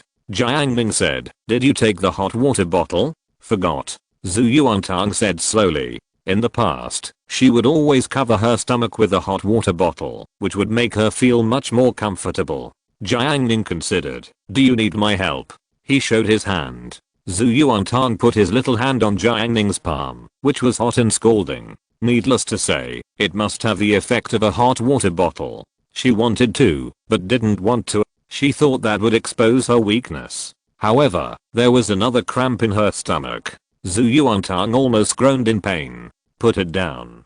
Zhu Yuantang closed her eyes and laid down on the sofa. Her pajamas were rubbed up a little, revealing a charming white waist. Jiang Ning looked at his hands and saw spiritual power flowing on the surface. He had already activated a spell. He leaned forward and pressed his hand on it. Zhu Yuantang immediately felt a burst of heat, which was more comfortable than a hot water bottle. The previous colic disappeared, replaced by a warm feeling.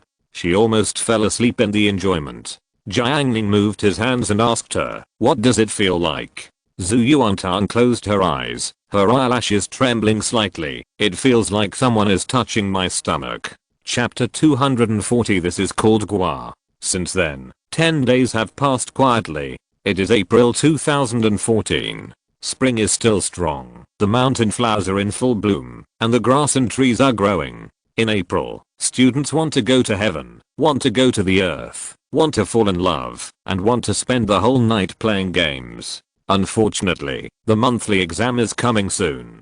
Twin sister Chen Xiaoyu found Jiang Ning and asked a question. "Jiang Ning, have you ever had a similar feeling? Feeling trapped, as if you have been staying in the same place? I want to move forward, but I can't move forward. Tell me, what's wrong with me?" She looked melancholy, with the sadness of a young girl. Jiang Ning bit her gum and said, "I'm free." "Chen Xiaoyu, you don't have time." Zhu Yuantang said, "He doesn't have time. He is so happy every day. No one is busier than him." They agreed to play together on the weekend, but Jiang Ning stood her up, making Zhu Yuantang wait in vain. She swore that she would never trust Jiang Ning again. Chen Xiaoyu didn't get the answer she wanted and seemed a little frustrated.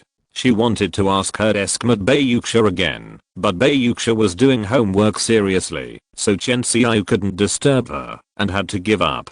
"Jiang Ning, will the weather be good tomorrow?" Zhu Yuantang asked. In recent days, there has always been annoying drizzles. Zhu Yuantang is the kind of child who hopes for sunny days when she goes to school and rains on days when she doesn't go to school. In fact, she can check the weather forecast on her mobile phone. Zhu Yuantang used to use an app called Moji Weather. It is quite accurate, but Zhu Yuantang feels cheated. One morning, she checked the weather forecast in the app, which showed that it would be sunny today, and then she followed Jiang Ning to school without an umbrella. As a result, it rained after school in the afternoon. Zhu Yuantang was very angry that the weather forecast of the software actually deceived her. She opened the weather software fiercely at the time, wanting to argue with it, but when she opened the software, it actually showed that it was raining again. After being cheated several times, Zhu Yuantang realized that the weather forecast of this software is updated in real time. From then on, whenever she wanted to know about the weather, she would ask Jiang Ning directly. Because on the day when it rained, Jiang Ning happened to bring an umbrella. It was definitely not a coincidence that he could always bring an umbrella accurately. From then on, Zhu Yuantang had a clear understanding. Jiang Ning is more accurate than the weather forecast. Jiang Ning looked at the sky outside the window, and his vision instantly penetrated the sky at an altitude of 10,000 meters. Of course, relying solely on the eyes, it is not possible to accurately judge the weather conditions. It also requires a little bit of divination. He was once a in great perfection cultivator. Although he lost his cultivation, he did not lose many of the skills he had mastered. Jiang Ning can use divination, which is not very dependent on cultivation. He pinched his fingers, calmed down for 2 seconds, and said, "Tomorrow will be sunny and windless." Zhu Yuantang stared at him without blinking, and suddenly shouted in surprise, Jiang Ning, you can tell fortunes." Jiang Ning's appearance just now was too professional. Zhu Yuantang was reminded of her childhood, when an old man was lost in the village. The whole village went out and searched for the old man for 3 days and 2 nights, but could not find him. Later, the family had nowhere to go and turned to a fortune teller in the town for help. The fortune teller was famous far and wide and charged 500 yuan for one fortune telling. At that time, Zhu Yuantang went to the fortune teller shop with her family. She sat in her mother's arms and saw the fortune teller. He pinched his fingers and said 4 words, "Southeast, reed leaves." The family followed the instructions and found the lost old man under the reed leaves by the river in the southeast of the village. "Fortune telling?"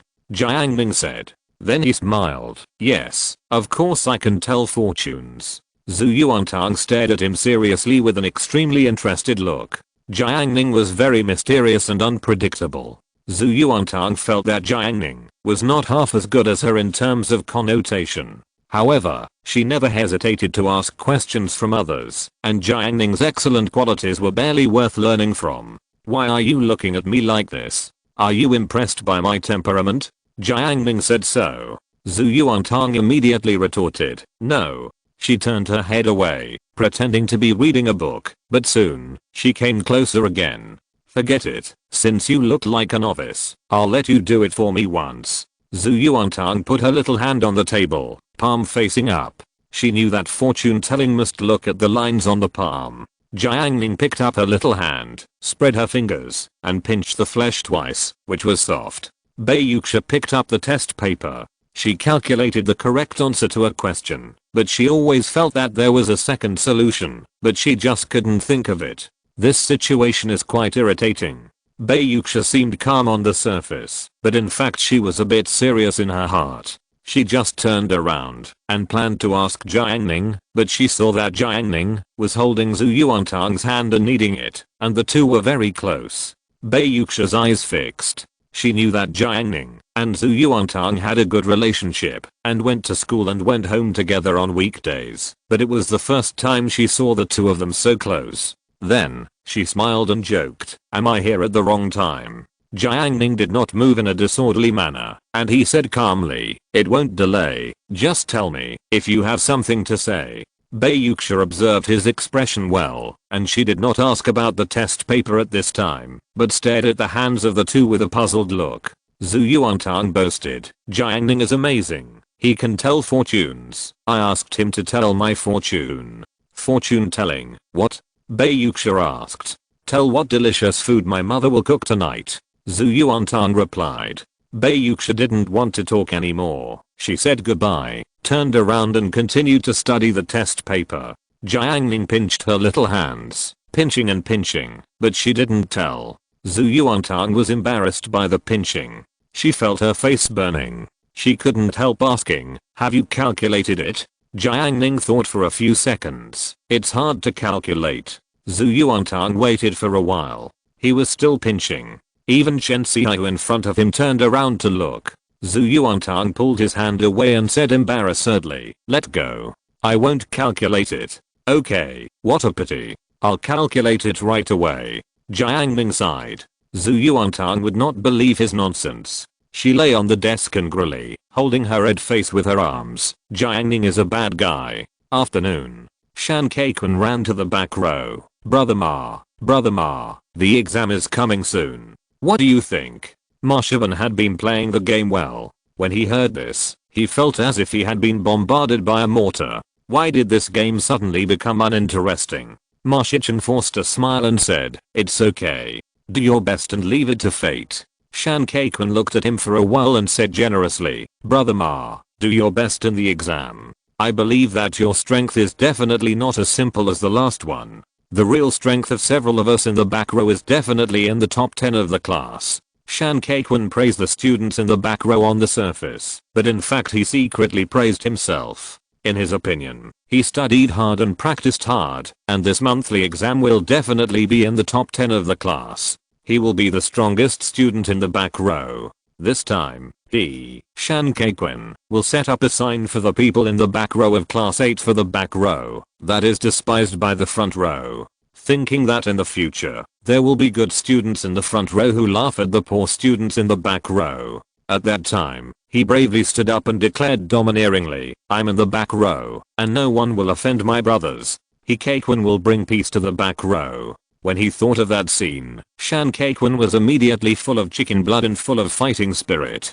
He was not taking the exam alone, he was carrying the dignity of the brothers in the back row. While fantasizing like this, Shan Kaikwin suddenly caught sight of Myo Zhe. Myo Zhe was tired of doing the questions, and was looking over here. When their eyes met, Shan Kaikwin thought of Myo Zhe's grades. Even if Myo Zhe was in the top 10 in the class, he was still in the top 10. But Shan Kaikwin was not afraid at all. He was going to beat Myo Zhe in this exam. Wang Lang said, indeed, my brother Ma has a great brain. As long as my brother Ma is serious, he can be in the top 10 in a matter of minutes. Hu-jun, it's just that my brother Ma doesn't study. Hu-jun felt that Ma Shicheng loved games as much as he loved ripe peaches. This was a belief engraved in his bones, and could never be changed. Hu-jun looked down at his math test paper, and suddenly felt worried. Math teacher, if you don't come back, my heart will belong to the proprietress of the braised chicken shop.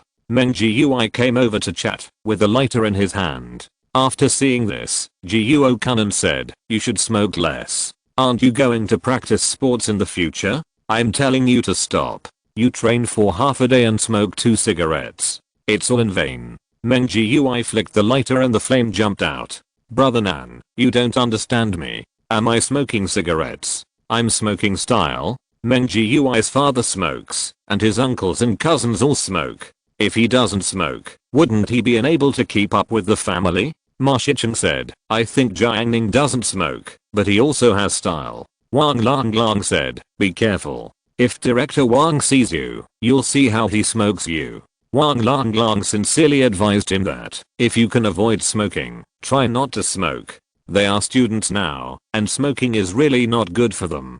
Several people followed the topic of smoking and started chatting. Suddenly, 2 figures came in at the door of the classroom. The leader was Qian Heng, who was dressed fashionably. As for the boy behind him, his dress was even more unique. The bowl cut, moccasins, and cropped pants. It was Zhao Xiaofeng. Zhao Xiaofeng stood arrogantly at the door of class 8, with a defiant expression, and scanned the classmates in class 8 with his eyes without any cover, especially the pretty girls' faces, looking at them unscrupulously for a while. When he saw Jiang Ning, his face changed. He remembered that some time ago, he hit Jiang Ning while playing basketball, making him look bad, but the ball was blocked and thrown over casually, hitting the basket.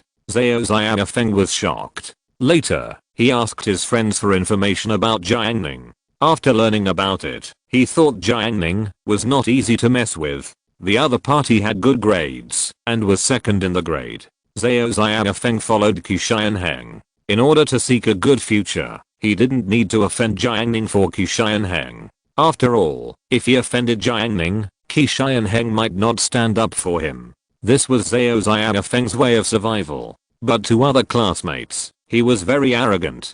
This is class 8, not bad, not bad, the girls are pretty. He spoke loudly, not avoiding the students in class 8. As a result, some boys couldn't stand it. Meng Jiui thought it was okay. He flicked the lighter, and a flame jumped out. But the lighter didn't have enough oil. Meng Jiui wondered, why is this flame still jumping? Wang Lang shouted, because it's a little spiritual fire. Qian Heng walked to Wang Yang and shouted warmly, Wang Yang, let's go out and chat. He talked to Wang Yang, but his eyes kept looking at Yang Sheng. Yang Sheng was still dressed in simple sportswear, clean and neat, different from the exquisiteness of other girls, but she looked very comfortable. Qian Heng was still thinking about pursuing Yang Sheng. He added Yang Sheng's questions before, but was rejected without hesitation. In fact, it was not a rejection, because Yang Sheng's questions showed that adding friends was not allowed. Qi Xianheng came to class 8 to find Wang Yang many times, just to brush his presence. Wang Yang was quite cooperative. Wang Yang had a good family and his parents had extensive connections in Yazhou. He was influenced by them and understood the benefits of connections. He was willing to make friends with students from well-off families, such as Lin Zida from class 1. Later, Qi Xianheng took the initiative to find him to make friends. Wang Yang did not refuse, but was very happy. Wang Yang knew Qi Xianheng's intention, which was nothing more than wanting to pursue Yang Sheng. He patted the seat next to him and said, "Brother Xian, don't go out to chat, talk here." Qi Xianheng was very satisfied. This place was very close to Yang Sheng, which was just right for him to chat and brag. He was like an actor, with a good conversation and temperament. He talked about finance, war, peace, the present, the future, and the past. He was proficient in astronomy, geography, and philosophy. Wang Yang cooperated with his performance. This was an impeccable performance, a one-man show by Qi Xianheng. However, Yang Sheng, who he was thinking about, turned a blind eye to this performance. Qi Xianheng raised the volume and played loudly. Finally, Yang Sheng turned his head. Has she finally been impressed by my talent? Qi Xianheng was overwhelmed. But he heard Yang Sheng say, "Why, do you want me to buy you a speaker at the market?" Gao Hishui came to class with a dark face. He was in a bad mood today. Gao Hishui usually likes to drink Red Bull to refresh himself when he grades papers. So he put a box of Red Bull in the office and opened a bottle to drink when he had nothing to do. As a result, when he arrived at the office this morning, he found that half of the Red Bull he had just bought was missing. Gao Hishui thought that his colleagues had drunk it, so he asked in the office, but it turned out that his colleagues did not drink it.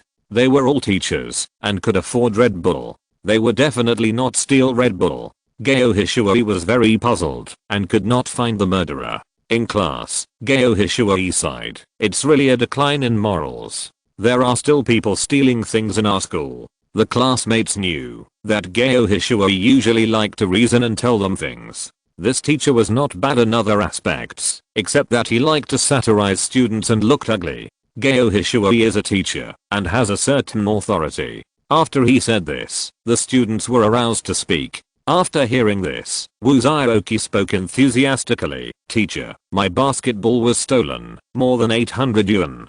Jiuo Kanan said, my power bank was also stolen. Shan Kaikun, my data cable is gone."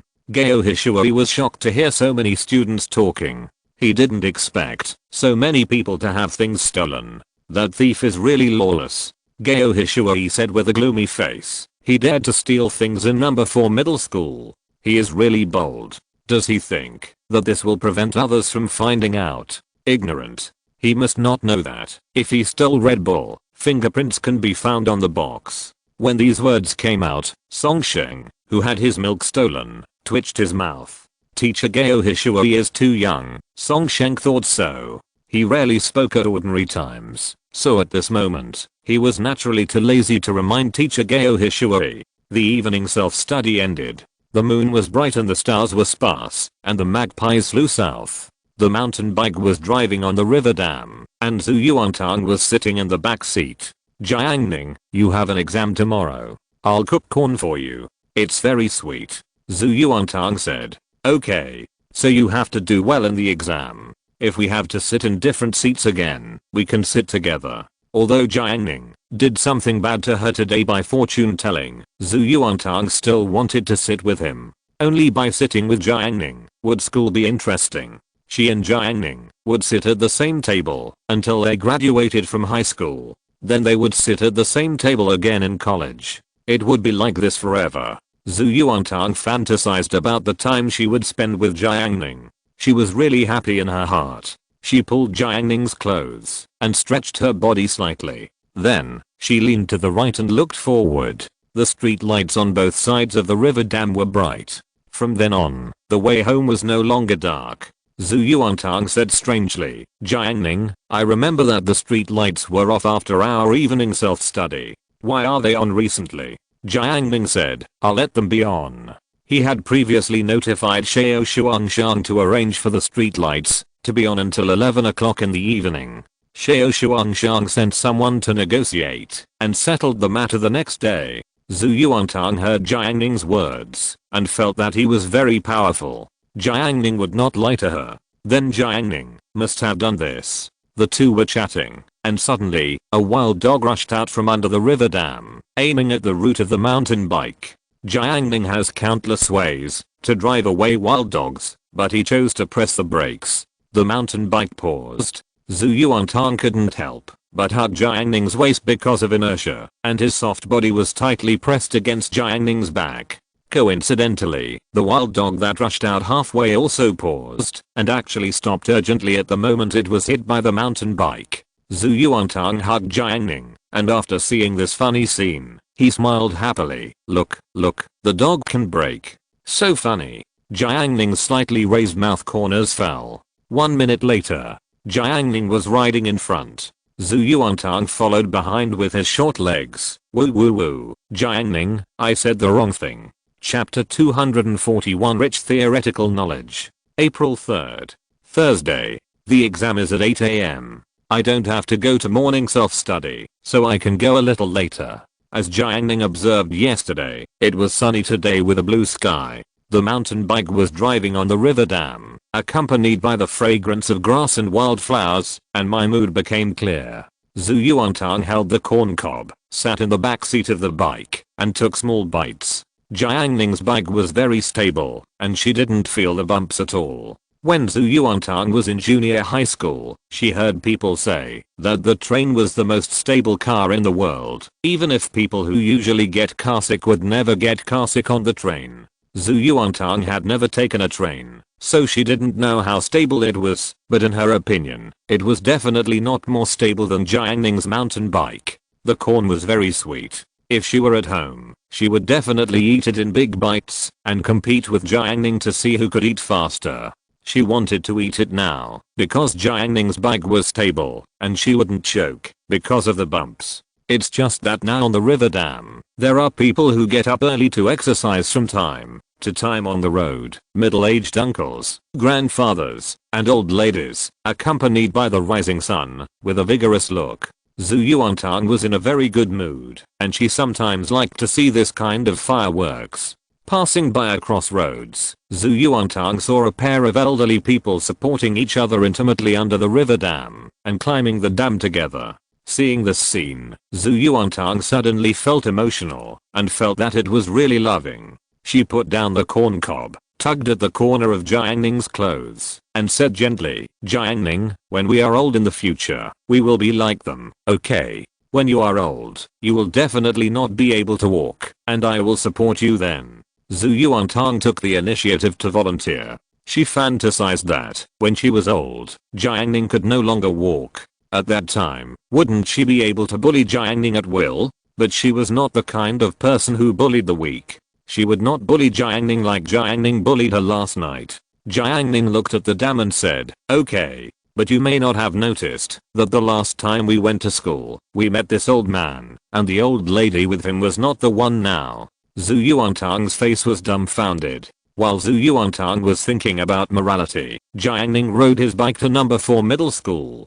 Class 8 was much emptier than usual, with white test number sheets posted on the desks. Most of the students in the classroom were unfamiliar faces. The most eye-catching one was the last row of seats, where Shan Kaikwan and Wang Lang sat opposite each other, playing chess. On the side, Ma Shichen was concentrating on playing games. Hu Jun and Ji Yuo Kunan were watching the two play chess. After a game of chess, Wang Lang was almost defeated. Shan Kaikwan's face was full of smiles. Lang's skills are not bad.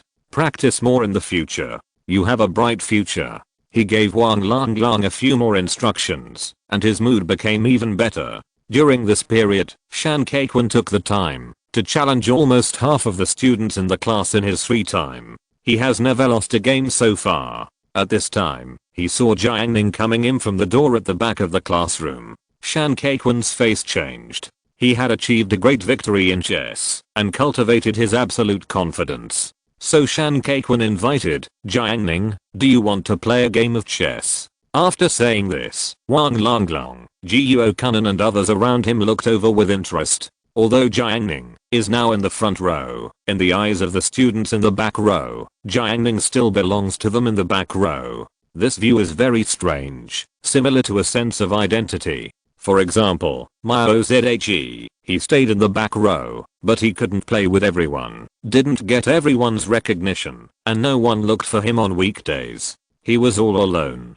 Jiang Ning scanned the clock with his spiritual sense. There were still 15 minutes before the exam, and he and Zhu Yuantang would go to class 1 immediately. So he refused. Not today, let's play next time. Shan Kaikwan felt a little regretful. He was still thinking that, if he beat Jiang Ning today, he would show off his prestige. However, Shan Kaikwan thought about it, and felt that it was good not to play chess now. Time was tight, and Bai Yuxia was not around. Even if he beat Jiang Ning, Bai Yuxia would not see it, so winning the game would be meaningless. Wang Longlong finished the chess game, slapped his head, and was surprised. Brother Ma, we forgot to go to class 1 to play games. Before every exam, they would always go to the class 1 examination room to desecrate it, but today when playing chess with Shan Kaikwan, they actually forgot. Wang Longlong was so uncomfortable that he saw that time was running out, and it was too late.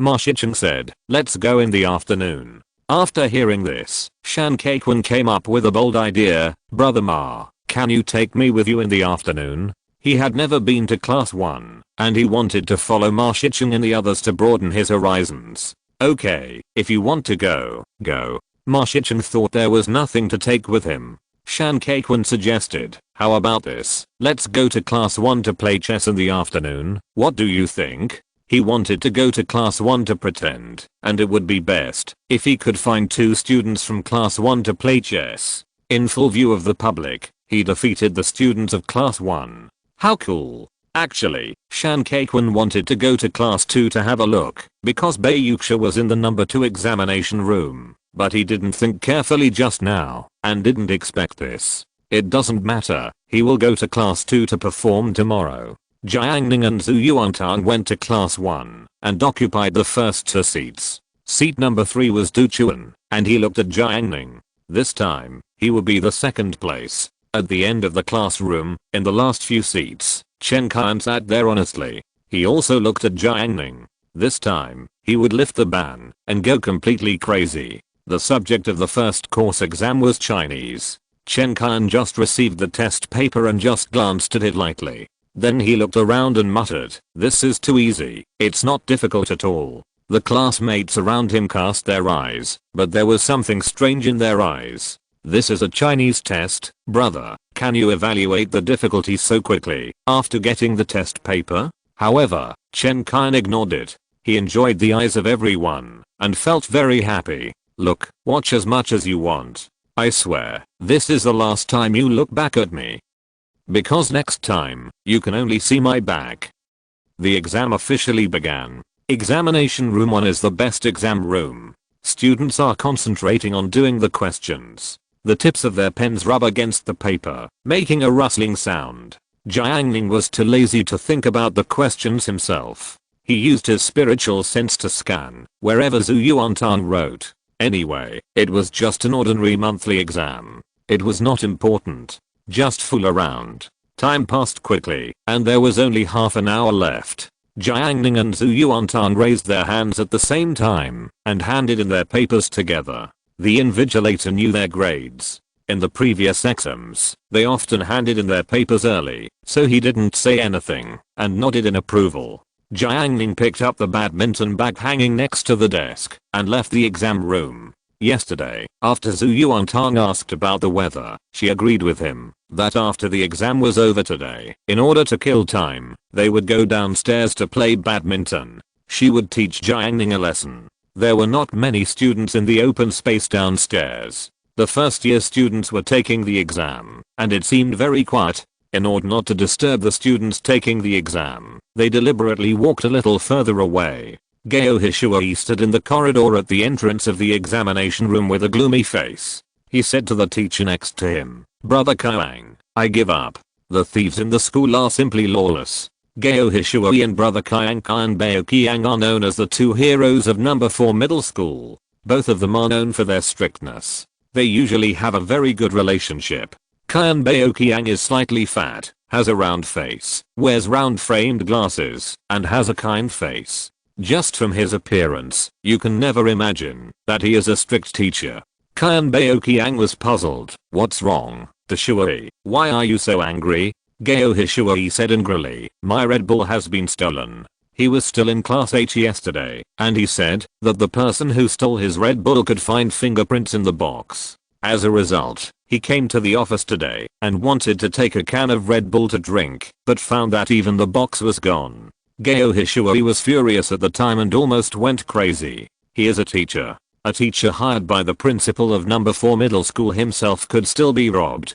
Qiang Bao Qiang also looked unhappy after hearing this. He said, please ask the principal to install a camera in the office. Gao Hishuai shook the fat on his face and said, install not only a camera, but also a pinhole camera. He vowed to catch the thief. Jiang Ning heard everything the two said, but he didn't pay attention to it. Instead, he shared the racket with Zhu Yuantang. Zhu Yuantang just held the racket in her hand, and her body suddenly paused. She returned the racket to Jiang Ning. Please keep it for me. I'll go over there. She pointed to the public toilet. Did you drink too much water? Jiang Ning asked. Well, I'll be back soon. Zhu Yuantang trotted over. Soon, after solving her personal problems, Zhu Yuantang trotted back again. She was quite open-minded. She ran when she had to run, without any posture. Jiang Ning remembered that in his impression, Bai Yuxia and the others never ran, in order to maintain their appearance. At most, they walked a little faster. The two started playing ball, and half an hour passed quickly. After the Chinese language test, the students came out of the classroom. Jiang Ning was still playing with Zhu Yuantang. In order to have more fun, he gave Zhu Yuantang a meatball, which made Zhu Yuantang energetic. He swung the racket with great vigor. This pair of players attracted many students to watch, such as Bai Yuxia, who came out of the number 2 examination room. After washing her hands, she stood in the corridor with Yang Sheng to rest and relax, and naturally noticed this scene. They watched Jiang Ning play badminton.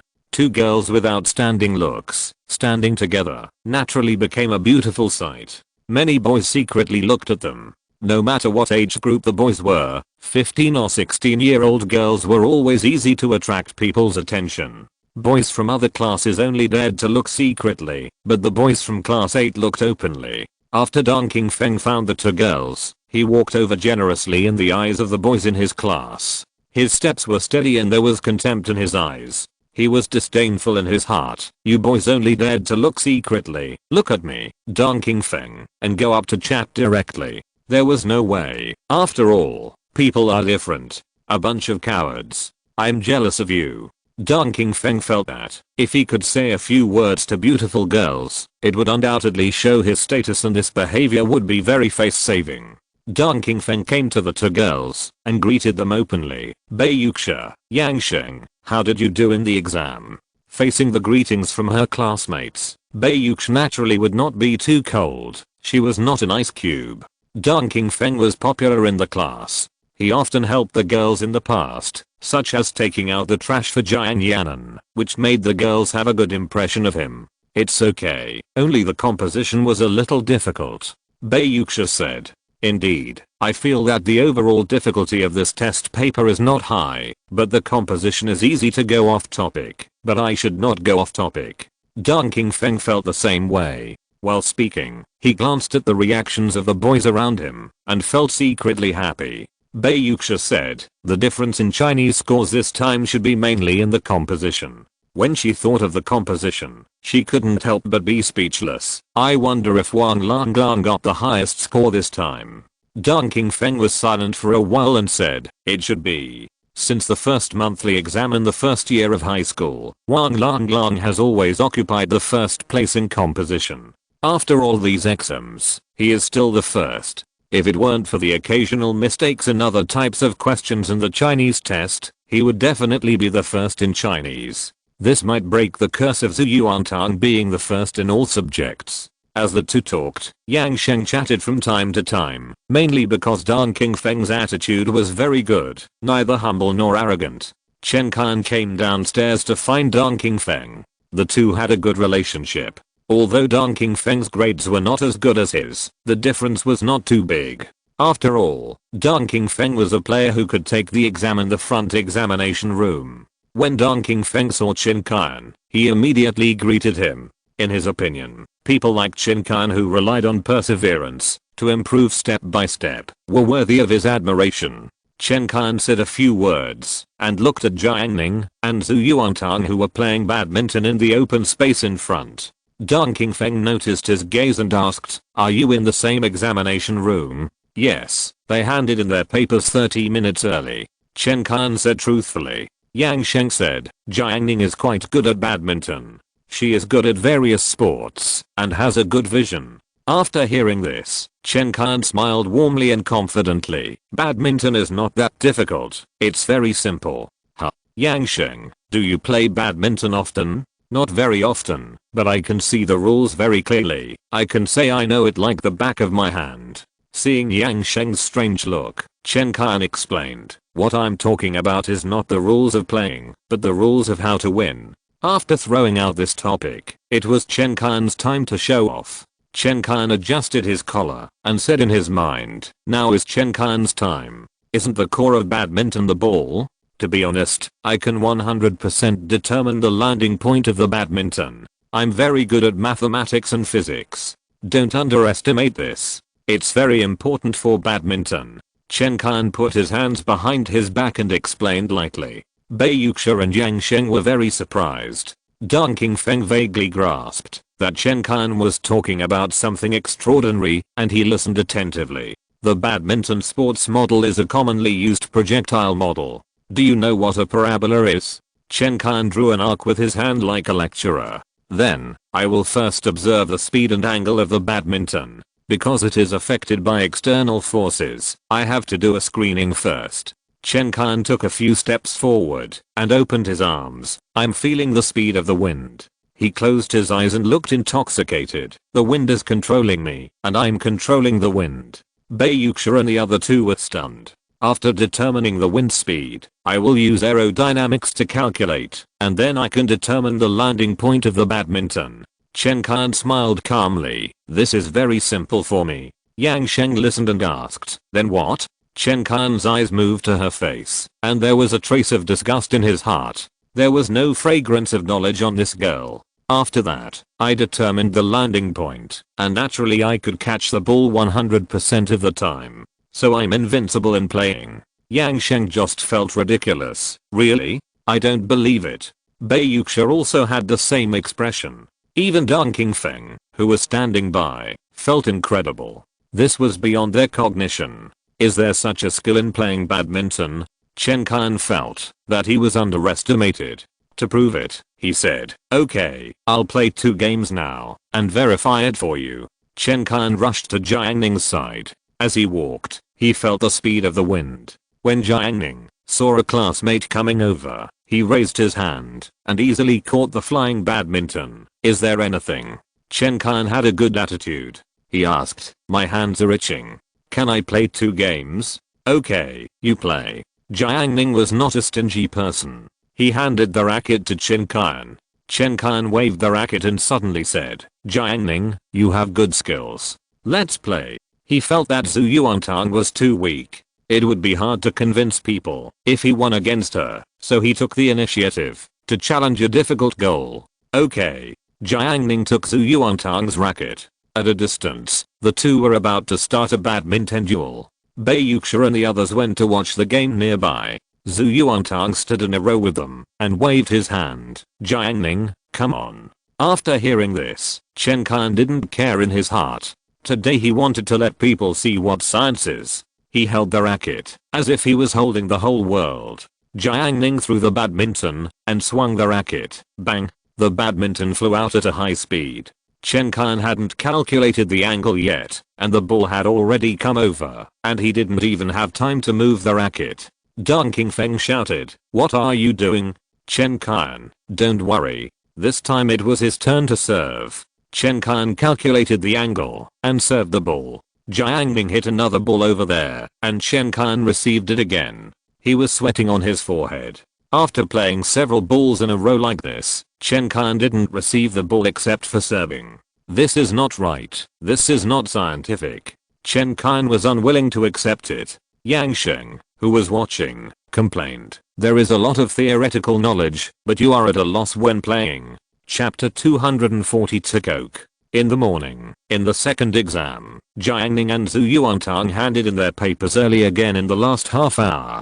Chen Qian, who was at the bottom of the number 1 exam room, looked at the backs of the two with complicated eyes. During the break after the last exam, in order to analyze badminton, Chen Qian explained a lot of theories and laid the groundwork for a long time. As a result, he was defeated by Jiang Ning with a few balls after he went on the court. Recalling that embarrassing scene, Chen Qian felt a lot of regrets in his heart. If I had done mental arithmetic faster at that time, how good would it be? As long as I calculated fast enough, I could calculate the landing point of the badminton. Then, one shot pierced through the stars, defeating Jiang Ning, gaining countless honors, making everyone look at him in admiration, and shouting his name Chen Qian, shocking the entire number 4 middle school. He felt this way in his heart. However, there are always regrets and regrets in life. Chen Qian thought of Yang Sheng's ridicule, Bai Yuxia and An Qingfeng's strange eyes, Jiang Ning's indifference, and Zhu Yuantang's indifference.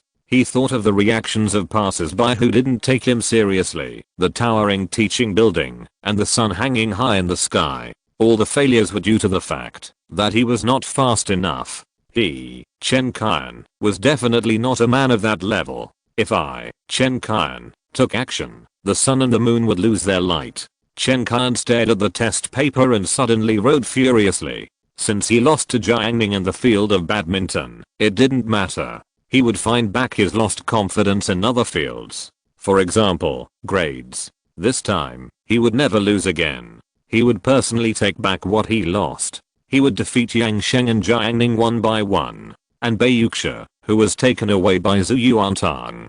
Wait. After Jiang Ning and Zhu Yuantang handed in their papers, they did not stay in the corridor, but went down the stairs and rushed to the carport. Zhu Yuantang crossed his arms and said arrogantly, "Going home so early, aren't you going to fight me for another 300 rounds?" Her physical condition had never been as good as it was now. Zhu Yuantang even felt that she could play badminton for 18 hours without any rest.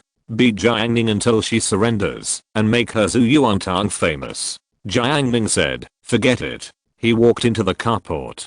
Qi Heng, Zhao Xiaofeng, and 2 other boys each picked a bicycle to sit on. When they saw Jiang Ning coming, they immediately looked at him with indifference. How to describe this look? Numb, ruthless, cold-blooded.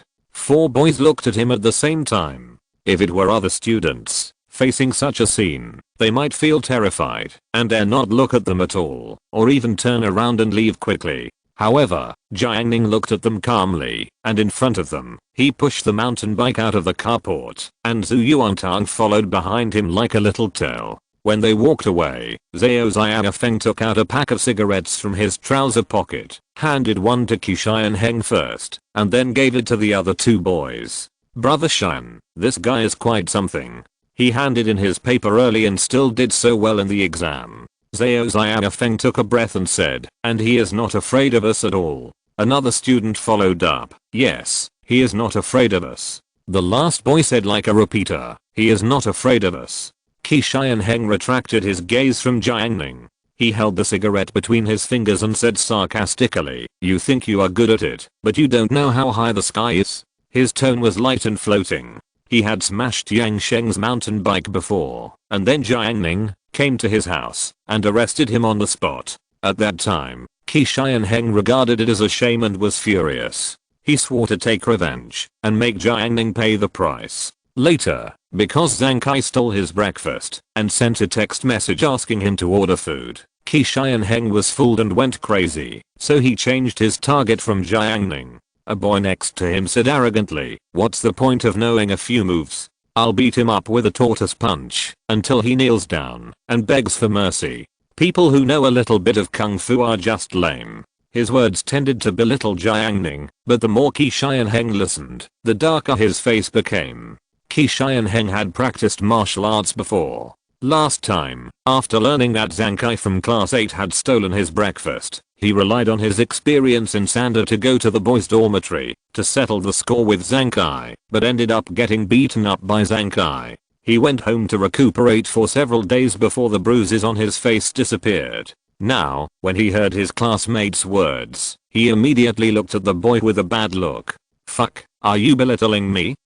Zhao Xiaofeng would observe his expression, and he suddenly realized the reason. He slapped the classmate on the head and winked at him, telling him to stop talking. Then, in order to ease the atmosphere and save Qi Xianheng's face, Zhao Xiaofeng said, "Zhang Kai is not a simple person. He has a sports background and good physical fitness." In order to make Qi Xianheng's failure seem excusable, he began to praise Zhang Kai. The boy next to him reacted quickly. Knowing that Qi Xianheng was unhappy just now, he quickly said, "Zhang Kai is really strong. Last time on the playground, I saw Zhang Kai doing push-ups with one hand, and he did more than 20. Very fierce." The boy gave a thumbs up.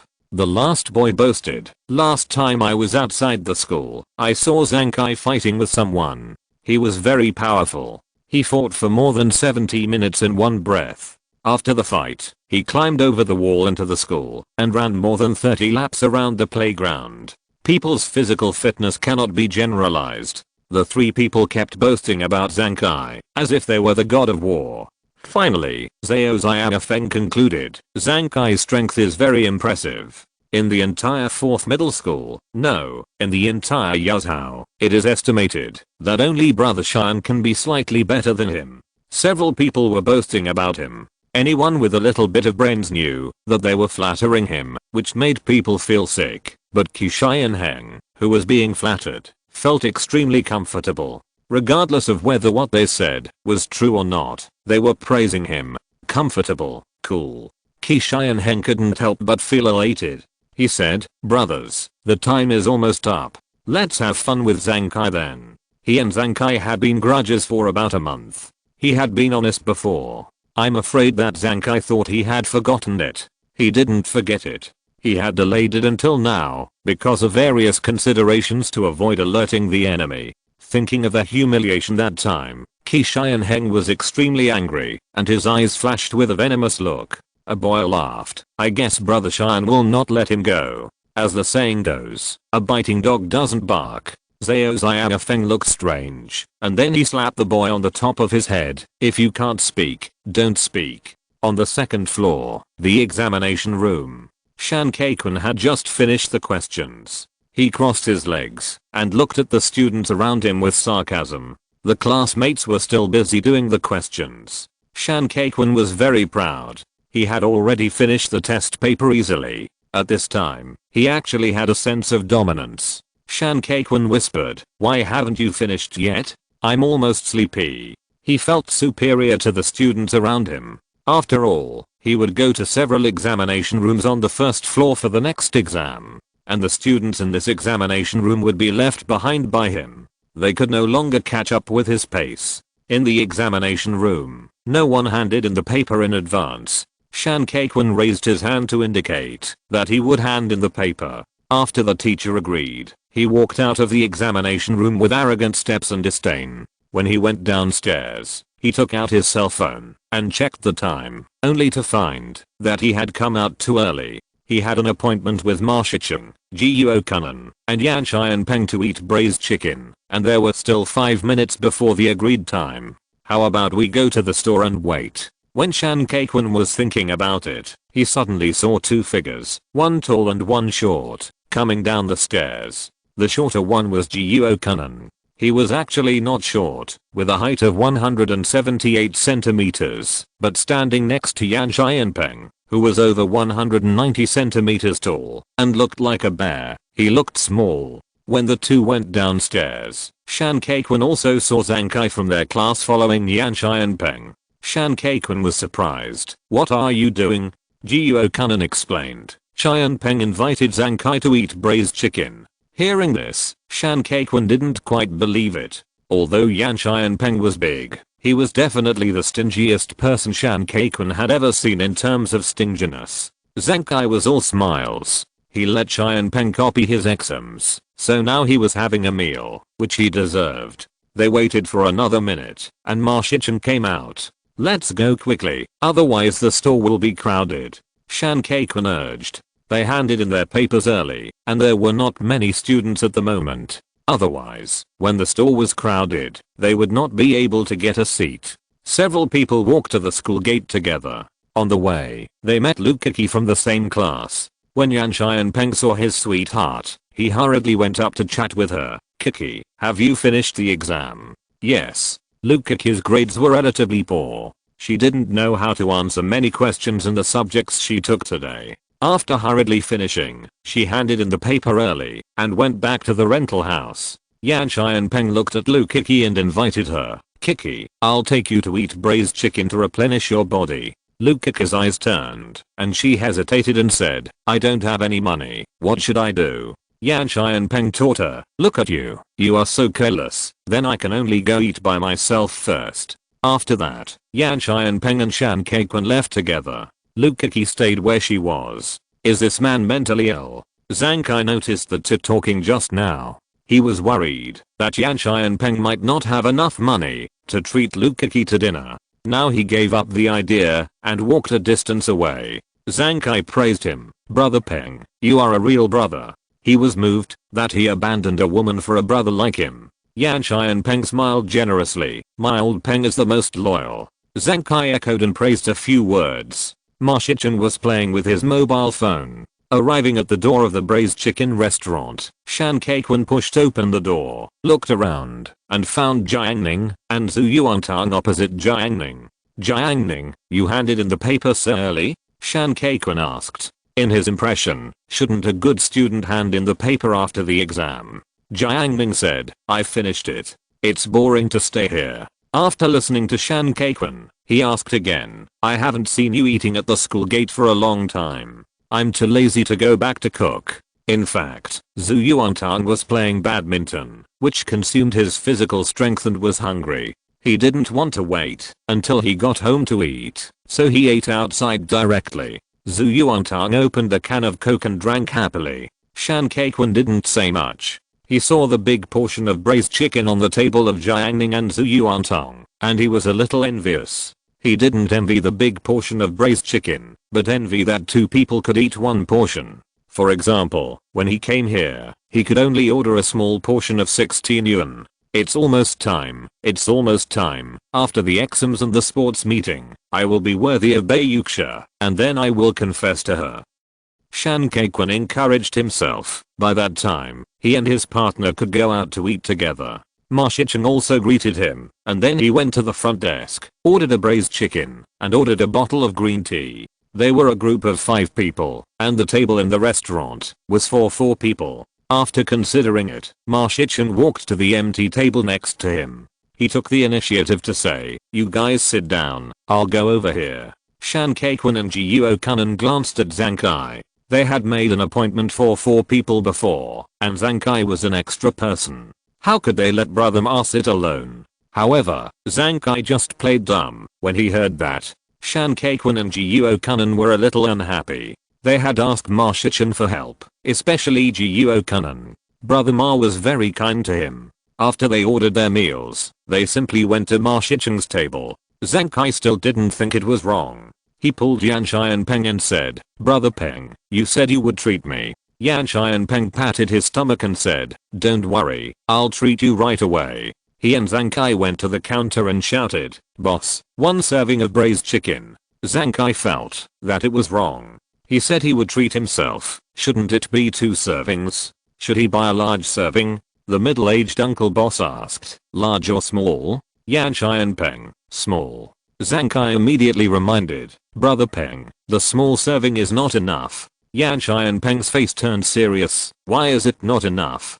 2 bowls of rice, he said again. Zankai cursed in his heart. He had given Yan Xianpeng the test paper to copy, but this guy was reluctant to treat him to even a serving of braised chicken. But it was okay to get a few pieces of meat, so Zankai didn't leave on the spot. Yan Xianpeng opened the freezer and took out another bottle of Sprite, which was in a glass bottle and cheaper. After ordering, Yan Xianpeng and Zhang Kai occupied a table for two. Shan Kaikun signaled to Jiuo Kunan and Ma Shichen with his eyes, and his face had a kind of convinced expression. Talent. The store gained a brief silence again. Zhu Yuantang whispered, Jiang Ning, the exam will be over tomorrow, and the day after tomorrow is Qingming Festival.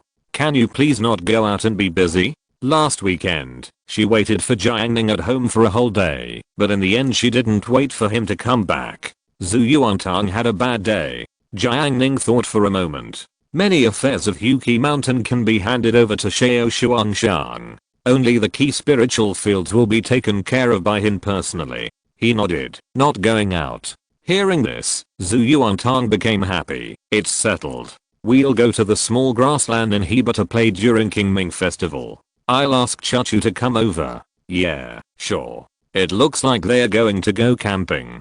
Jiang Ning thought of the rabbit he encountered last time he went to Huqi Mountain. Now it's been a while since he released the rabbit, so it's just right to catch it and stew it. Shan Kaikun and Ma Shicheng's meals were ready one after another. Yan Xianpeng's side was even more interesting. He and Zhang Kai, two big men, looked a little pitiful when eating a small portion of braised chicken. Yan Xianpeng opened the glass bottle, inserted a straw into it, and started drinking Sprite. Zhang Kai was anxious, and he also wanted to drink Sprite, so he went to the front to get a straw, and came over with a smile on his face. Brother Peng, can I have a drink? After saying that, Zhang Kai poked the straw into the Sprite bottle, and put his head in.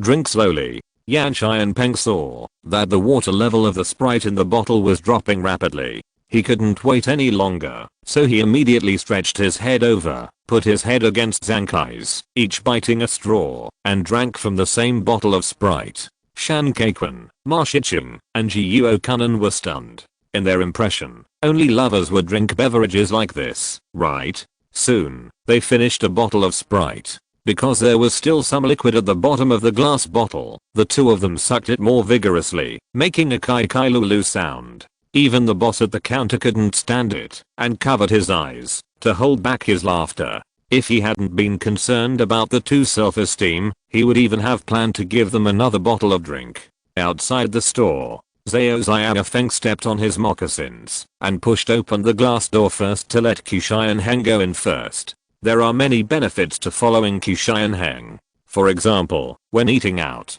Qi Xianheng usually pays for everything, and it's not just a basic treat. Qi Xianheng is generous, whether it's adding dishes or buying drinks, it's all included. This is why Zhao Xiaofeng is so determined to protect Qi Xianheng. As long as the offender is not a top student or a rich and powerful student, Zhao Xiaofeng never hesitates. God knows how long he has to stay at home in the sun and do farm work to afford a braised chicken. As soon as Zhao Xiaofeng entered the door, he saw Zhang Kai and Yan Xianpeng, who was like a bear. Damn, what are they doing? At first glance, he almost thought that the two of them were kissing each other, and Zhao Xiaofeng was shocked. After a careful second look, he found that the two were drinking beverages. Are they so close? Qi Xianheng's expression was gloomy. If Yan Xianpeng and Zhang Kai were in the same group, it would be much more troublesome to deal with them. Thinking is thinking, but you still have to eat. Qi Xianheng said, a large portion of braised chicken, vegetarian dishes with kelp, bean sprouts, and bean curd, and non-vegetarian dishes with fish tofu, sausage, fried eggs, and a bottle of Fanta. This long list of side dishes shocked the customers in the store. Braised chicken with side dishes is not cheap. Even the most basic vegetarian dishes cost 2 yuan. Zhang Kai really wanted to eat it. He didn't even eat 2 yuan of the braised chicken just now. After Qi Xianheng ordered, he said to Zhao Xiaofeng, do you want the same as me, or just order something else? A meal was nothing to him. Zhao Xiaofeng played with him and made him happy, which was the most important thing. Zhao Xiaofeng didn't complain. He said, I'll have the same as you. Qi Xianheng took out a 100 yuan bill and handed it to the boss. The boss calculated and said, the total is 81. I'll round it off for you. Just charge 80. In addition, I'll give you 2 boxes of black tea. He got back 20 yuan in change. Qi Xianheng didn't answer.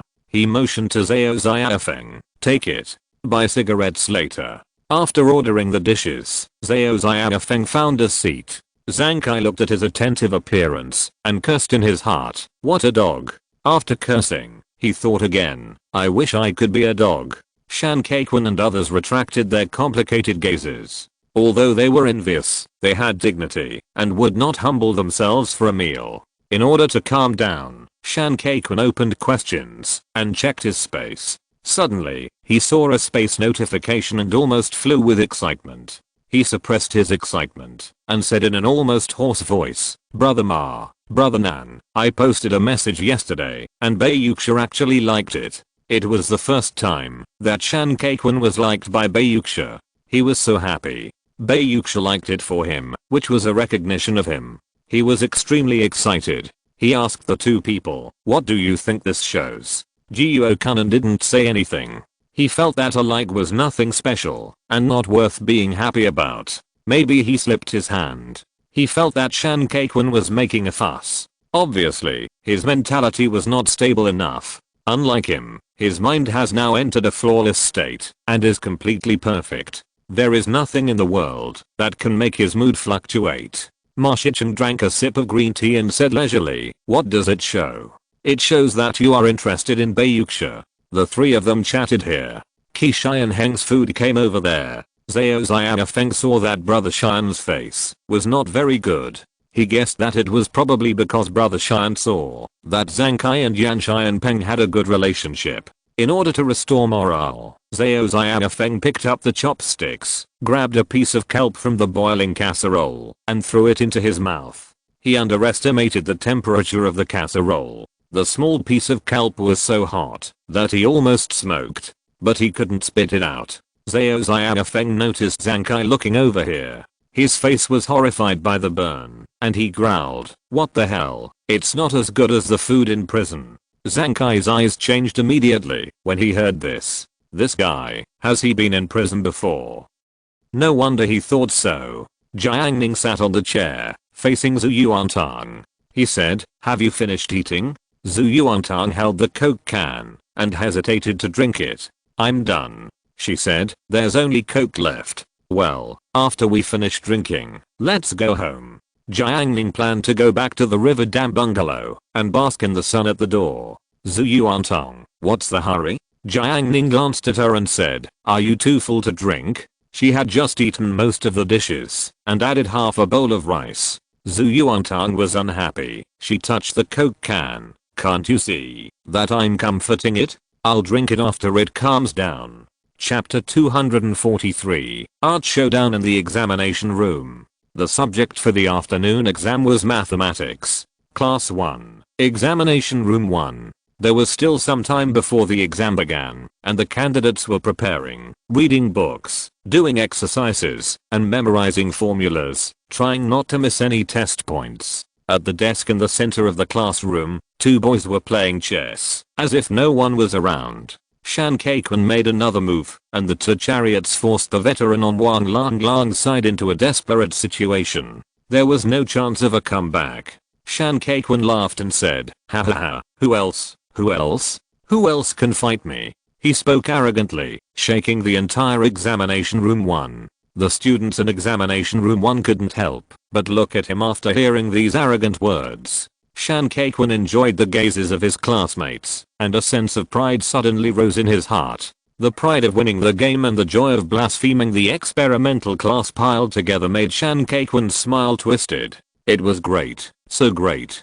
He finally knew what the peak of life was. Shan Kaikun shouted, I want to beat 10. As soon as he said this, Shan Kaikun's eyes flashed and swept across the entire classroom. There was aloofness, arrogance, and disdain in his eyes, just like he looked down on the students in the same examination room in the morning. So what if it's examination room number 1? Although the top students of experimental classes 123 sit here, when it comes to chess, haha, it's nothing special.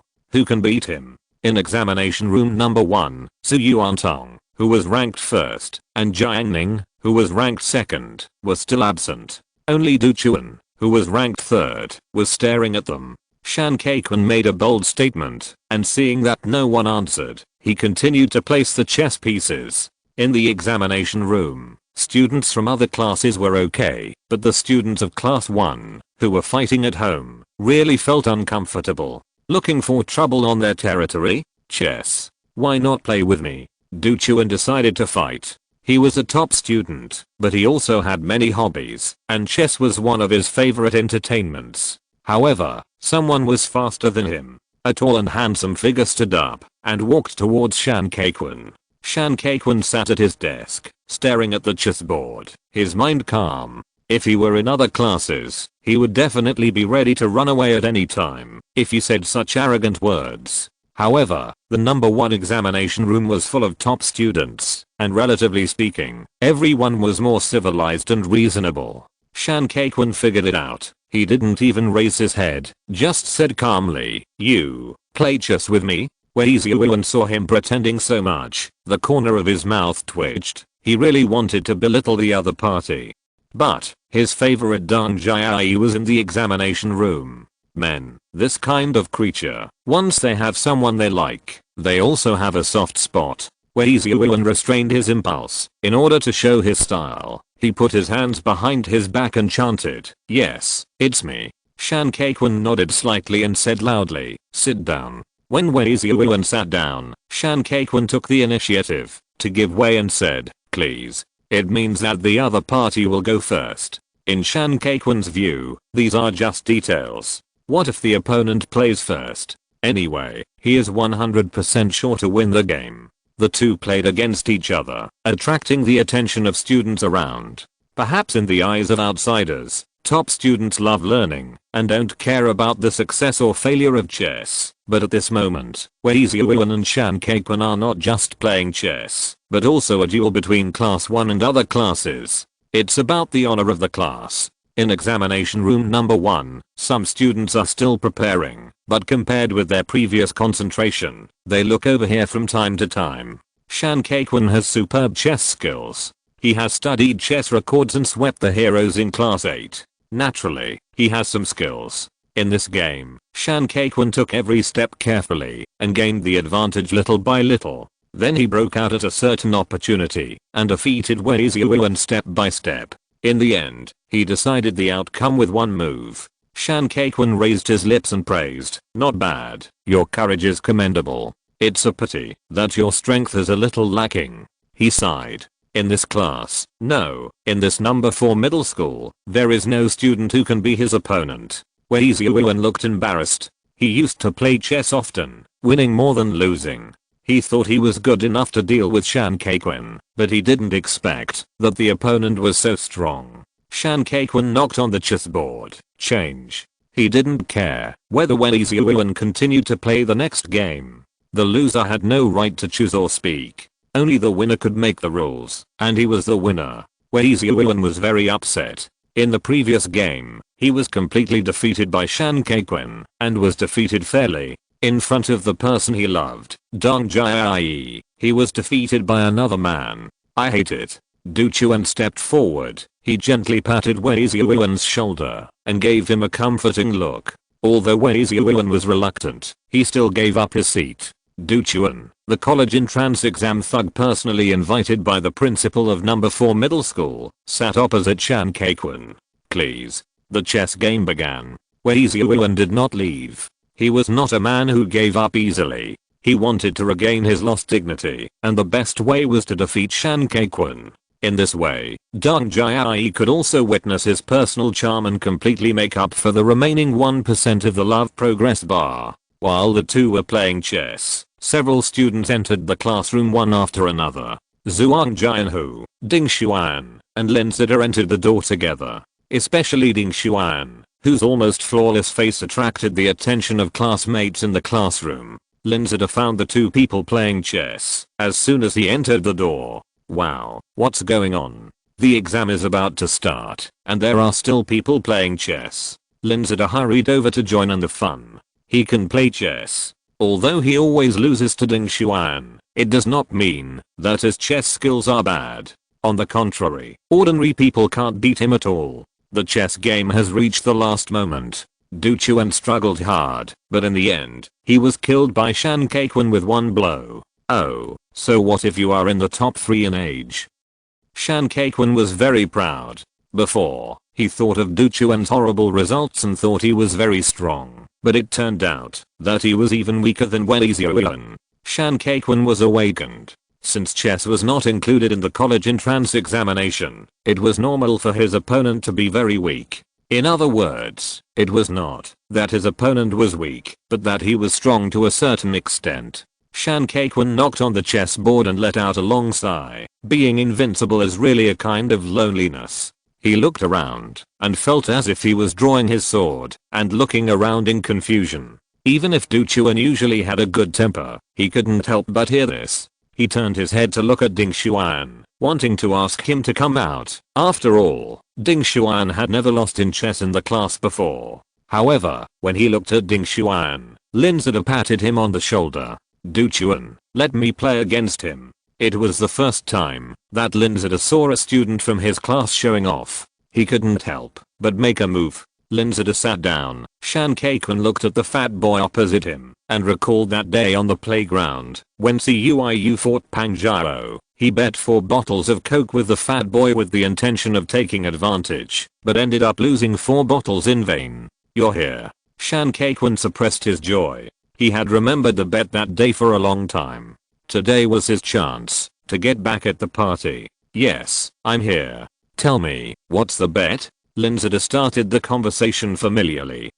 Shan Kaikwun was stuck. He was still thinking about how to get Lin Zeta to compete with him again, but he didn't expect the other party to be so smart. So Shan Kaikwun stretched out 3 fingers, indicating that he bet on 3 bottles of coke. Immediately, he denied it again. Even if he won 3 bottles of coke, he still lost 1 bottle compared to the 4 bottles of coke he lost. I bet 3 bottles of Red Bull. Because Red Bull is more expensive. If he wins, he will make back what he lost last time. The two officially started playing chess. During this time, Jiang Ning and Zhu Yuantang entered the examination room together. They came earlier than usual, as there was still some time before the exam. After Zhu Yuantang arrived at the examination room, she looked towards the middle of the classroom, but she stopped paying attention the next second. She was extremely skilled in chess. Slightly better than Jiang Ning, but she only wanted to play chess with her defeated opponent Jiang Ning and make him beg for mercy. As for other people, she was not interested. Checkmate. Lin Zeta shouted domineeringly. This kid's chess skills were indeed quite good. He was forced to change pieces, but fortunately he was about to win. Give up. Lin Zeta knocked on the table. However, Shan Kaikwun performed a counterattack. You are the one who should give up. Lin Zeta found that it was a dead end. Shan Kaikwun looked indifferent. Do you understand? If you understand, buy me a Red Bull. Lin Zeta couldn't believe it. Although his chess skills could not be compared with Ding Xuan, if he was in a small place like number 4 middle school, ordinary people really couldn't beat him. Lin Zeta was willing to admit defeat, but he didn't want to buy it now. He planned to watch for a while. I will buy it for you after the math test. Shan Kaikwun raised his mouth again, showing a confident smile like a domineering president. No one in this class can beat me, he said arrogantly. At this time, a sweet husky voice sounded. How ignorant, let alone Ding Xuan. You can't even beat me in the entire examination room. These words were 3 parts arrogant, 3 parts careless, and 4 parts disdainful. Shan Kaikwun quickly looked in the direction of the voice and saw a thin girl at the end of the 3rd row of tables. Looking over here, the girl wore a pink headband, revealing a smooth acne-free forehead.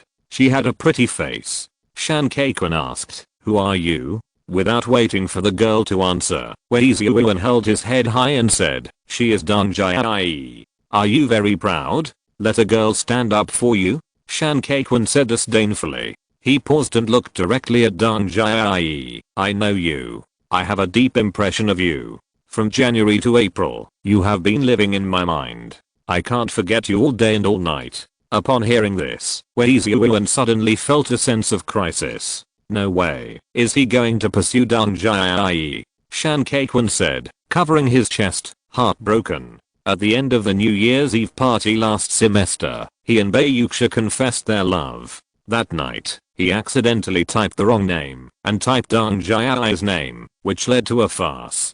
Thinking about it now, if it weren't for Dong Jai, perhaps he would have been a couple with Bayuksha. Dong Jai's voice is particularly recognizable. She still has that sweet rustling voice, but what she said was shocking. So, what do you think about me all day and night? Shan Kaikwon replied in seconds, thinking about your name. In front of them, where Easyuan clenched his fists, and then he let go. It doesn't matter. He has seen this kind of scene many times, and he is used to it. After a brief surprise, Shan Kaikwon said in a flat tone, "You are not my opponent, because you don't have the temperament of a strong man. If you don't play a game, how do you know who wins or loses?" Dong Jai smiled. Shan Kaikwon said happily, "Come on."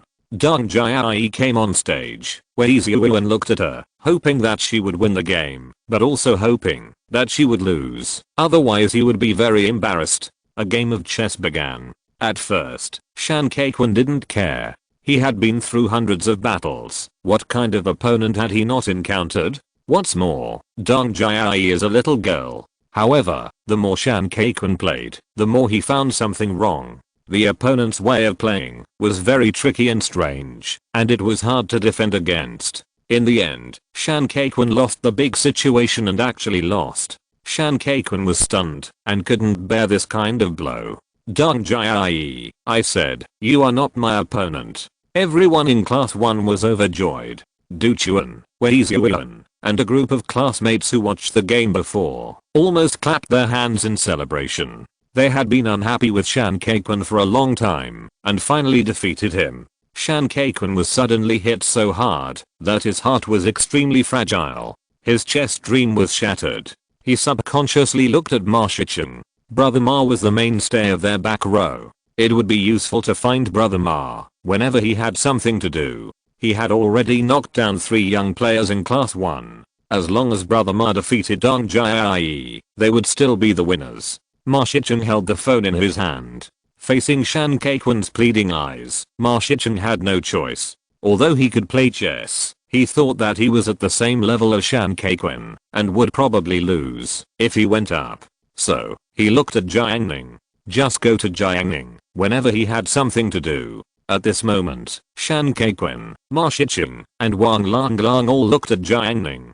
Dong Jai then turned her gaze to Jiang Ning. "Are you counting on him?" "Yes, it's Jiang Ning." Shan Kaikwon didn't feel embarrassed at this moment. The people in class 1 had no martial ethics and fought him in turns. Now he was looking for a savior. It wasn't too much, right? Although he didn't know what role Jiang Ning could play, he had no choice but to try his luck. "Brother Ning, it's your turn." Wang Lang shouted like a believer. Shan Kaikwon shouted, "Brother Ning, do it." He hoped that Jiang Ning would create a miracle, even if it was extremely small. The good man of their class 8 couldn't be defeated by the little girl of class 1, right?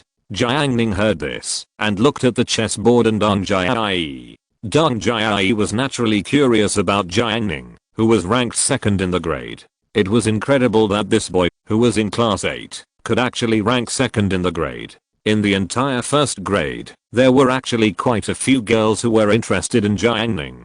After all, at this stage of high school, top students have a dazzling halo. Besides, Jiang Ning was handsome. "Jiang Ning, come and play a game to test your skills." Dong Jai took the initiative to invite. Jiang Ning glanced at Zhu Yuantang. The two of them made eye contact, and the long-term tacit understanding made Zhu Yuantang instantly understand what Jiang Ning meant. "Humph, if you don't move, you will ask me to move." If she hadn't gone out to play during Qingming Festival, she would not have been ordered around. But Jiang Ning made her a wish that she couldn't refuse at noon. The door god Zhu Yuantang came out to send him away, saying, "If you want to play with Jiang Ning, you have to get past me first." "You?" Dong Jai didn't believe it. Not to mention Dong Jai, even Shan Kaikwon didn't believe it. He whispered, "Besides studying, is Zhu Yuantang good at anything else? It doesn't look like it." Ma Shicheng didn't deny it. He said, "Don't forget her table tennis skills." At the beginning, they were abused by Yang Sheng and lost miserably. As a result, Yang Sheng and Zhu Yuantang played table tennis and there was no winner. Dong Jai did not reject Zhu Yuantang's initiative. She really wanted to see the level of the 1st in the grade and the 1st in the city. Zhu Yuantang got up from his seat and slowly sat down opposite. Let's start. Deng Jiai said. Zhu Yuantang made a slow gesture. She glanced at Jiang Ning and felt endless courage in her heart. She straightened her body and said loudly, Chess Saint, Zhu Yuantang is here. Tell me your name. I can't defeat an unknown person in chess. If you're listening to this novel on a channel other than Fanfic World, it means they downloaded and uploaded it without effort. We cordially invite you to visit our channel, Mundo Fanfic Novelos. There you'll find the original version of this story and you can explore many other novels of various genres. We're waiting for you to immerse yourself in a world of incredible novels. Chapter 244 An Unexpected Surprise. Zhu Yuantang's aura was fierce, as if he was fighting a peak battle. Deng Jiai was shocked, and then she said in a husky voice, I'm Deng Jiai. Come on, the exam is about to start. Zhu Yuantang said simply. Deng Jiai also didn't want to waste time. Yeah, I think so too. Ma Shichen glanced at his watch. There were still 15 minutes before the exam started. Shan Kaikun looked nervous. Is there enough time? Can they leave with glory? However, Zhu Yuantang took less than 5 minutes, and the chessboard was covered with blood. Deng Jiai sat there in a daze. Okay, take the exam. Zhu Yuantang urged. She was used to this kind of scene. When she was a child, she played chess with people on the roadside, and the loser also behaved in a similar way. Judging from Zhu Yuantang's experience, Deng Jiai's chess skills are average, about equal to 1.5 Zhu Chuchu, and about equal to 0.1 Jiang Ning. She is not her opponent at all.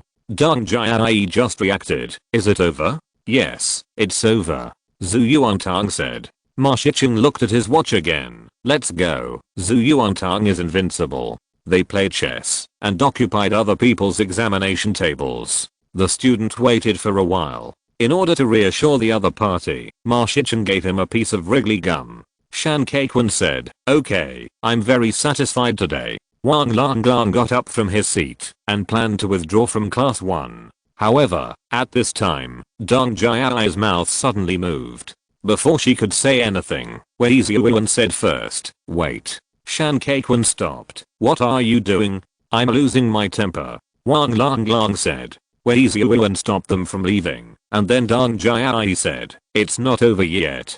She looked at the middle seat in the first row and shouted, Xuan. As soon as this was said, the classmates in the class paid attention. Ding Xuan only paid attention for a few seconds when Linsida played chess, and then she concentrated on studying the math questions. She studied in the provincial capital in junior high school, with excellent conditions, and her grades were among the top ones. Although her grades were good, they were still slightly inferior to those of Duchuan, the college entrance exam thug specially hired by the principal. After all, someone like Duchuan was enough to impact 2 top schools, and even if he was placed in the high school of Ansheng, he would still be one of the top ones. Ding Xuan spent some time thinking about the grade ranking. If nothing else, if she surpassed Duchuan, it would mean that her ranking would become the top 3, or even the top 2, so that her seat for the next exam would be just in front of and behind Jiang Ning. This was a rare opportunity to observe the other party openly. Ding Xuan looked up earlier than Deng Jiai shouted, and she noticed that someone was paying attention to her. What's wrong? Ding Xuan's eyebrows were calm. She didn't show any expression, but with that extremely delicate face, she still attracted almost all the boys to look at her. Deng Jiai made a request. Xuan, don't you like playing chess? She is very good at chess. Why don't you play a game with her? The reason why Deng Jiai is good at chess is that she usually plays chess with Ding Xuan. Playing chess with a master will rapidly improve her chess skills. Following Deng Jiai's words, everyone's eyes were full of expectation, hoping that she would make a move. Many students had never met Ding Xuan, and they just thought the girl was very mysterious. However, at this time, Ma Shichen looked at his watch again. It might not be too late. He didn't care how pretty Ding Xuan was. He said directly, let's go. The exam is about to start. Langlong, let's retreat. Wang Langlong is a loyal fan of Marja. The two went straight to the door. Shan Kaikun hesitated for a moment. He wanted to watch the duel between Ding Xuan and Zhu Yuantang. After all, Ding Xuan's appearance was extremely outstanding. However, Shan Kaikun restrained himself with great perseverance. He only had Bayuxia in his heart. No matter how beautiful Ding Xuan was, he would never betray Bayuxia. He was a rare, infatuated man in the world. When Xiuwen looked at the three people leaving and felt unbelievable, they just left, without a trace of nostalgia. Although the three people ran away, it did not prevent everyone from watching. The classmates were looking forward to Ding Xuan's reaction. But Ding Xuan thought of Jiang Ning and considered the relationship between Jiang Ning and Zhu Yuantang. She was very self-aware and refused. Let's talk about it when there is a chance. The exam is coming. After hearing this, the classmates couldn't help but flash disappointment in their eyes. Building 2, the first grade examination room. The atmosphere was solemn and quiet, and the students were writing furiously, and the sound of writing was endless. In the second to last row, Ciu opened the math test paper boredly. He couldn't do the 6th question, and he couldn't do the 7th question either. In front of him sat his classmate Meng Jiui. Although the two were in the same exam room, Ciu's math score was much worse than Meng Jiui's. He could only get 60 points, while Meng Jiui easily broke 90 points, and sometimes got more than 100 points. So, Ciu was ecstatic when he learned that the two were in the same position. Before the exam, he made an agreement with Meng Jiui that he must help his brother. The two used to watch movies together late at night, and their friendship was deep. Meng Jiui was very loyal and agreed at once. Everything went very smoothly as agreed, but today's invigilator turned out to be Gao Hishui. Gao Hishui stood on the podium with his hands behind his back, his eyes like a cow, staring at the whole audience. His pressure was extremely terrifying, as if he was saying, if anyone dares to cheat, I will twist your neck off. It was really scary. Ciu had a guilty conscience, and seeing this look again, he couldn't help but be terrified. In this torment, Ciu has been waiting for Meng Jiui's answer. The second hand moved forward little by little. Gao Hishui paced and inspected the examination room. Ciu kicked Meng Jiui's stool leg from time to time, urging him to copy the answers quickly. The waiting time is always long. How long? Probably a year has passed. Meng Jiui clenched his fists, secretly stretched back, and a small note fell on Ciu's desk. Ciu looked at Gao Hishui in fear, but fortunately, Gao Hishui didn't find it. Based on his understanding of Gao Hishui, if he was found by Gao Hishui, then he might be kicked out of the examination room by Gao Hishui. The consequences would be serious. If he didn't take the exam well, his class teacher and parents would definitely say something to him. Fortunately, Meng Jiui's answer came out now. As expected of his brother, he sent a note to him to worry that he would copy the wrong answer. He thought Meng Jiui would move aside and let him copy by looking at it. Ciu watched Gao Hishui's movements, holding the note and opening it little by little. From now on, he will copy a lot and copy his way to heaven. The students in class 8 shouted that it was impossible to copy out a strong result. Finally, the note was opened, and there was a line of small words on it. Don't worry, I'll pass it to you later. Ciu's face froze instantly. Damn it, Meng Jiui, are you sick? He was as excited as he was just now, and he was as angry now. Oh my god, I'm going to kick you hard with my boots. I swear I really will do it. Ciu squeezed forward, raised his foot high, and kicked Meng Jiui. The kick made Meng Jiui stagger. There was a movement in the quiet classroom. Gao Hishui's sharp eyes moved over here in an instant. He stared at Ciu, his signature mockery on his face. He found something wrong with Ciu. This kid was definitely cheating. He actually dared to cheat in front of him. Is he too old? Is he so shameless? Gao Hishui thought of the Red Bull whose box was stolen. He said angrily, in our examination room, some students know how to cheat when they take an exam. What else can you do besides cheating? Try to cheat in the college entrance examination. You still have the nerve to cheat in a month's exam. Where's your face? Just give up studying and go out to work. After saying this, Gao Hishui saw that the students in the examination room looked unhappy, so he said again, the exam is to let you know what you know and what you don't know, so that you can make progress. What ability can you improve by cheating here? CUIU couldn't help it at the time, and followed up, anti-reconnaissance ability. A burst of laughter suddenly rang out in the class. Geo Hishuoi was almost angry and laughed. He stared with his bull eyes, and stepped forward like a deadly devil. Arriving at CUIU's desk, Geo Hishuoi opened his hands and shouted, "Hand it over." Hand over what? The note had been hidden in his pocket. Teacher Geo, you misunderstood me. I'm a good citizen, a good citizen. Geo Hishuoi had a gloomy face. Someone actually dared to disobey him. He shouted, "Okay, you don't want to hand it in, right? No matter what your test number is, I will not only give you 0 points, but also notify your class teacher." CUIU was so scared when he heard this. In his impression, being caught cheating in an exam is a very serious matter, and he may even be punished. In a hurry, he quickly reached out and tore off the test number sheet on the desk. CUIU's hand speed was so fast that he could only see his shadow. Geo Hishuoi had no time to stop him.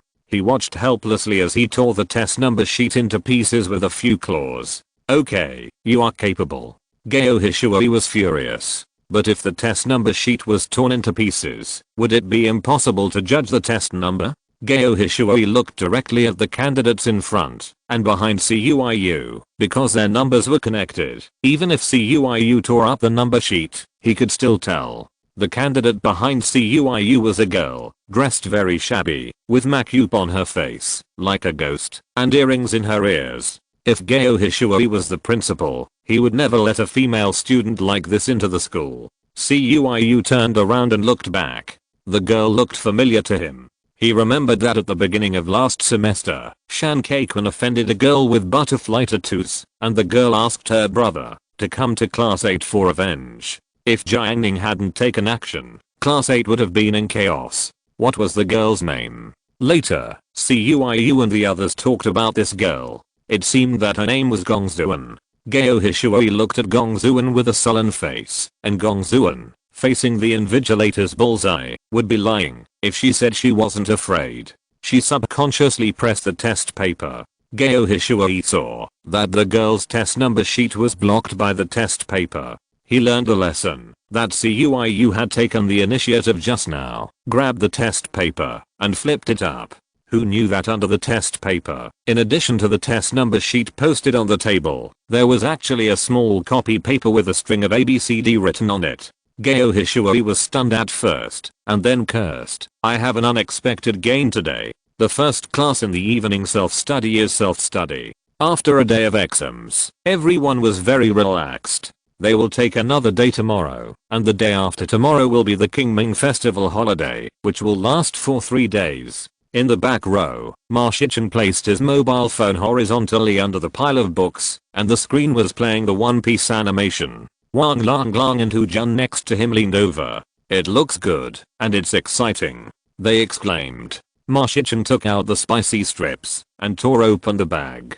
Suddenly, the air was filled with the tempting smell of spicy strips. Even Lu Kiki in front couldn't help swallowing after smelling it. Ma Shichen distributed it to his good brothers first, and then touched Lu Kiki in front of him. Lu Kiki turned her head in surprise and saw Ma Shichen pushing the bag of spicy strips. Lu Kiki took a piece of toilet paper and pinched one. She really didn't expect that Ma Shichen would give her some spicy strips. The high school girl was still innocent, without the reality and calculations of society. Now that she had a spicy bar worth 1 or 2 cents, she thought Ma Shichen was actually not bad, so she praised him. "Ma Shichen, you are usually a good person. Ma Shichen, eat your spicy bar." Wang Lang and Hu Jun shared a bag of spicy bars. Everyone was so happy that they even shook their legs at the same frequency. On the other side, Jiuo Kunan did not join their carnival. After he finished the spicy bar, he swiped the screen of his mobile phone and saw a few bubbles on the chat page. "Hello, my name is H-Chap. I have been selling tea with my grandfather since I was a child. Brother, will you look down on me?" These 3 short sentences, coupled with the weak and helpless girl's head, immediately stirred up waves in Jiuo Kunan's calm state of mind. He was completely immersed in the communication with H-Chap. The people in the back row were having fun, and Zhu Yuantang in the front row was sleeping. Jiang Ning put her hat on and set up a magic circle for her, completely isolating her from the outside world. Taking this opportunity, Jiang Ning thought about the layout of Yuzhou. Hu Qishan was proceeding in an orderly manner, and he handed over all the complicated and trivial matters to Xiao Xuangshan. Xiao Xuangshan did a very good job. Since she refined a batch of beauty and nourishing pills for her, Xiao Xuangshan now works until 3 or 4 o'clock every night, and can get up at 7 or 8 o'clock the next day, and she is radiant. Jiang Ning thought of what Xiao Xuangshan told him the day before yesterday, that the invitation letter for the 60th anniversary celebration of Yuzhou No. 4 middle school had been sent. She specifically asked Jiang Ning if she wanted to attend. Xiao Xuangshan was worried that, if she was there, it would affect him, but Jiang Ning could feel her joy and expectation from her words. Returning home in glory, I'm afraid no one in the world is immune to this. Jiang Ning said it didn't matter, come if you want to. Later, Xiao Xuangshan was silent for a long time. For the first time, she didn't ask Jiang Ning's opinion, but called him. She said thank you, and hung up the phone. Jiang Ning smiled, and suddenly recalled his last life. At that time, there was no Changqing company in Yuzhou, and there was no Xiao Xuangshan at the 4th middle school anniversary celebration. Perhaps Xiao Xuangshan used to guard the pawn shop passed down by her father all day long. Now, the trajectory of her life is completely different. Jiang Ning looked at the night outside the window and suddenly thought, I have changed her fate with my own hands. It's really quite interesting. It's not only interesting to change the fate, but also interesting that Jiang Ning actually had the emotion of sigh. Not only sigh, but also joy. He continued to think about the arrangement of cultivation. After Huqi Mountain is planned, it will approach the nearby Qingyu Lake. At that time, Jiang Ning will arrange a large formation, separate some spiritual energy, and merge it into the lake. Now Jiang Ning is at the 8th level of key training, and will be promoted to the foundation building realm in the future. Although there is no bottleneck in the heavenly spiritual route, there is no need for foundation building pills. But it is better to match it with auxiliary pills to break through. After all, the spiritual energy in the current world is thin. Jiang Ning was going to cultivate the spirit lotus to refine the elixir, which was the key to push his cultivation to the foundation building realm in the future. As for the exploration of the source world, Jiang Ning had not paid much attention to it recently. That world was so weak that its highest combat power, converted into the realm of immortal cultivation, was probably barely at the foundation building realm. Such a weak civilization, let alone conquering the immortal cultivation world, would not be a match, even if they encountered the technology of the real world today. There were too many secrets hidden in it, and Jiang Ning decided to wait until the foundation was established before trying to perform more secret techniques to observe. While Jiang Ning was thinking, a scolding suddenly came from outside the classroom. The scolding became louder and louder. Chen Xiaoyu and Bei Yuxia were chatting, and after hearing the sound, they couldn't help but look outside, but the door just blocked their sight. What's going on outside? Chen Xiaoyu was puzzled, as if they were quarreling, which made her want to find out. Jiang Ning sat quietly, and he only moved his consciousness to understand the movement outside. He said, the Chinese teacher is talking to the students of class 9. Bei Yuxia was surprised and said, she didn't stutter. The noise outside was even louder. The Chinese teacher was furious and shouted, the school is selecting outstanding teachers. You students of class 9 are really capable. Not a single vote was cast for me. I asked you if anyone voted for me, but you kept saying yes. Where did your vote go? Not a single vote. Speak up, speak up. Chinese teacher Dai Yanquan was extremely angry and wanted to eat the students of class 9 alive. After hearing this, the students of class 8 couldn't help laughing. Chen Xiaoyu, teacher Dai is so miserable. She's so pitiful. Ha ha ha. Bei Yuxia's focus was unique. Look, she's still sleeping. Zhu Yuantang didn't care about the world and was concentrating on sleeping. The roar of the Chinese teacher outside couldn't affect her at all. Bei Yuxia got closer and could even hear Zhu Yuantang's extremely subtle and even breathing. Chen Xiaoyu asked, Jiang Ning, Zhu Yuantang sleeps during evening self-study every day. Can she sleep well when she gets home at night? Of course she can. Don't underestimate her. Jiang Ning said. Chen Xiao covered her mouth and laughed. How do you know? Are you? Jiang Ning glanced at her and felt that her sister had also learned bad things. She actually asked such a question. I talk to her every night to study together. Of course I know. Okay. Chen Xiao thought she could find out some information. Now she probably thought too much. Zhu Yuantang is still a child. The Chinese teacher kept yelling, which seriously affected the learning efficiency of some top students in class 8. Chen Qian, class monitor, ask him to stop. We have an exam tomorrow. Class monitor Huang Zhengfei had to do it himself. He walked out of the class and said to the outside, Teacher Day, you are disturbing our class. Then the whole class heard a louder manic voice again. You still have the nerve to say that? There are only 2 people in your class who voted for me. Don't worry, it will be your turn after I finish scolding class 9. During the monthly exam, there are more supporting roles.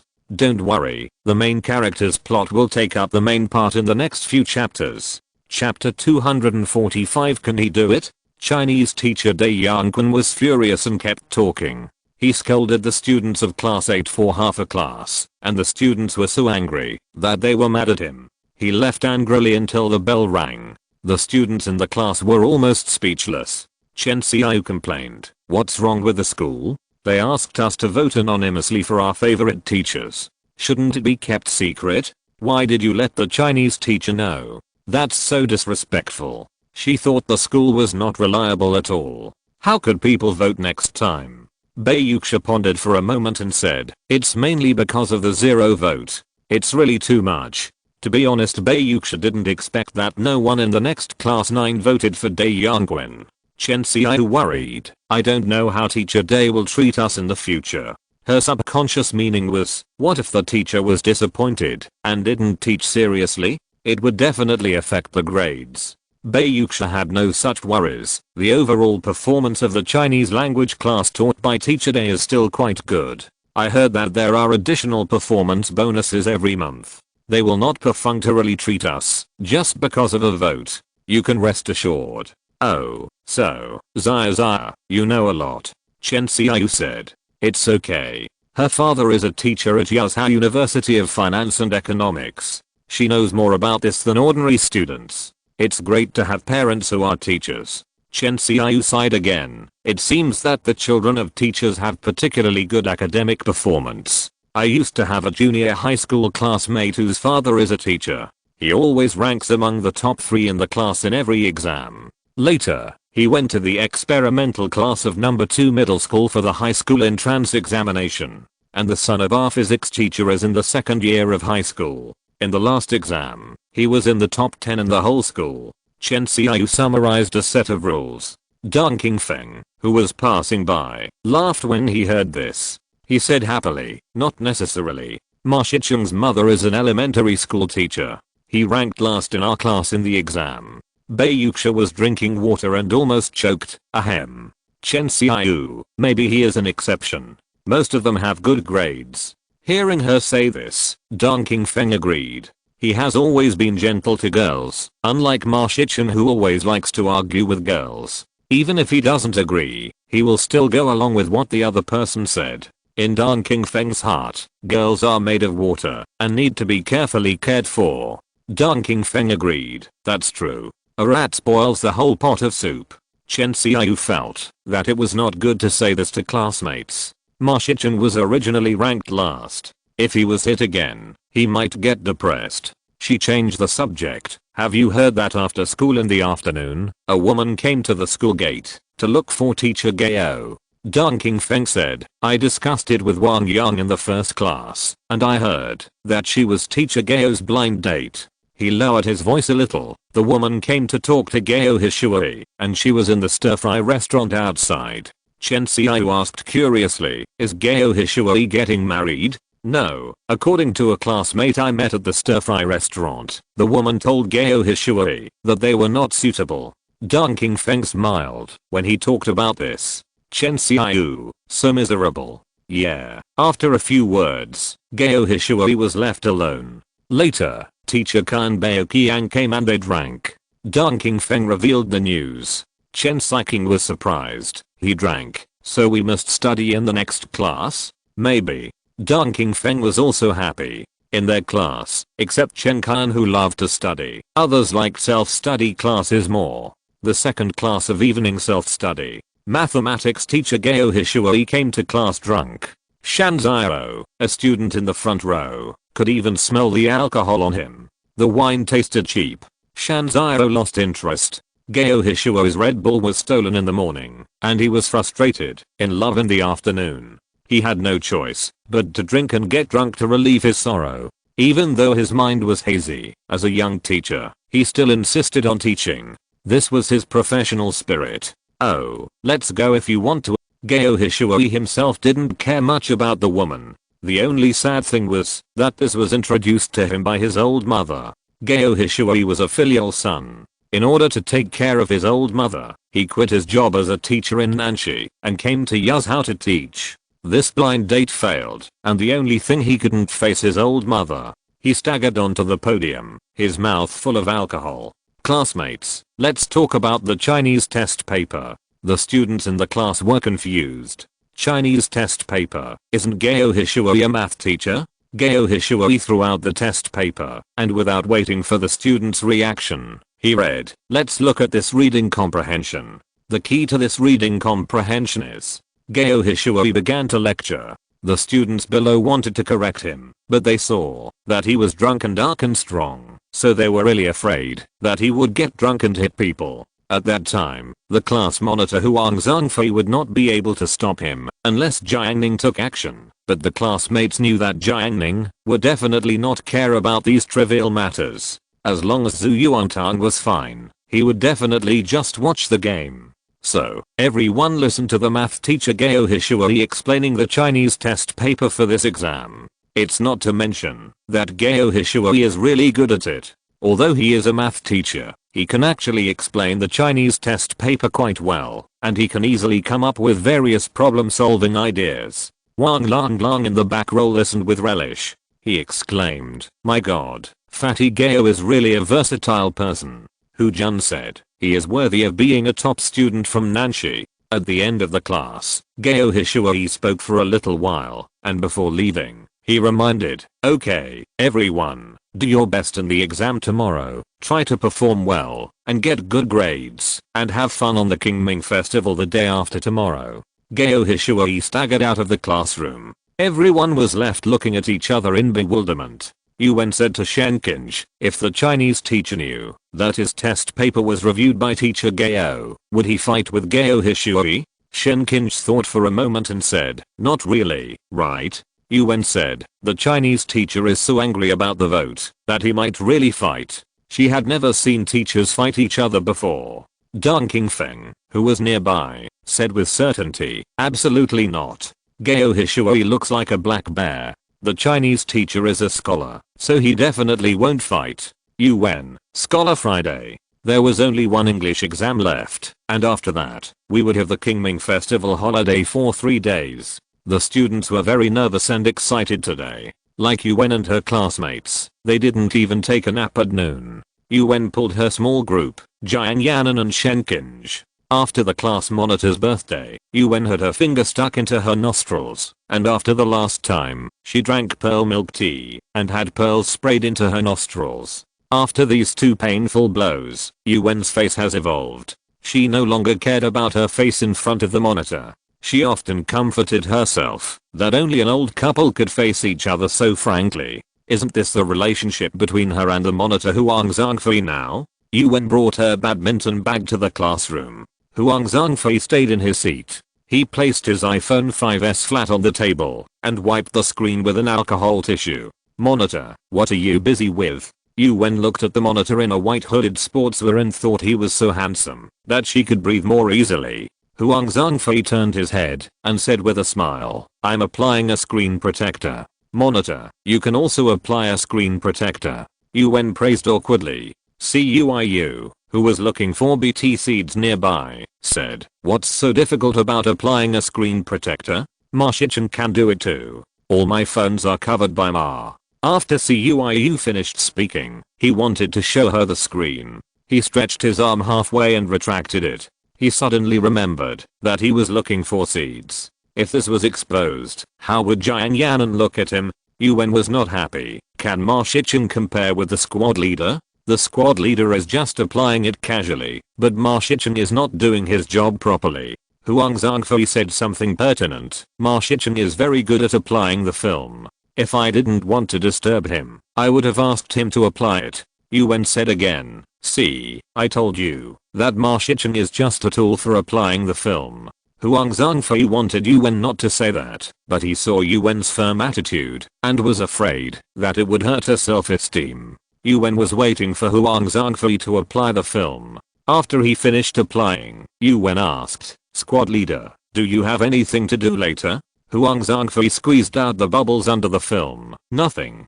Squad leader, we are going to play badminton. You can join us." Yuan waited for a few minutes, just for this moment. Ciu next to him looked at Yuan's little sister Jiang Ning. He wanted to go, but he couldn't find a reason, and he still had to plant seeds. In the evening, he, Jiuo Kunan, and Hu Jun made an appointment to go to Meng Jiui's house to watch a movie. Hu Jun promised that if he could find a more mature film, then he would take care of the snacks for dinner today. Ciu shouldered the responsibility and was working hard to find a film. When Yuan played badminton with a class monitor, she pretended to be pretentious and cried out from time to time. Huang Zhangfei played very seriously. He had average athletic talent, but he was a boy after all. Facing Yuan, who had average skills and was not focused, he was still able to gain the upper hand. As for Yuan, she couldn't let go at all. When she encountered some balls that were at a more biased angle, she didn't try hard to receive them. The whole process was like a rich lady in a costume drama. Yuan swung the racket in a pretentious manner. This time she hit the ball very high and crookedly. The badminton turned into a white shadow, slanting up into the sky, and suddenly flew to the tree. Yuan swung it down, and found that the ball was gone. "Where is my ball? Where is my ball?" Yuan was very confused. Huang Zhangfei pointed to the tree. Yuan looked up, and saw a big tree with lush branches and leaves, and a white badminton was hanging on the green branches. This is a cypress tree, with a very thick trunk. There are many of them planted in the number 4 middle school campus. What should I do? Yuan was dumbfounded. The badminton was just replaced, and was still very new. If it was left hanging on the tree, she would always feel a little uncomfortable, not to mention that Yuan also has a bit of obsessive compulsive disorder. Huang Zhangfei estimated the height of the badminton, which was about 3 or 4 meters. He walked up and gestured with the racket, but it was still a long way off. Yuan asked Shenkinj, "Do you have any ideas?" Shenkinj said, "Try to hit it with a stone." Jiang Yanan said, "We can shake the tree and shake it down." "Okay, Yanan, let's rule out your method first." Yuan looked at the thick trunk and immediately gave up the idea. It couldn't be shaken at all. Yuan looked for stones nearby, but unfortunately there was a concrete floor nearby and a small lawn around the big tree, so there were no stones at all. Thinking of this, she suddenly looked down at the badminton racket in her hand. "Can I use a badminton racket to drop it?" She proposed this idea.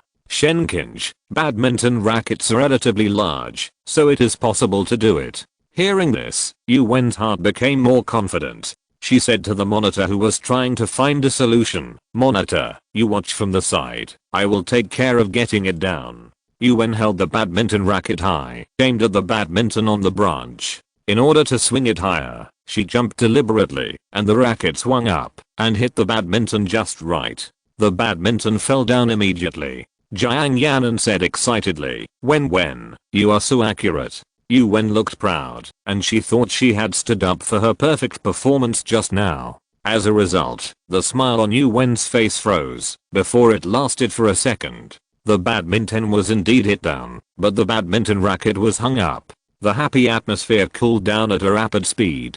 "This is really outrageous." Yuan was very embarrassed. What should I do? If she had given up on the badminton before, she could have chosen to give it up. After all, the price was not expensive. But now that the racket is hung up, we must not give up, otherwise we will suffer heavy losses. We are all ordinary high school students, and badminton rackets are not cheap.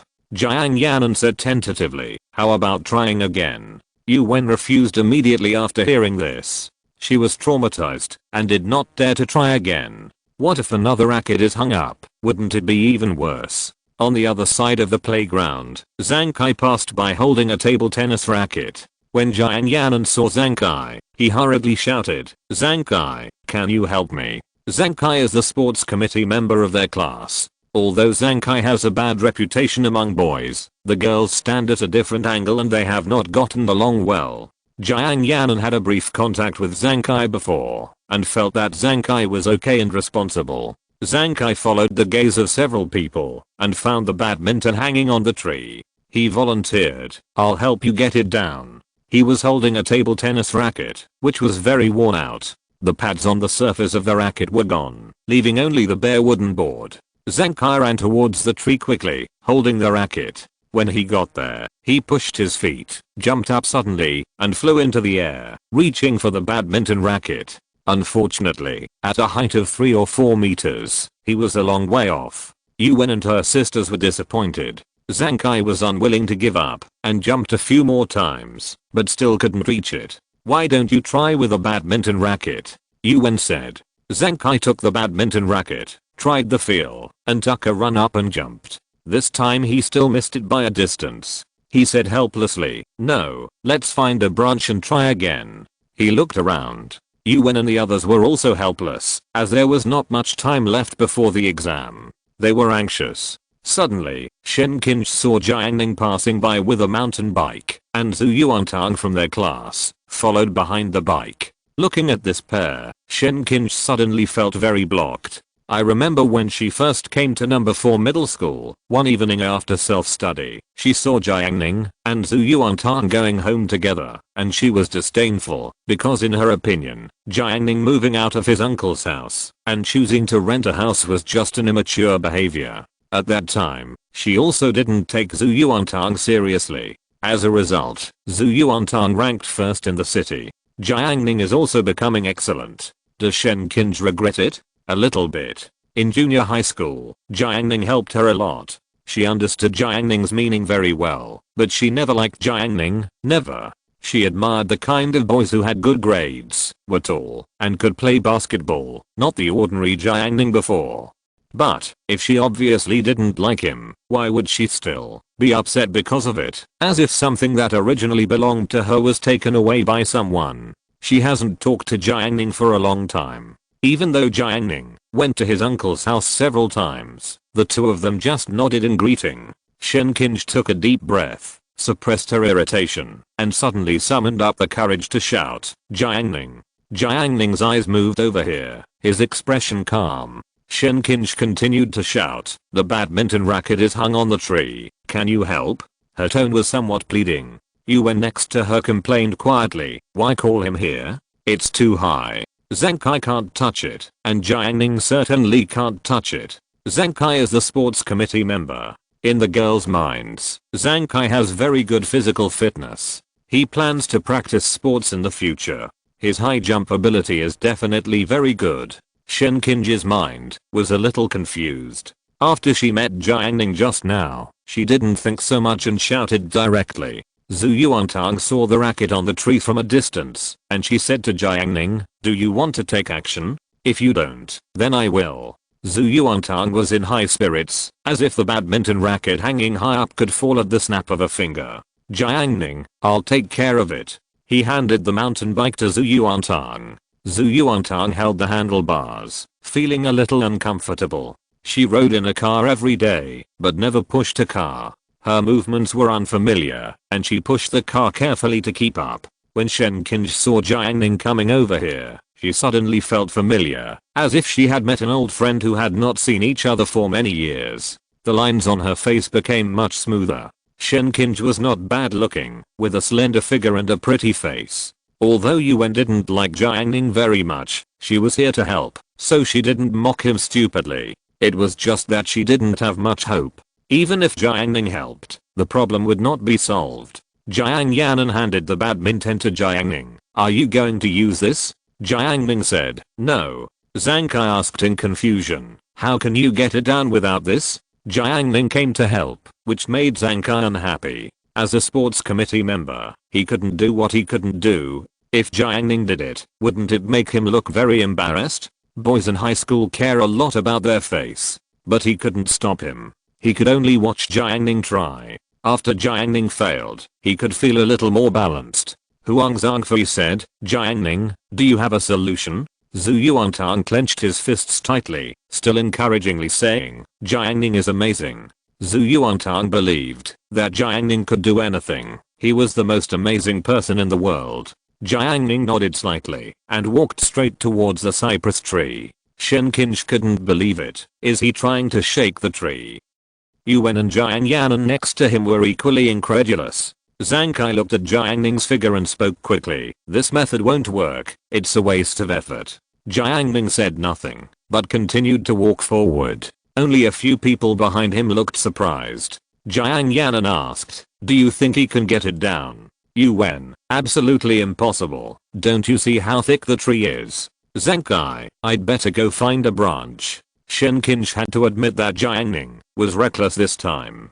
She wanted to stop Jiang Ning, but she was too embarrassed to speak. At this time, Jiang Ning had already approached the tree. He looked up at the tree, the trunk of which was almost as thick as an adult male's waist. It is absolutely difficult for an ordinary person to shake it. Jiang Ning stretched out his hand and turned it into a palm. Yuan looked at this scene and said in surprise, is he really going to shake? Shen Qinsh didn't believe it in her heart. But she saw Jiang Ning push his palm forward, just a casual push, which looked soft and without any strength. However, when the palm touched the big cypress poplar tree, the trunk actually trembled violently. Dozens of green leaves fell, and the badminton racket stuck in the branches and leaves shook twice and fell on the concrete floor. Yuan couldn't believe it and opened her mouth. Is he so strong? Coincidentally, a leaf fell on her head and she forgot to pick it up for a while. Zhang Kai swallowed his saliva. This is fucking. Shen Qinsh's mood can no longer be described as complicated. Only Zhu Yuantang shook his little fist and shouted excitedly, see, this is my Jiang Ning. Chapter 246 A voice. In the surprised eyes of several people, Jiang Ning retracted his palm and walked back from under the tree. In order not to damage the tree, he used a little spiritual power to knock the badminton racket down.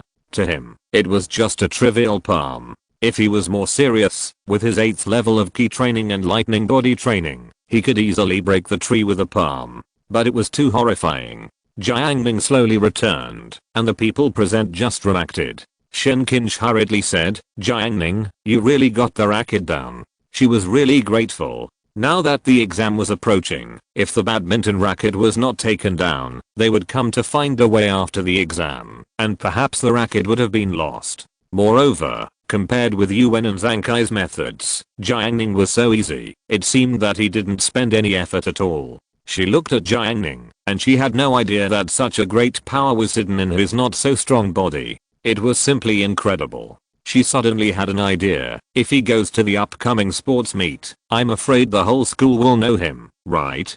Jiang Yanan came over, looking at Jiang Ning curiously, and then looked at the leaves on the ground, as if she knew him for the first time. Last semester, Jiang Ning got into trouble twice in class. She just thought that Jiang Ning was good at fighting, but she didn't expect him to be so resourceful. Yuan felt a little embarrassed. Just now she had concluded that Jiang Ning was just wasting his efforts, but the result was reversed so quickly. Although she had some opinions about Jiang Ning not long ago, she was a high school girl after all. She was embarrassed to pretend that she didn't see it when he helped her. Thank you, Jiang Ning, thanks to you, I will treat you to milk tea next time, Yuan said with her head down. Zhang Kai next to him couldn't help but feel thirsty when he heard this. Although he didn't help just now, he had worked hard, even if he didn't have any credit, right? He put on a smile. Yuan, is there any for me? I want to drink pearl milk tea. Yuan's expression froze instantly. She raised her head and stabbed Zhang Kai twice with a knife-like look. Zhang Kai was so angry that he couldn't help complaining. It was just a cup of milk tea. If you don't want to treat me, then don't treat me. Why do you look at him like this? It was as if he couldn't afford milk tea. Seeing that several girls wanted to talk to Jiang Ning, Zhu Yuantang came over and grabbed Jiang Ning. Let's go. The car hasn't stopped yet. Okay, we'll go first. Jiang Ning took her away. Bye. Jiang Yan said hello. Shen Qinsh stayed where she was, looking at the backs of the two people, and sighed in her heart. The person next to Jiang Ning before was her. But, she can never go back. Yuan picked up the racket. Qinsh, you and Jiang Ning are from the same place, right? The afternoon exam ended hastily, and there was a 3-day holiday afterwards. Shan Keikwon came out of the examination room, and he still had a huge sum of 50 yuan on him, which he couldn't spend at all. His father got a promotion recently, and when he comes back from vacation and the monthly exam results are released, he will get another bonus. He will have more money to spend. Maybe I can find an excuse to buy Bayuksha some small gifts. Several gifts popped up in Shan Keikwon's mind. Music box, kaleidoscope, crystal hourglass, sterling silver pendant. Shan Keikwon took great pains to fall in love. He searched for countless gift-giving strategies on the internet in advance. He even studied the latest online shopping platforms. He was thinking about it here and waiting for Jiuo Kunan. Their family is from the countryside, so there is no point in going back. They agreed not to go home today, but to have a good night in the city first and go back tomorrow morning. Shan Keikwon found that Brother Nan was obsessed with his mobile phone recently. He seriously suspected that Brother Nan was in love again, and it was very likely an online relationship. Online love is not okay, it is unreliable. He has to make Brother Nan like a girl in the real world, like a real person. Shan Keikwon's own love problem has not been solved yet, but he boasts that his experience is slightly better than Nanje's. Shan Keikwon was almost one of the first batch of candidates to come out. Students came out of the examination room one after another, and Shan Keikwon looked at them with a sense of superiority. Jiang Ning pushed the cart towards the school gate. Jiang Ning, let's go. Shan Keikwon greeted. Yeah, let's go. Jiang Ning and Zhu Yuantang made an appointment to go to the snack street together. Shan Keikwon didn't wait long. Jiuo Kunan and his group came out of the examination room at the same time, followed by Hu Jun, Cuiu, and Meng Jiui. After gathering together, everyone faced a difficult problem: what to do next. It's only 4 o'clock now, and there is at least more than an hour before lunch. Especially the 4 people who watch movies, Meng Jiui, Cuiu, Jiuo Kunan, and Hu Jun. It's not a good time to watch movies, even if they go to Meng Jiui's house at this time. It's only what time, and the body can't stand watching movies all night. Shan Keikwon suggested, why don't we go to the playground and take a look at the girls? This answer was unanimously recognized by everyone. It's actually quite good to relax in the playground after the exam, and there are many beautiful girls in number 4 middle school, which is very pleasing to the eye. Several people set out to the playground, and the sun from the west shone on the grass and the track. Shan Kei felt the plastic track under his feet and said to the few people, brothers, I plan to sign up for the sports meet next month. Cuiu asked him, which event do you choose? Which event? It must be the 100-meter race. Shan Keikwon insisted. If the most eye-catching event in the sports meet is the 100-meter race, it is definitely the cleanest and most likely to show his strong nature. When Cuiu heard it, he immediately pretended, oh, Brother Quan is my competitor this time. You are also running the 100-meter race. Shan Keikwon was surprised. Cuiu stomped his feet twice on the spot to stretch his body. He said pretentiously, yes, that's me. When I was in junior high school, I was the main runner in the class. I'm not bragging, my speed was the best in the class. At that time, in the sports meet, I don't know how many female classmates were crazy about me. Cuiu couldn't help but sigh with emotion when he recalled the past. Shan Keikwon glanced at Cuiu, who was as thin as a rib. Don't disbelieve it, when I was in junior high school, I was known as the folk flying man. Cuiu continued to brag. Shan Keikwon was immediately unhappy when he saw how good he was at pretending. He came to the playground every day to run and train for this sports meet. He took great pains just to make Bayuksha smile. I'm not bragging. In the 100-meter race now, Shan Keikwon has never been afraid of anyone. Let's compete. Shan Keikwon suggested. Cuiu quickly declined, saying, I haven't practiced for a long time. Forget it. Let's compete next time. Shan Kai-kun questioned. You weren't just bragging before, were you? How can you slander an honest man? I have an old injury. Cuiu said. Meng Jiui on the other side said, you didn't get hurt the last time you ran with Pang Jiao, did you? Cuiu was really upset. How is that possible? Just run. Meng Jiui cheered. I'll be your referee. So Meng Jiui and the others watched the two compete and agreed on a 100-meter race. Shan Kai-kun and Cuiu stood side by side on the plastic track at the starting line. During the preparation, Cuiu suddenly made a professional athlete's starting movement. He bent his body, supported his hands on the ground, and pressed his fingers on the ground. Shan Kai-kun was shocked. Brother Cuiu, you are so professional, so professional. Jiuo Kanan and Meng Jiui praised. Brother Cuiu will definitely win this time. In terms of momentum, he directly overwhelmed Shan Kai-kun.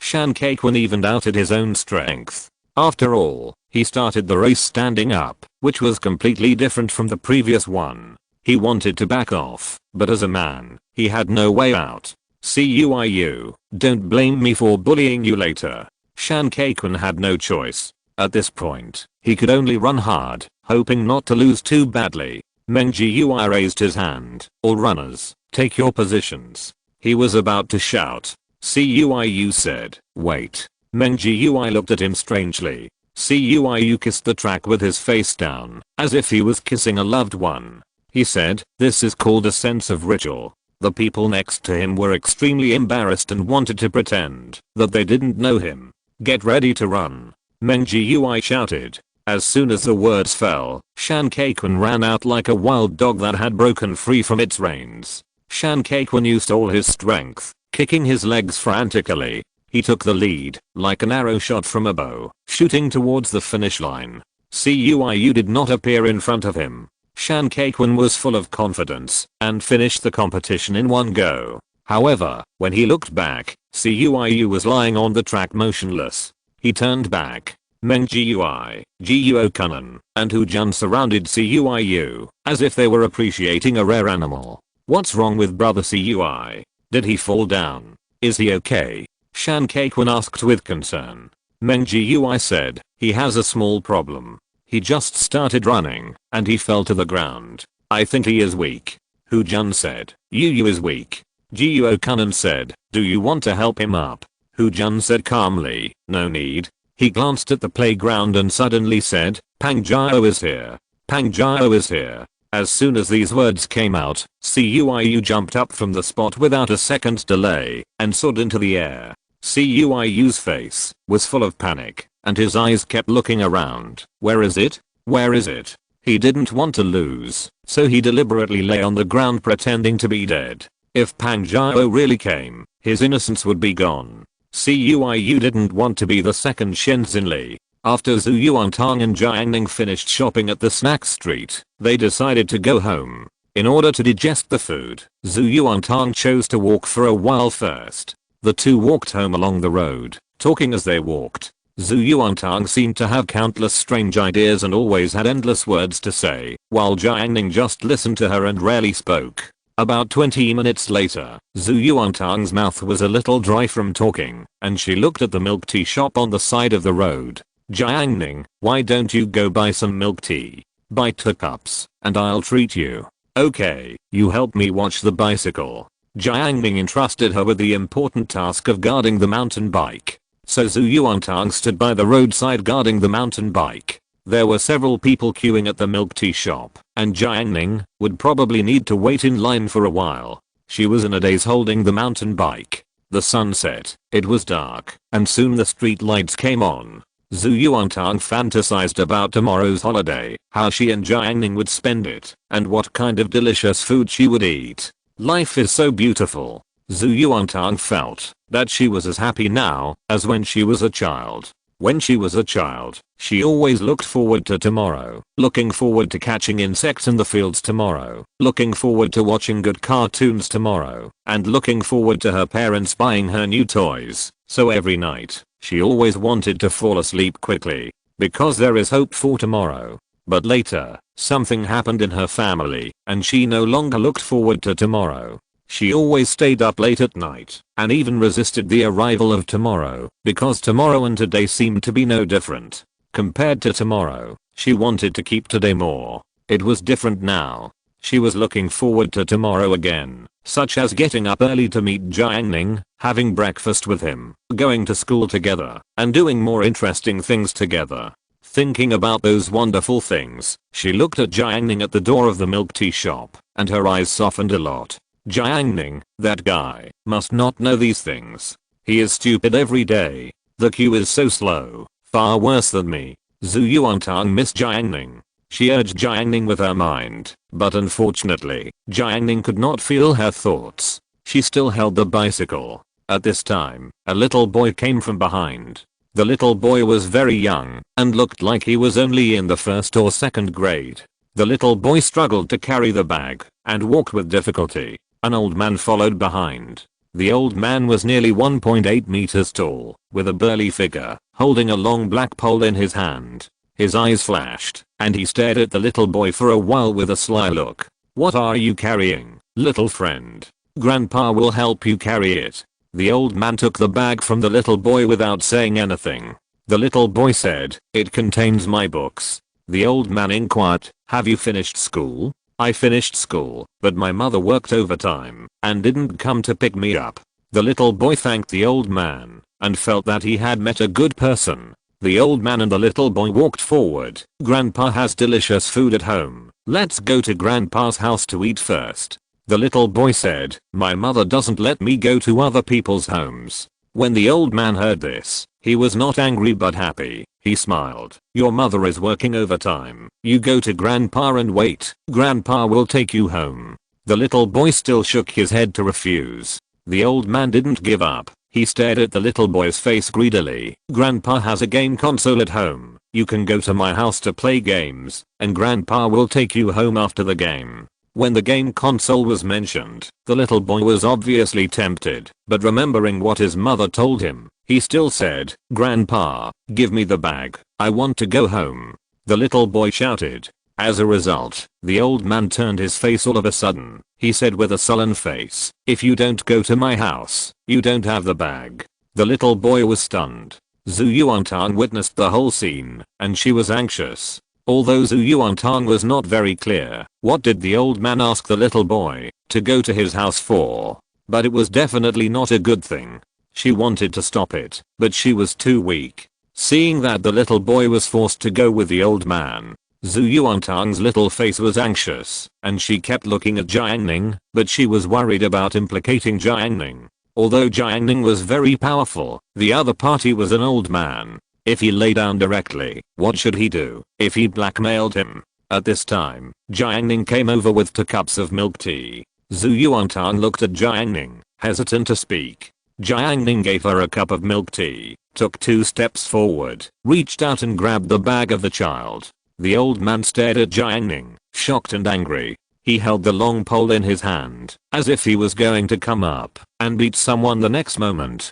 Jiang Ning glanced at him. Zhu Yuantang didn't understand the old man's thoughts, but he could see that, although he was not a kind person, if he did nothing, the little boy would have a shadow in his life. Jiang Ning said calmly, "Get away from me." His voice was filled with the intimidation of spiritual power. When the old man heard it, he felt a bang in his ears and was terrified. Without saying a word, he ran away in fear. Zhu Yuantang was stunned. She thought it would take a lot of effort, but she didn't expect Jiang Ning to solve it so easily. Jiang Ning touched Zhu Yuantang's little head and said, "Don't look at it anymore. Drink your milk tea." Chapter 247 Pleasant Answers. In front of the milk tea shop, Jiang Ning looked at the old man's fleeing figure. He looked normal. On the surface, it seemed that he had only driven him away. In fact, he had planted a spiritual mark early on. Unless the other party left Yuzhou overnight, he would not be able to escape his pursuit. He used his spiritual sense to observe the old man before. Seeing his skilled methods, he was afraid that it was not the first time he had committed such a thing. This place is not remote. If he really took the little boy away, he would definitely send him back. But what would happen in the meantime was unpredictable. Don't think that only the little girl will be traumatized by persecution. the little boy will also be traumatized for the rest of his life. It is an extremely humiliating experience. Jiang Ning can actually arrange some small spells and deal with the other party quietly, but that is unnecessary. To deal with such a big evil person, he still likes to go to the door and solve it personally with violence most of the time. Jiang Ning turned his mind back and returned the bag to the little boy. "Where are your parents?" The little boy knew that the big brother in front of him was a good man and helped him drive away the bad old man who stole his school bag. He answered honestly, "They are at home." Zhu Yuantang was curious. "What do your parents do? Why don't they come to pick you up so late?" When she was as tall as the little boy, her mother would always come to pick her up, no matter how busy she was. The only time she neglected to do so was when she was in the military training at the beginning of her freshman year. Her mother went back to the countryside to help, and she didn't bring her cell phone with her. She had no choice but to spend the night in the classroom. Fortunately, she met Jiang Ning. After hearing this, the little boy thought for a while and said, "They are playing mahjong." Zhu Yuantang was confused. Is playing mahjong considered work? Brother and sister, bye. The little boy sat in the back seat of the battery car and waved to the two. Jiang Ning was holding a big yellow mango in his hand. This was a gift from the little boy's mother to the two of them as a gift, to thank them for helping the little boy. Not only Jiang Ning, but Zhu Yuantang also had a big mango in her hand. Jiang Ning just told the little boy's mother what happened. She was scared and then very angry. She wanted to find the old man and beat him up. However, the old man had already run away and it would be difficult for her to find him unless she called the police. After this moment, she was terrified and she would never let her child come back alone. After saying goodbye to the mother and child, Jiang Ning touched the mango and the spiritual power surged, cleaning it. Then Zhu Yuantang saw Jiang Ning reaching out and putting the big mango into the hat behind her head. Zhu Yuantang pouted, "It's a bit heavy." She felt her clothes falling down. "You are carrying a heavy load today, otherwise how can I push the cart?" Jiang Ning pointed to the milk tea in his hand, and he needed to free up a cart. Okay. Zhu Yuantang was not an unreasonable person. If he didn't let Jiang Ning push the cart, they could only stand there. Zhu Yuantang still liked to drink milk tea while going home. She glanced at the sky, and the street lights beside the road lit up. Her mother knew that she and Jiang Ning went to the snack street to play, so she didn't call to ask. Zhu Yuantang held a mango in her left hand, a cup of milk tea in her right hand, and a mango in her hat. She seemed to be restrained. She didn't bounce around like she used to, but became a lady. "Jiang Ning, I heard there will be tug-of-war in the sports meet." Zhu Yuantang waved the mango in her left hand. "Yeah." Jiang Ning nodded. He knew this. After all, he had participated in sports meets before. This sports meet has more events than before, and tug-of-war is also included. The class is divided into male and female groups. Unlike in the past, the senior class did not participate in the previous sports meet. After all, they were busy taking the college entrance examination. However, for the 60th anniversary of the founding of the school, the number 4 middle school invited many outstanding alumni to come back, and the senior class made an exception to participate. So the tug-of-war competition is very unfair for 3 grades to compete. Jiang Ning remembered that the boys group of their class 8 performed relatively averagely and was eliminated not long after they appeared. Zhu Yuantang shook the milk tea again, took a sip, and said, "Jiang Ning, wait and see. I will let you see how strong I am." Jiang Ning glanced at her small body and said nothing. It seems that the girls in class 8 once won a prize in tug-of-war, but it was Pang Jiao and the others who contributed, and it had nothing to do with Zhu Yuantang. Zhu Yuantang immediately understood what Jiang Ning meant and said angrily, "You look down on me." "Haha, did I say that?" Jiang Ning pushed the cart slowly. Zhu Yuantang endured the big mango in her hat. She trotted all the way to about 3 meters in front of the mountain bike. Then she turned around, faced Jiang Ning, walked backwards, and said with certainty, "Your expression, words, and behavior all reveal your contempt for me." Jiang Ning said, "You are just guessing. I don't." However, Zhu Yuantang had seen through Jiang Ning a long time ago, and she was sad. Even Jiang Ning, whom she trusted so much, did not believe that she was a strong person. "I don't want to pay attention to you." Zhu Yuantang walked backwards, facing him with a stern face, letting him know how powerful she was. Jiang Ning finished the last sip of milk tea and passed it forward. Help me throw it away. Oh, I'll go right over. Zhu Yuantang ran over again and threw the milk tea cup for him. Jiang Ning was very satisfied. Well, get in the car. Let's go home. The night in Anhu province in April was chilly. However, Jiang Ning set up a warming formation in front of the door. Jiang Ning slept on a recliner, covered with a small blanket, below, looking at the crescent moon in the sky and the stars. Zhu Yuantang moved a slightly smaller chair and curled up in the chair, close to Jiang Ning's recliner. She was playing with her mobile phone, and the screen showed the chat content of the class group. Everyone was originally discussing where to go for Qingming Festival, and then Chen Qian found a physics test paper from somewhere. He took a picture and sent it to the class group, and then started discussing the exam again. The chat in the group was heated, and the atmosphere was unusually peaceful. You inside in the group. Tonight is really good. Unlike before, there were always people quarreling, and people posting pictures of animals. She implied that someone was a group borer. Ma Shicheng and the group jumped out. You could have said it more clearly. Yuan said, everyone knows who I'm talking about. Shan Zhao asked, where are Kequan and Hujun? And Cuiu, why don't they talk? They used to be the most active in the group. Wang Lang said, they went to do something big. Shan Zhao was very interested. What big thing? Tell me in detail. Sorry, I can't reveal this. Wang Lang was still very tight-lipped. If he told anyone, Cuiu and the others' image would be ruined. Chen Qian said, let's compare the answers, starting with the multiple choice questions. Although the Qingming Festival is coming soon, and you can have fun, it would be tempting to guess the results earlier. Anyway, everyone has nothing to do at night, so it's good to compare the answers. Many students who were lurking also started to compare their answers, based on the test paper. Zhu Yuantang felt a little regretful. She wanted to watch her classmates chatting, but they started to compare the answers. For her, this was the most boring thing. Jiang Ning lay on the chair, retracted all his consciousness, and stared at the starry sky in a daze. In fact, he likes to waste his life aimlessly like this, instead of always busying himself with trivial matters. What is the point of being busy all his life? After hundreds of years of cultivation, he will eventually die. It seems nice to stop occasionally and look at the stars in the sky. Jiang Ning admired quietly, and Zhu Yuantang suddenly got up and went back to the house. What are you going to do when you go back? Jiang Ning asked. Zhu Yuantang said lightly, I'm going to do something big. Don't do it, just watch the stars with me. Jiang Ning liked her playing with her mobile phone on the side. Although the two of them only talked occasionally, the feeling was quite warm. Zhu Yuantang said, I won't accompany you. But she was very happy in her heart.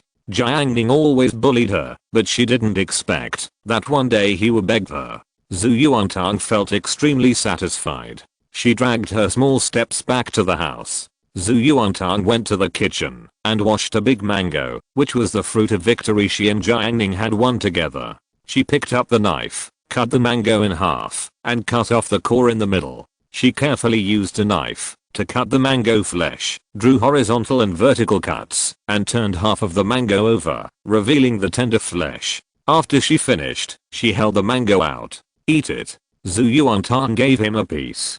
Jiang Ning, not bad, not bad. Humph, don't you see who cut it? The mango was very sweet, and Zhu Yuantang was very happy. The two of them admired the stars, and the discussion about the physics answers in the group became more and more intense. Chen Qian is indeed a top student in class 8, but many people do not agree with him, such as Song Sheng, who dared to debate the answer with him head on. Song Sheng's grades are also not bad. He took a few months off from school and was delayed for so long.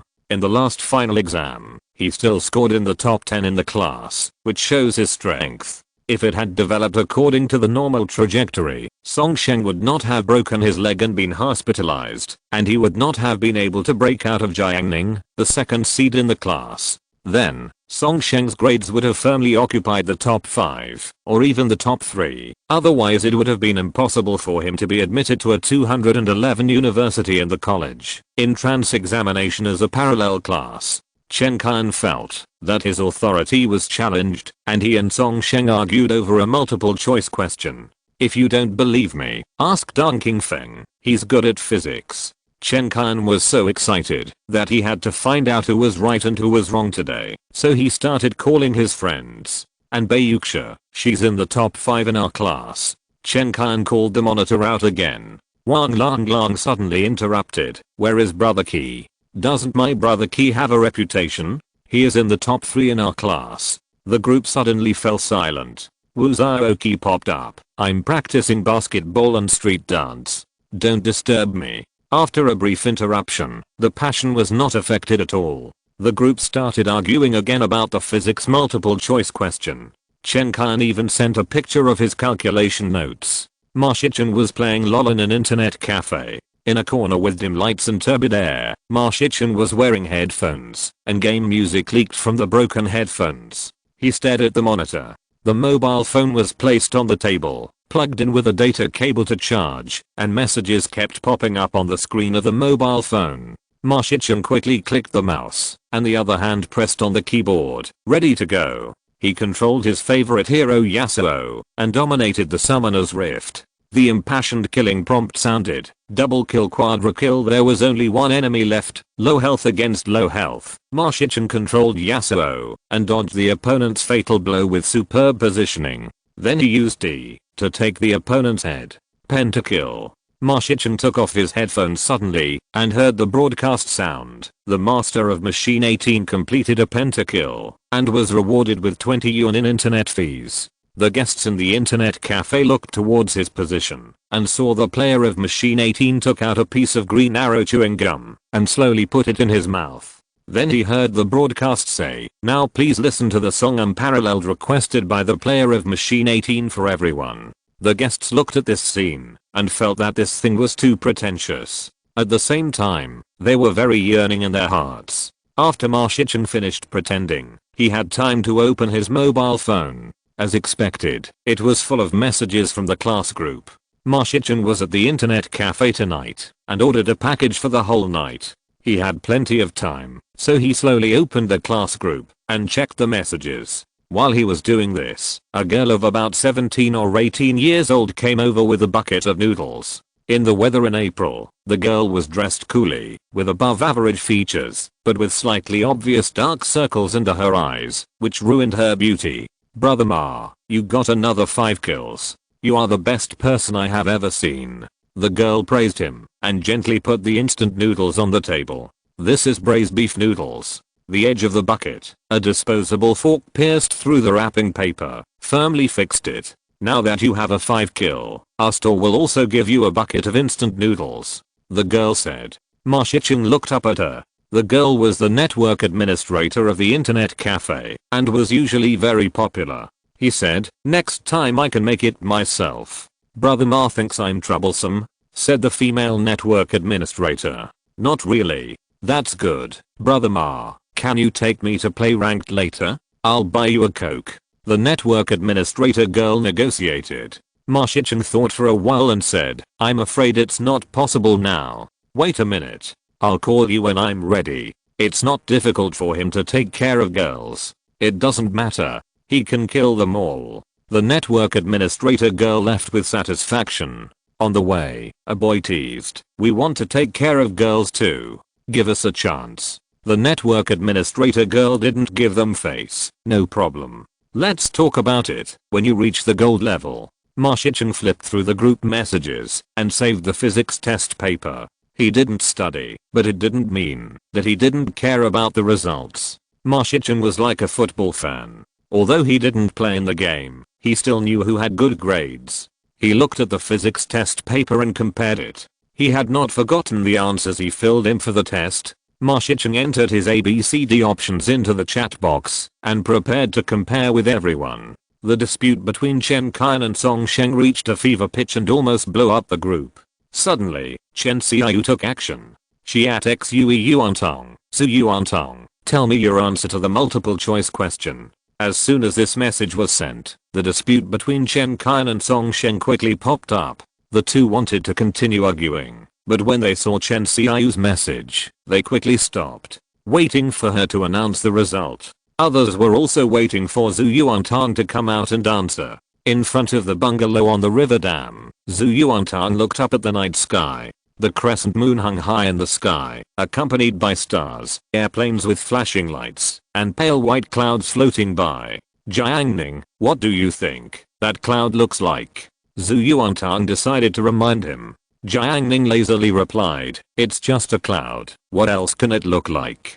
Zhu Yuantang, huh, so stupid, don't you realize that the cloud looks like a sheep? She questioned again, you said you would catch a sheep for me to eat. I didn't say that. Jiang Ning promised that she didn't say that. I don't care, I want to eat the sheep. Zhu Yuantang was playing tricks. Jiang Ning remembered very clearly that last time there was a flock of sheep at the river dam. Zhu Yuantang ran to catch the sheep, but was stopped by him before she could make a move. Unexpectedly, she still remembered it. Jiang Ning thought for a while and said, tomorrow I will catch you something tastier than sheep. Zhu Yuantang stopped making trouble immediately, and she blinked her eyes. Really? Really? Jiang Ning, you are so nice. Of course. Jiang Ning lay very comfortably. Zhu Yuantang was happy, and when she had time to check her phone, she found that someone in the group added her. Oh, it turned out to be the answer to the physics multiple choice question. She sent a string of ABCD to the group. The group instantly boiled over, and Chen Qian counted the answer to the question they were discussing, and found that he had chosen the wrong one, and Song Sheng was also wrong. Impossible, definitely choose A. Chen Qian was not convinced. Wang Lang jumped out. Zhu Yuantang got full marks in the physics test, are you questioning authority? Chen Qian stopped talking. At the same time, everyone was checking their answers. Ma Shicheng in the internet cafe was naturally no exception, and he temporarily abandoned his beloved game. After carefully comparing, Ma Shicheng suddenly exclaimed, fuck, how come I only got one right out of so many multiple choice questions? Ma Shicheng was incredulous. He was very bad at physics, but he thought he was confident about 2 multiple choice questions. He quickly compared them twice, letter by letter, and he breathed a sigh of relief. It was a false alarm. Oh my god, I got the order wrong. I was scared to death. I said it shouldn't be like this. How could I only get one right? This time, Ma Shicheng carefully compared them again in the correct order, and came to an astonishing result. He got all the physics multiple choice questions wrong. Chapter 248, Days of Mischief. April 5th Qingming Festival. Sunny day. Zhu Yuantang got up early, contrary to her usual habit. The sun rises in the morning on the river dam, and the grass and trees are shining. Compared with the urban area, there is no dust raised by the road around the bungalow, and there is no exhaust gas from cars, and the air is unusually fresh. In the dark, unknown to Zhu Yuantang, Jiang Ning used various means to drive away the surrounding small workshops and factories, to protect the natural environment nearby. Zhu Yuantang pushed open the door, stepped on slippers, stretched out her arms, and stretched her body. She went to the sink, took a cup of water, and brushed her teeth. After brushing her teeth, she wiped her face with warm water, and then took out a green jade bottle. This is a bottle Jiang Ning gave her, saying that it contains skincare products. Zhu Yuantang didn't know that this was the unstained cream refined by Jiang Ning using lotus seeds from Ling and more than 10 kinds of spiritual objects. If ordinary people insist on applying it, they can keep their faces young, similar to the effect of Zuandan. She opened the lid and poured out some milky white viscous liquid similar to milk. Zhu Yuantang had never seen such a thing before. She heard from Jiang Ning that, after washing her face every day, applying a little on the face can nourish the skin and make the face whiter and tenderer. Although Zhu Yuantang's face was super snow white and tender, she still listened to Jiang Ning obediently. She didn't care about any beauty effects, but just felt that, after applying it on her face, she felt very comfortable. Moreover, as long as Jiang Ning said it, she would bravely try it. Not to mention applying the liquid in the bottle, she would even be willing to try swallowing it. Anyway, Jiang Ning would not lie to her most of the time. And with her wisdom, Jiang Ning's schemes would never be hidden from her. After washing her face, Zhu Yuantang first put the towel on the clothes hanger and then hung it on the clothes line. Then, she ran into the bedroom, and soon, a soft quilt came out of the door. She specifically asked Jiang Ning last night. Today is a sunny day, which is suitable for drying quilts. After drying until noon, putting the hot quilt back on the bed, lying on it, and feeling the warm quilt, it is definitely the most comfortable thing. After doing all this, Zhu Yuantang finally went out. She didn't plan to have breakfast in the morning, because Jiang Ning said last night that he would make her something delicious at noon today, something more delicious than sheep. Zhu Yuantang was looking forward to it, and emptied her stomach, to prepare for the battle at noon. Zhu Yuantang faced the fields, with a broad vision. The weather was really good. It was already spring, and summer was coming soon. It was wonderful to be able to eat a big watermelon at the door. Zhu Yuantang came to the next door, and knocked on Jiang Ning's door. No one responded. So she pushed forward, and the door opened. She rushed all the way to Jiang Ning's bedroom, and looked down at Jiang Ning, who was sleeping on the bed. He is still sleeping. Doesn't he know the importance of today? She and Jiang Ning made an appointment to have a picnic at the river dam in the morning, and to bring Chachu with her. As a result, it was already 7:30, and Jiang Ning hadn't gotten up yet. Jiang Ning, you disappoint me so much. Zhu Yuantang hated him for not fighting. Jiang Ning lay on the bed, closed his eyes, and ignored her. He went to Huqi Mountain late last night to refine a batch of cultivation pills, and by the way, he discussed the future development plan of Changqing Liquid Company with Xiao Xuangshan. After returning, he tempered his consciousness. At 3 o'clock in the morning, the chemistry teacher sent him a WeChat message, complaining about the trivial things between colleagues in the school, and his views on marriage and life in the future. Teacher Jiuo Ran had taken care of him a lot in the past. Solving problems is what a student should do, and it's just listening. They talked until 5:30 in the morning, and then Zhenglu found him, and said that she was going to give him a surprise this morning. Zhenglu took a full body photo, and sent it to him. It was cooler than what he wore at school, and it fully highlighted his figure advantages, and asked him if it looked good. Jiang Ning was not the kind of person who liked to drag messages without replying, so he chatted with Zhenglu for a while, but Zhenglu called him, and talked for an hour. It was not long since he hung up the phone. Jiang Ning was not tired. With his physical and mental strength, he would not be tired, even if there were several times more. It was just that he preferred quietness over noise. Jiang Ning, are you going to the picnic? Zhu Yuantang asked him. Jiang Ning perfunctorily said a few words to her. Zhu Yuantang was not stupid. She saw Jiang Ning's carelessness. She was extremely distressed. He had said last night that he would go to the market with her to buy vegetables, but he changed his face this morning. Could it be that Jiang Ning's promise to her could not last more than one night? So sad. She went to buy vegetables by herself. But Zhu Yuantang was not an impatient person. She grabbed a blanket from Jiang Ning's bed and jumped onto the sofa. The warm sunlight poured into the room, making the room warm and bright. Zhu Yuantang shrank into the sofa, her little face facing the bed, staring at Jiang Ning fiercely. She wanted to let Jiang Ning see how ferocious her eyes were. This was a look that scared a child to not dare to speak. She could still recall that when she was 6 years old, there was a wild cat in the village that scratched whoever it saw. That day, the cat provoked her, and Zhu Yuantang used her fierce look at the moment to stare at the wild cat and make it flee in embarrassment. This is the deterrent power of her, Zhu Yuantang. However, her face was almost stiff from staring, and Jiang Ning was still sleeping with his eyes closed.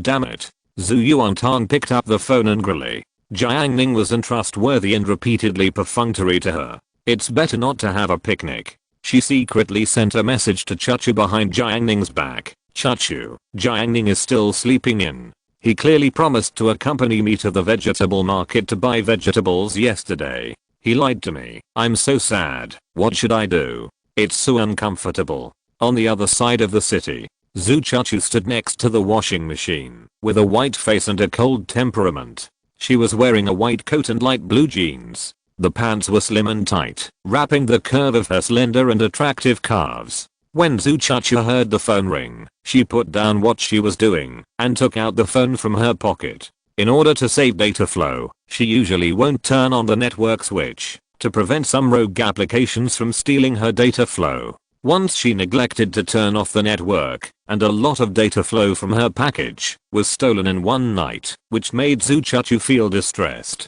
She also contacted Zhu Yuantang to learn how to prevent applications from stealing her data flow. Although she learned that trick, Zhu Chuchu still habitually turned off the network. Today, she kept the data flow on because she had made an appointment with Zhu Yuantang for a picnic in advance. Now seeing Tang Tang's message, Zhu Chuchu replied to her, "It's okay, I'll go shopping with you." Zhu Yuantang on the other side immediately said, "You don't have to come, I want him, woo woo woo." Zhu Chuchu was knowledgeable and reasonable, and she comforted Jiang Ning, "He should be tired last night.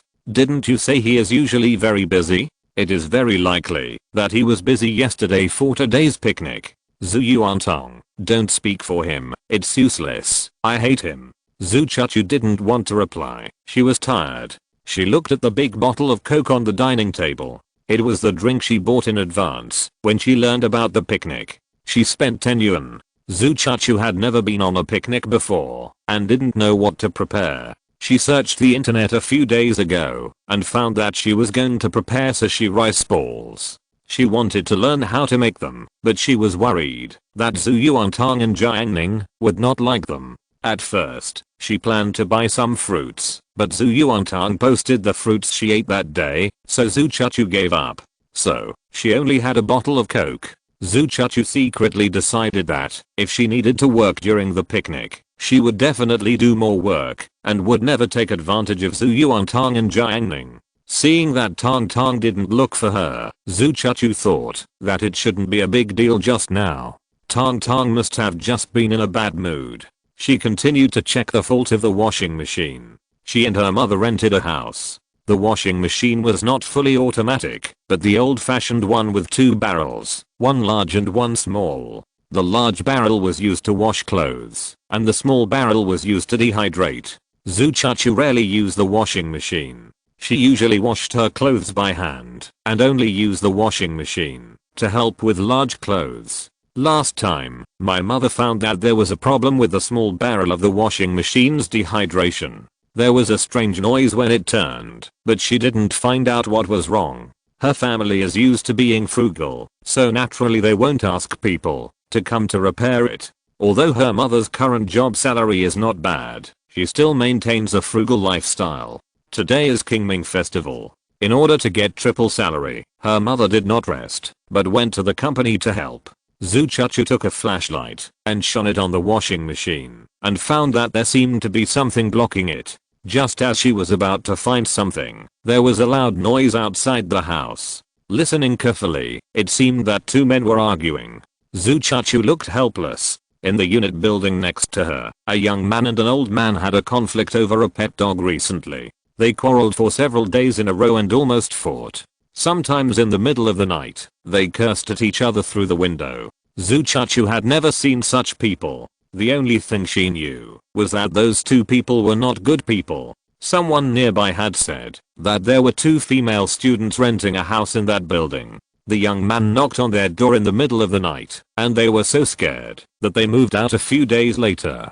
The old man was even more bizarre. Zhu Chuchu met him several times. The old man was always hanging around with a pool cue. For some reason, Zhu Chuchu felt a creepy fear when facing him. Every time she met him, she walked away very quickly, as if she was running away. Zhu Chuchu sometimes felt incredible about the people she met. Obviously, the people she met before were very kind. However, since she entered high school and came to Yuzhou City to study, her situation has changed. First, she met an online friend who stole her questions number and threatened her. Then there were two people in this community, each one more terrifying than the other. She thought leisurely, the city is so dangerous, I really want to go back to the countryside. Tell the truth, what did you do behind my back last night? Zhu Yuantang slapped the armrest of the sofa, as if he was interrogating Jiang Ning in court, full of pride. Jiang Ning lazily got up from the bed, and he directly lifted the quilt. Zhu Yuantang didn't have time to exclaim, and quickly covered her eyes. 2 seconds later, she said, "What?" It turns out that she was wearing clothes. Jiang Ning, why did you find out so quickly? Of course it's because I secretly guessed it in my heart, Zhu Yuantang argued. Jiang Ning sat on the edge of the bed, leaning against the sofa. Zhu Yuantang regained his dignity, slapped the sofa again, and shouted, Jiang Ning, from now on, you have no right to remain silent. Everything you say may become evidence in court. She is no longer Zhu Yuantang, a freshman in high school. She is the super top invincible judge, and Jiang Ning is the big criminal under her. Jiang Ning asked, then what crime have I committed? I'm here to tell you that you are guilty of staying in bed. Zhu Yuantang made up a crime and accused him. Jiang Ning couldn't help but grin, and he said nonchalantly, I'm not guilty. No, if I say you are guilty, you are guilty. Zhu Yuantang is a rule maker. Oh. Jiang Ning smiled at her tense and serious expression, and then Jiang Ning put his hand on the sofa, which happened to cover Zhu Yuantang's little hand. Zhu Yuantang instantly felt a warmth. Jiang Ning was pinching her hand. It was not only hot, but also a little itchy. Zhu Yuantang's face was stunned. She pretended to pull her hand out, but she couldn't. The room was very quiet. She looked into Jiang Ning's eyes for a few seconds. Somehow, she suddenly felt embarrassed and dared not look at him again. She hung her head and had no strength in her body. After a while, a voice so weak that it was barely audible came out, let go, bad guy. Ha ha ha. Jiang Ning laughed. She was really a coward again. He then moved his hand away. Zhu Yuantang heard the laughter and immediately raised her head, angry and embarrassed. Jiang Ning. Oh, what's wrong? Where did you go last night? She put her hand in her pocket and asked bravely. Jiang Ning said seriously, I went to eliminate the aliens who invaded our territory. You are lying. There are no aliens in the world. Zhu Yuantang is not a child. She will never be fooled by Jiang Ning again.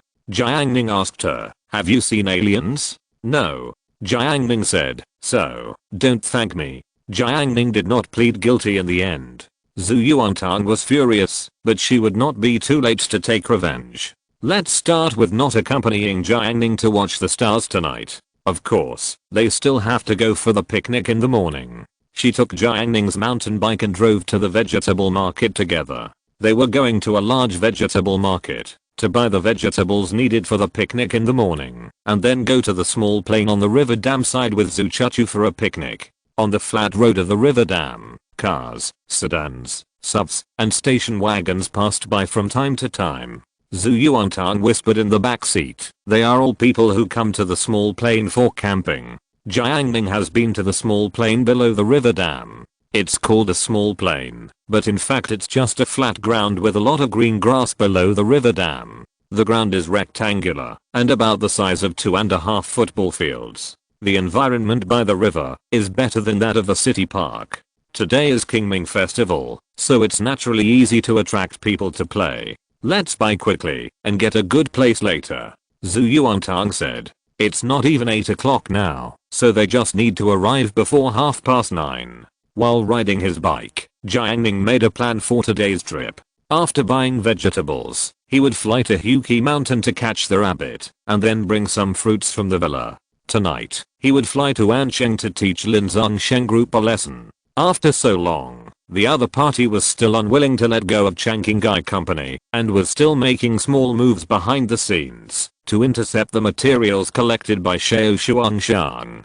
However, as the team formed by Xiao Xuangshan became more and more perfect, the materials that Lin Zhongsheng group could collect became less and less. Now they were unable to cope with the cash flow. After dealing with Lin Zhongsheng, he had to find time to deal with the old man who tricked the little boy to his home last night. It would be best to beat him up so that he could never hurt anyone again. Jiang Ning sensed the spiritual mark slightly and found that the target was still wandering in the city center. Not bad. Jiang Ning was very satisfied. He locked his mountain bike outside the vegetable market and walked into the vegetable market with Zhu Yuantang.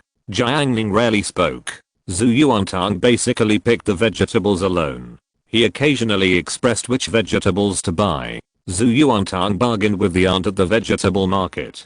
Some stall owners often quoted a slightly higher price when they saw that the two were young. Zhu Yuantang was not happy. She knew the prices of various vegetables very well. Besides, Jiang Ning was by her side, so she had the confidence to bargain. Some stall owners, like some young customers, often quoted more than half the price and weighed less. Many young people are busy at ordinary times and cook occasionally.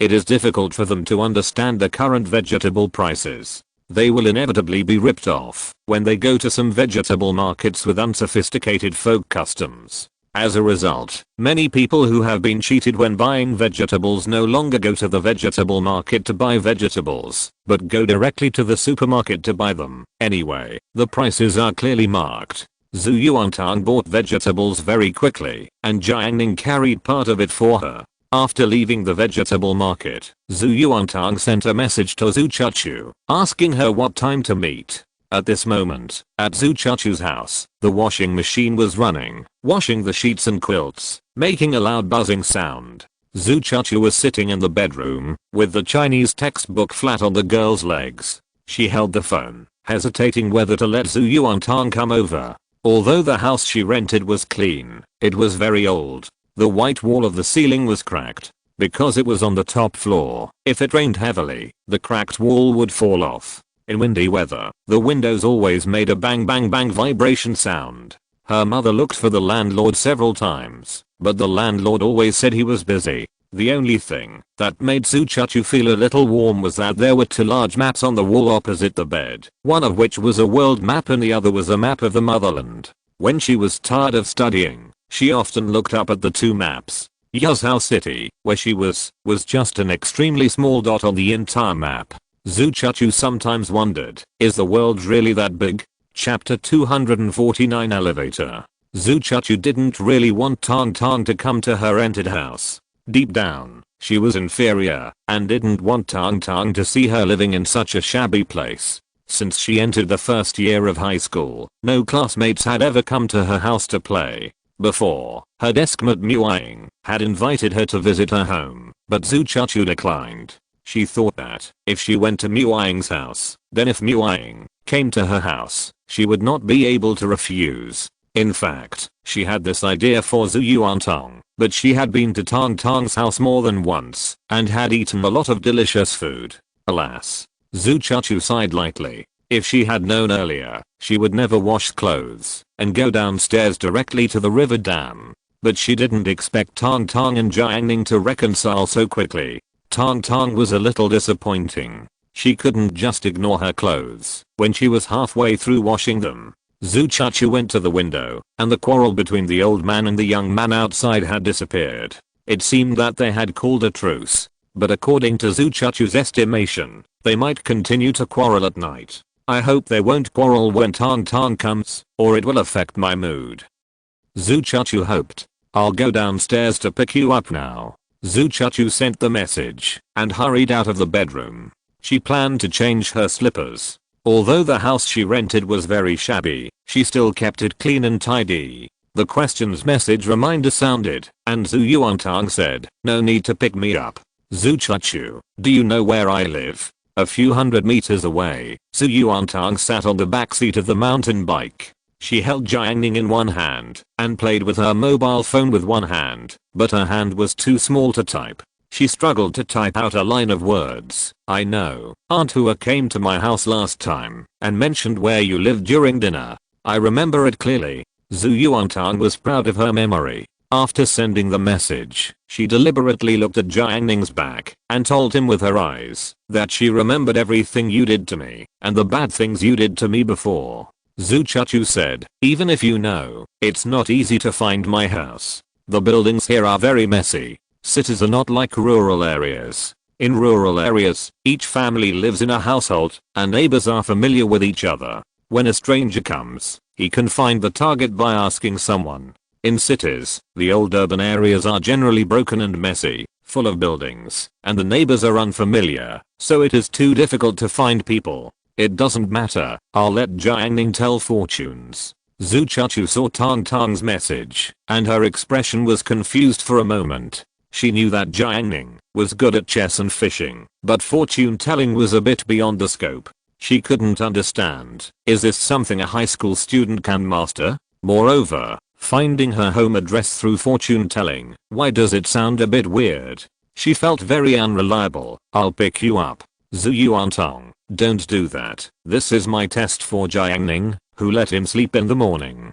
Zhu Chuchu thought for a while and didn't insist. Okay, I'll wait for your news at any time. She had already planned to let Tang Tang look for a while, and when she couldn't find it, she would go downstairs to pick up Tang Tang. Just in time, she prepared 2 pairs of slippers. However, Zhu Chuchu suddenly remembered that she didn't have enough slippers at home. Forget it, the house is so old. If they come in, and we still let them wear slippers, it will be ridiculous.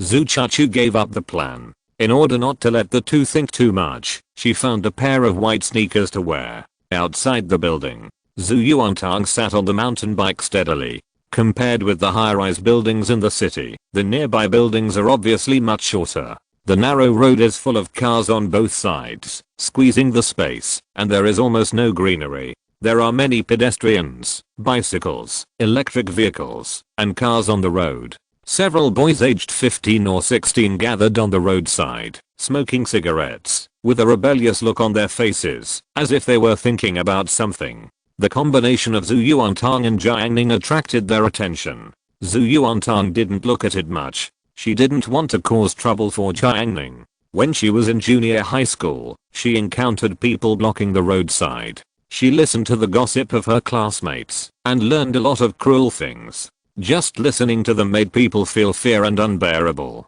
In this world, there is a kind of people who are born bad. Maybe they will be angered by a few glances. There was a group of people on the roadside. After one of the boys noticed it, he actually showed a disdainful expression. It was really unpleasant to see a guy riding a bike with a little girl. If it was at night, there were few people around, maybe he would go up and kick the 2 people over. By the way, take a short video and post it on the platform to attract others' praise. He stared at the 2 people with disdain and took another puff of cigarette. However, when he smoked again, he strangely pointed the cigarette butt at his mouth. The burning high temperature cigarette but suddenly hit his mouth and burned it black. The next moment, a scream rang out, and he jumped off the curb in pain. When he fell from the curb, he stepped on the manhole cover with 1 foot, and actually fell directly into the sewer with the manhole cover. The figure disappeared from the flat ground in an instant. Several boys nearby were shocked when they saw their companion fall into the sewer.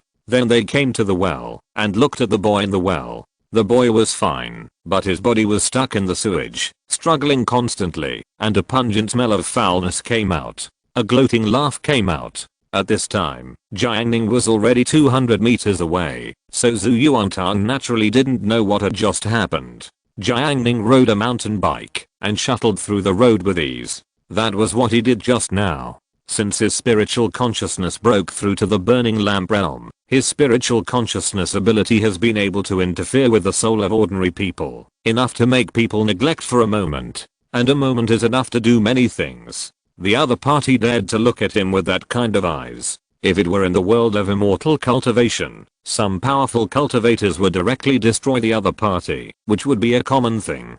He is not strong enough now, so it is not excessive to punish him. Jiang Ning, we are almost at Chuchu's home.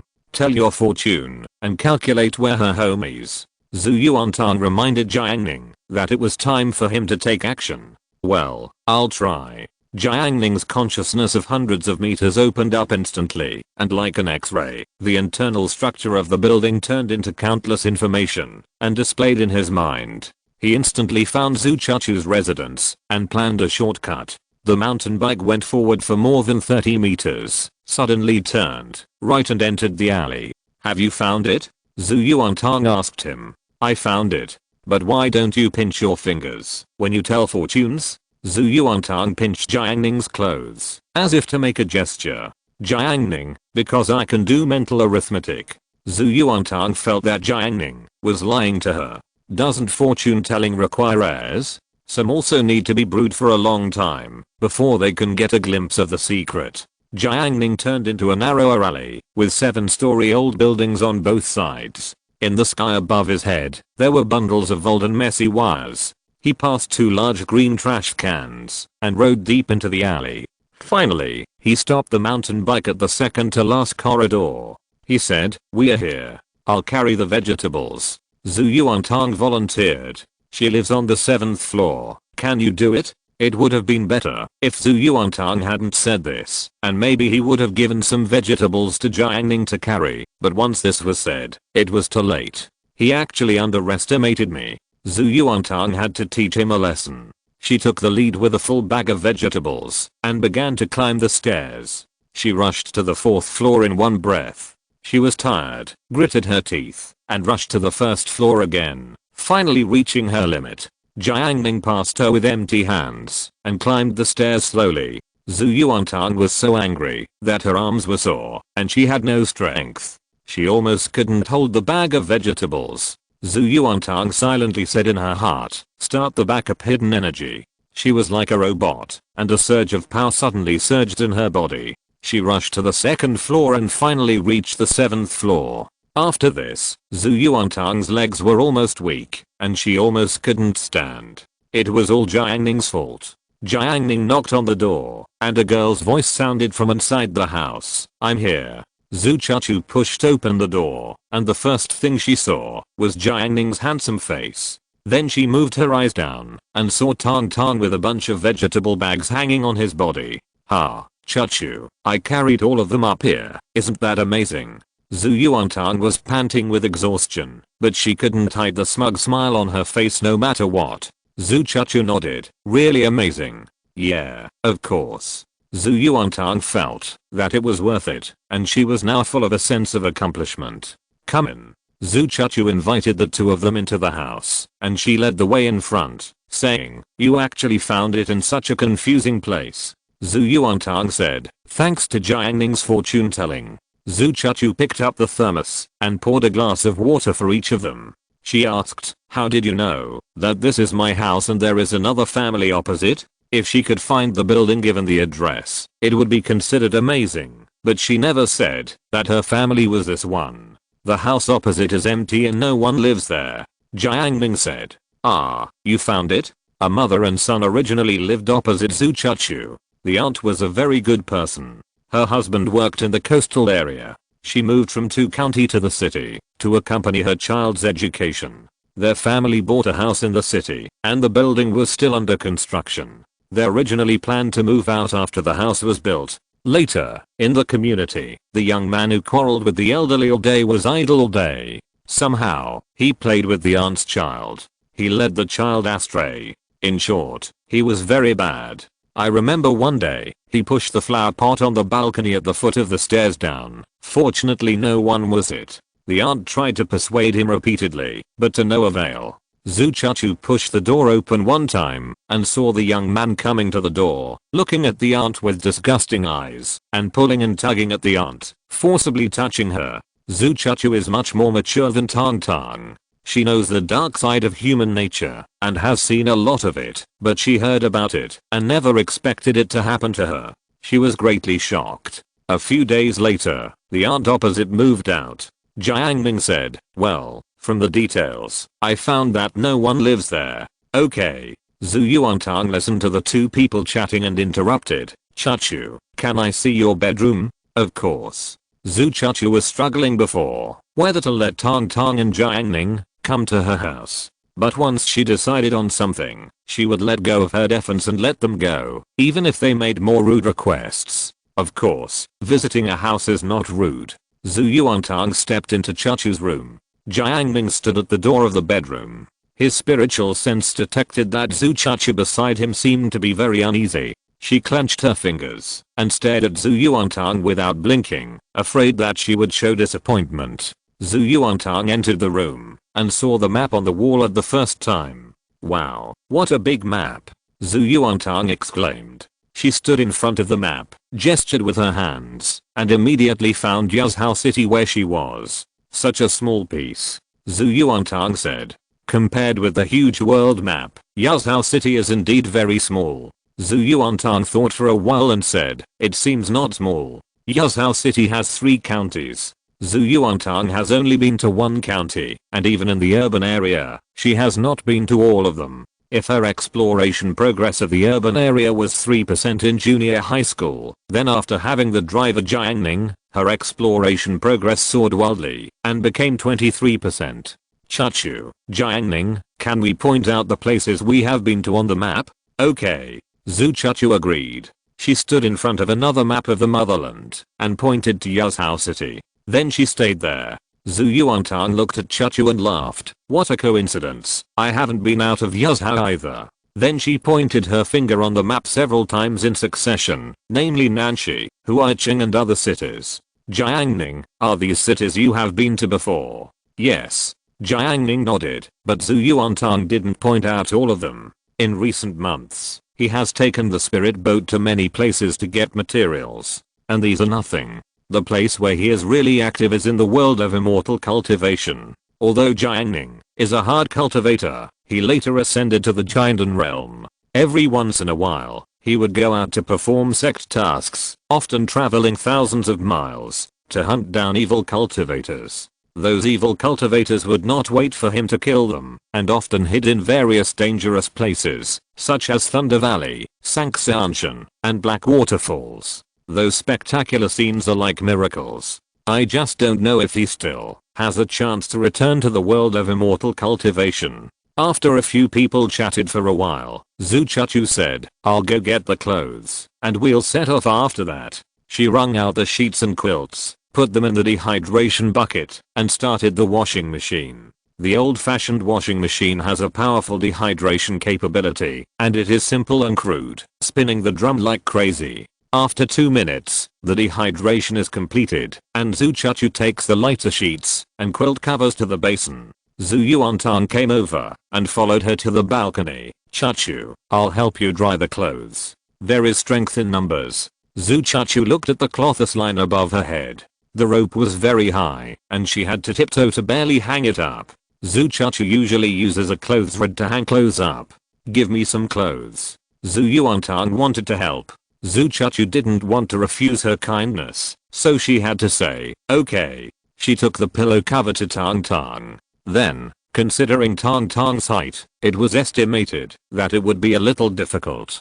So, she handed the clothes rod to Tang Tang. You use it. Zhu Yuantang waved her hand and refused casually. It's too troublesome. It's time to show her strength. She can hang the clothes easily with just a casual move. Zhu Yuantang straightened the pillowcase and put it on the clothes hanger first. Then she lifted the clothes hanger high and hung it on the cloths line. At this time, the importance of height was reflected. According to Jiang Ning's long-term observation, Zhu Yuantang had grown taller from the previous false 153 to the real 153. Although still short, she was no longer particularly short. However, this increase in height was not enough for her to hang the clothes hanger up. She even jumped twice. She hung in the air. Zhu Chuchu watched her jumping. Zhu Yuantang stopped jumping and shouted, Jiang Ning, send me to the sky. She raised her arms and temporarily transferred the control of her body to her most trusted little Jiang Ning.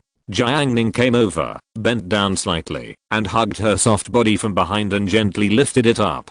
Zhu Yuantang then rose from 153 to 193. She stood in the void with a proud expression and casually hung the clothes hanger. If she and Jiang Ning were combined into one, she would be invincible. Chapter 250 Beat My Dog. With the help of Zhu Yuantang and Jiang Ning, Zhu Chuchu quickly hung up the clothes. During this time, Zhu Chuchu recalled the water and electricity in the house. Every time before she went out, she would check the water and electricity to make sure they were turned off. She had a classmate who forgot to turn off the little sun heater when he went out and ended up burning the house.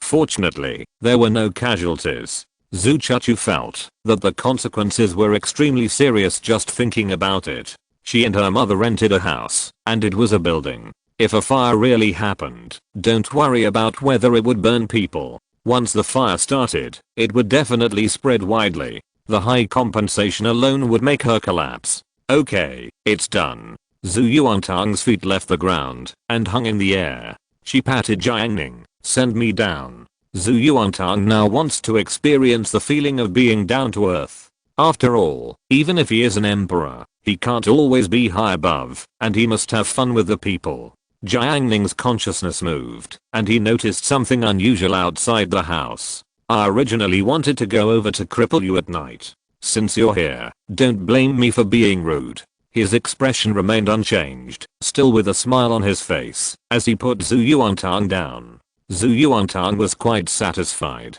At critical moments, Jiang Ning had always been particularly reliable and never offended her in front of others. This was good. She decided to give Jiang Ning some face in front of outsiders in the future. Zhu Chuchu checked the room a little bit. She went to the desk and looked at the English vocabulary book on the desk, wondering whether to take it with her for the picnic. She was a student in that Tsinghua and Peking University class of Yuzhou No. 2 middle school. Her studies were usually tight, especially after entering the second semester of senior high school. The holidays became less and there was only one day off a week. Only by seizing every minute to study can she not be surpassed by others and be admitted to a top university. However, today she promised Tang Tang to go on a picnic. If she still brought the book with her, it seemed a bit disappointing. While she was thinking about it, a scream suddenly came from outside. The scream was not a human voice, and it was miserable, one after another. Zhu Chuchu's face changed. Dog barking? Zhu Yuantang was also frightened. She had never heard such loud dog barking.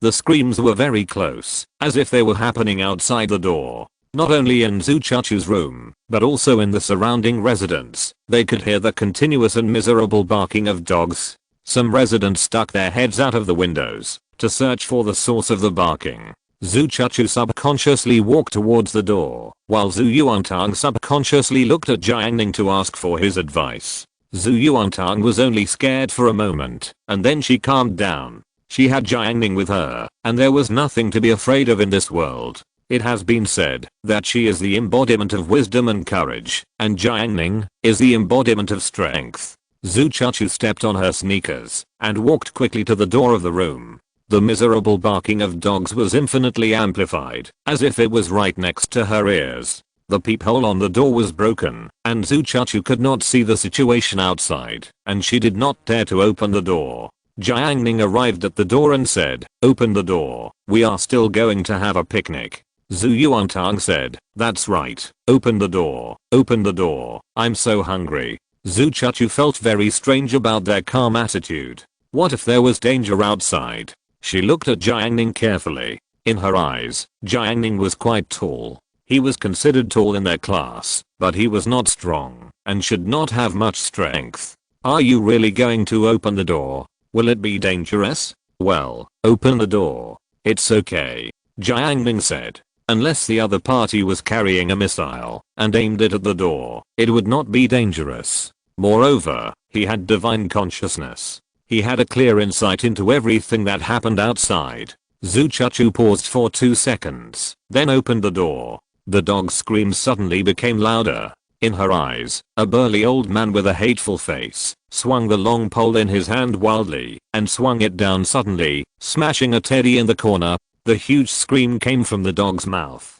The barking of dogs is noisy, not to mention the screams between life and death, which are even more loud. Zhu Chuchu looked at the old man's insanity. The dog barked so miserably, but he still beat it to death madly. She couldn't help but take a step back. If it was somewhere else, Zhu Chuchu would definitely turn around and leave without stopping for a moment to avoid being accidentally injured. However, at this moment, this happened right at her doorstep. Zhu Chuchu didn't sympathize with the beaten dog. She heard classmates raising pets in class. To put it bluntly, the cost of feeding those pets was more than what she and her mother spent on food in a month. It was just that this bloody thing happened at her doorstep, which was very scary. Moreover, this old man was the one she felt was weird nearby. The strong fear almost made her close the door and avoid it all.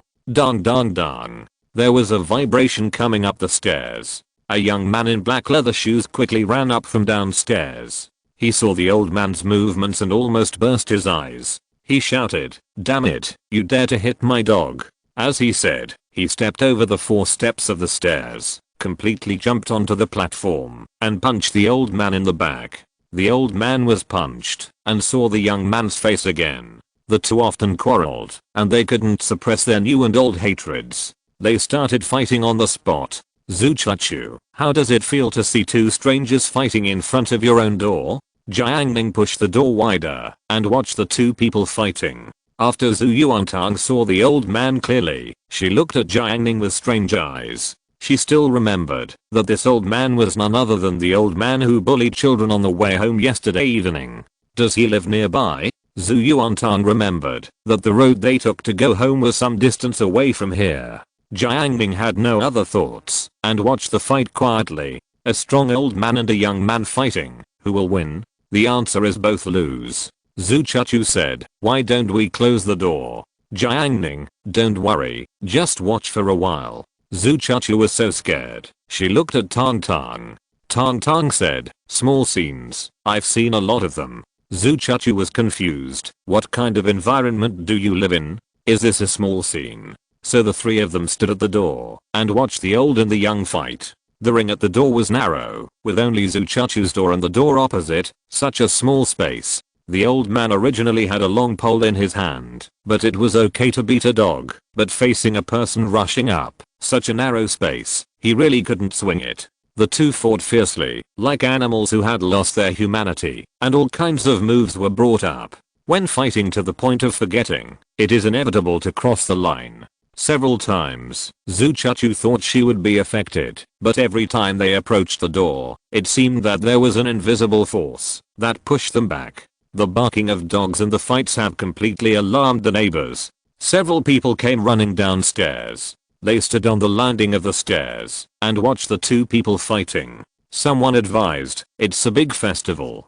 It's not easy for everyone. Why are you fighting? Zhu Yuantang said, today is Qingming festival. The man's face turned black. He pointed at Zhu Yuantang and accused him sanctimoniously, people are fighting at your door. Why don't you stop it? Jiang Ning glanced at him and released his spiritual pressure. The man was frightened and suddenly became like a mouse, not daring to speak again. However, there are still some good people among the neighbors. A fat middle-aged man rushed up bravely and shouted, stop fighting, or I will call the police. As soon as these words came out, the young man and the old man stopped. The young man grabbed a bunch of hair in his hand, which he had just pulled off the old man's head. However, he didn't get away with it. He was beaten black and blue by the old man. Jiang Ning said, it should be fine, let's go.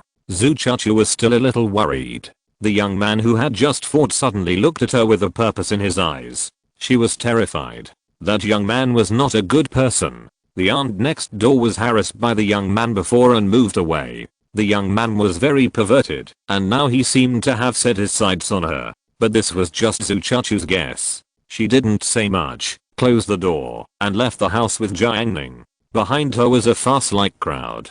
Jiang Ning moved his fingers, and a ray of black magic power popped out, like a spirit snake, along the old man's ear, and drilled into the brain. This is a cold flame, which can make the old man feel what it means to be in agony. He will be admitted to the hospital today, and the young man who fought with him cannot escape responsibility. Without saying anything else, he will definitely go to the police station. When the old man is discharged from the hospital, Jiang Ning will let him know the consequences of deceiving children. When they got downstairs, Zhu Chuchu said, I'm sorry to embarrass you, the people around here are a bit weird. Jiang Ning said, who hasn't met a few weird neighbors? Zhu Yuantang, that's right, Jiang Ning is right. Jiang Ning took Zhu Yuantang on a mountain bike, while Zhu Chuchu pushed out her electric bike. End of this chapter. Thank you very much for reaching the end. Don't forget to like. Looking for more exclusive content and immediate access? Subscribe to our Patreon.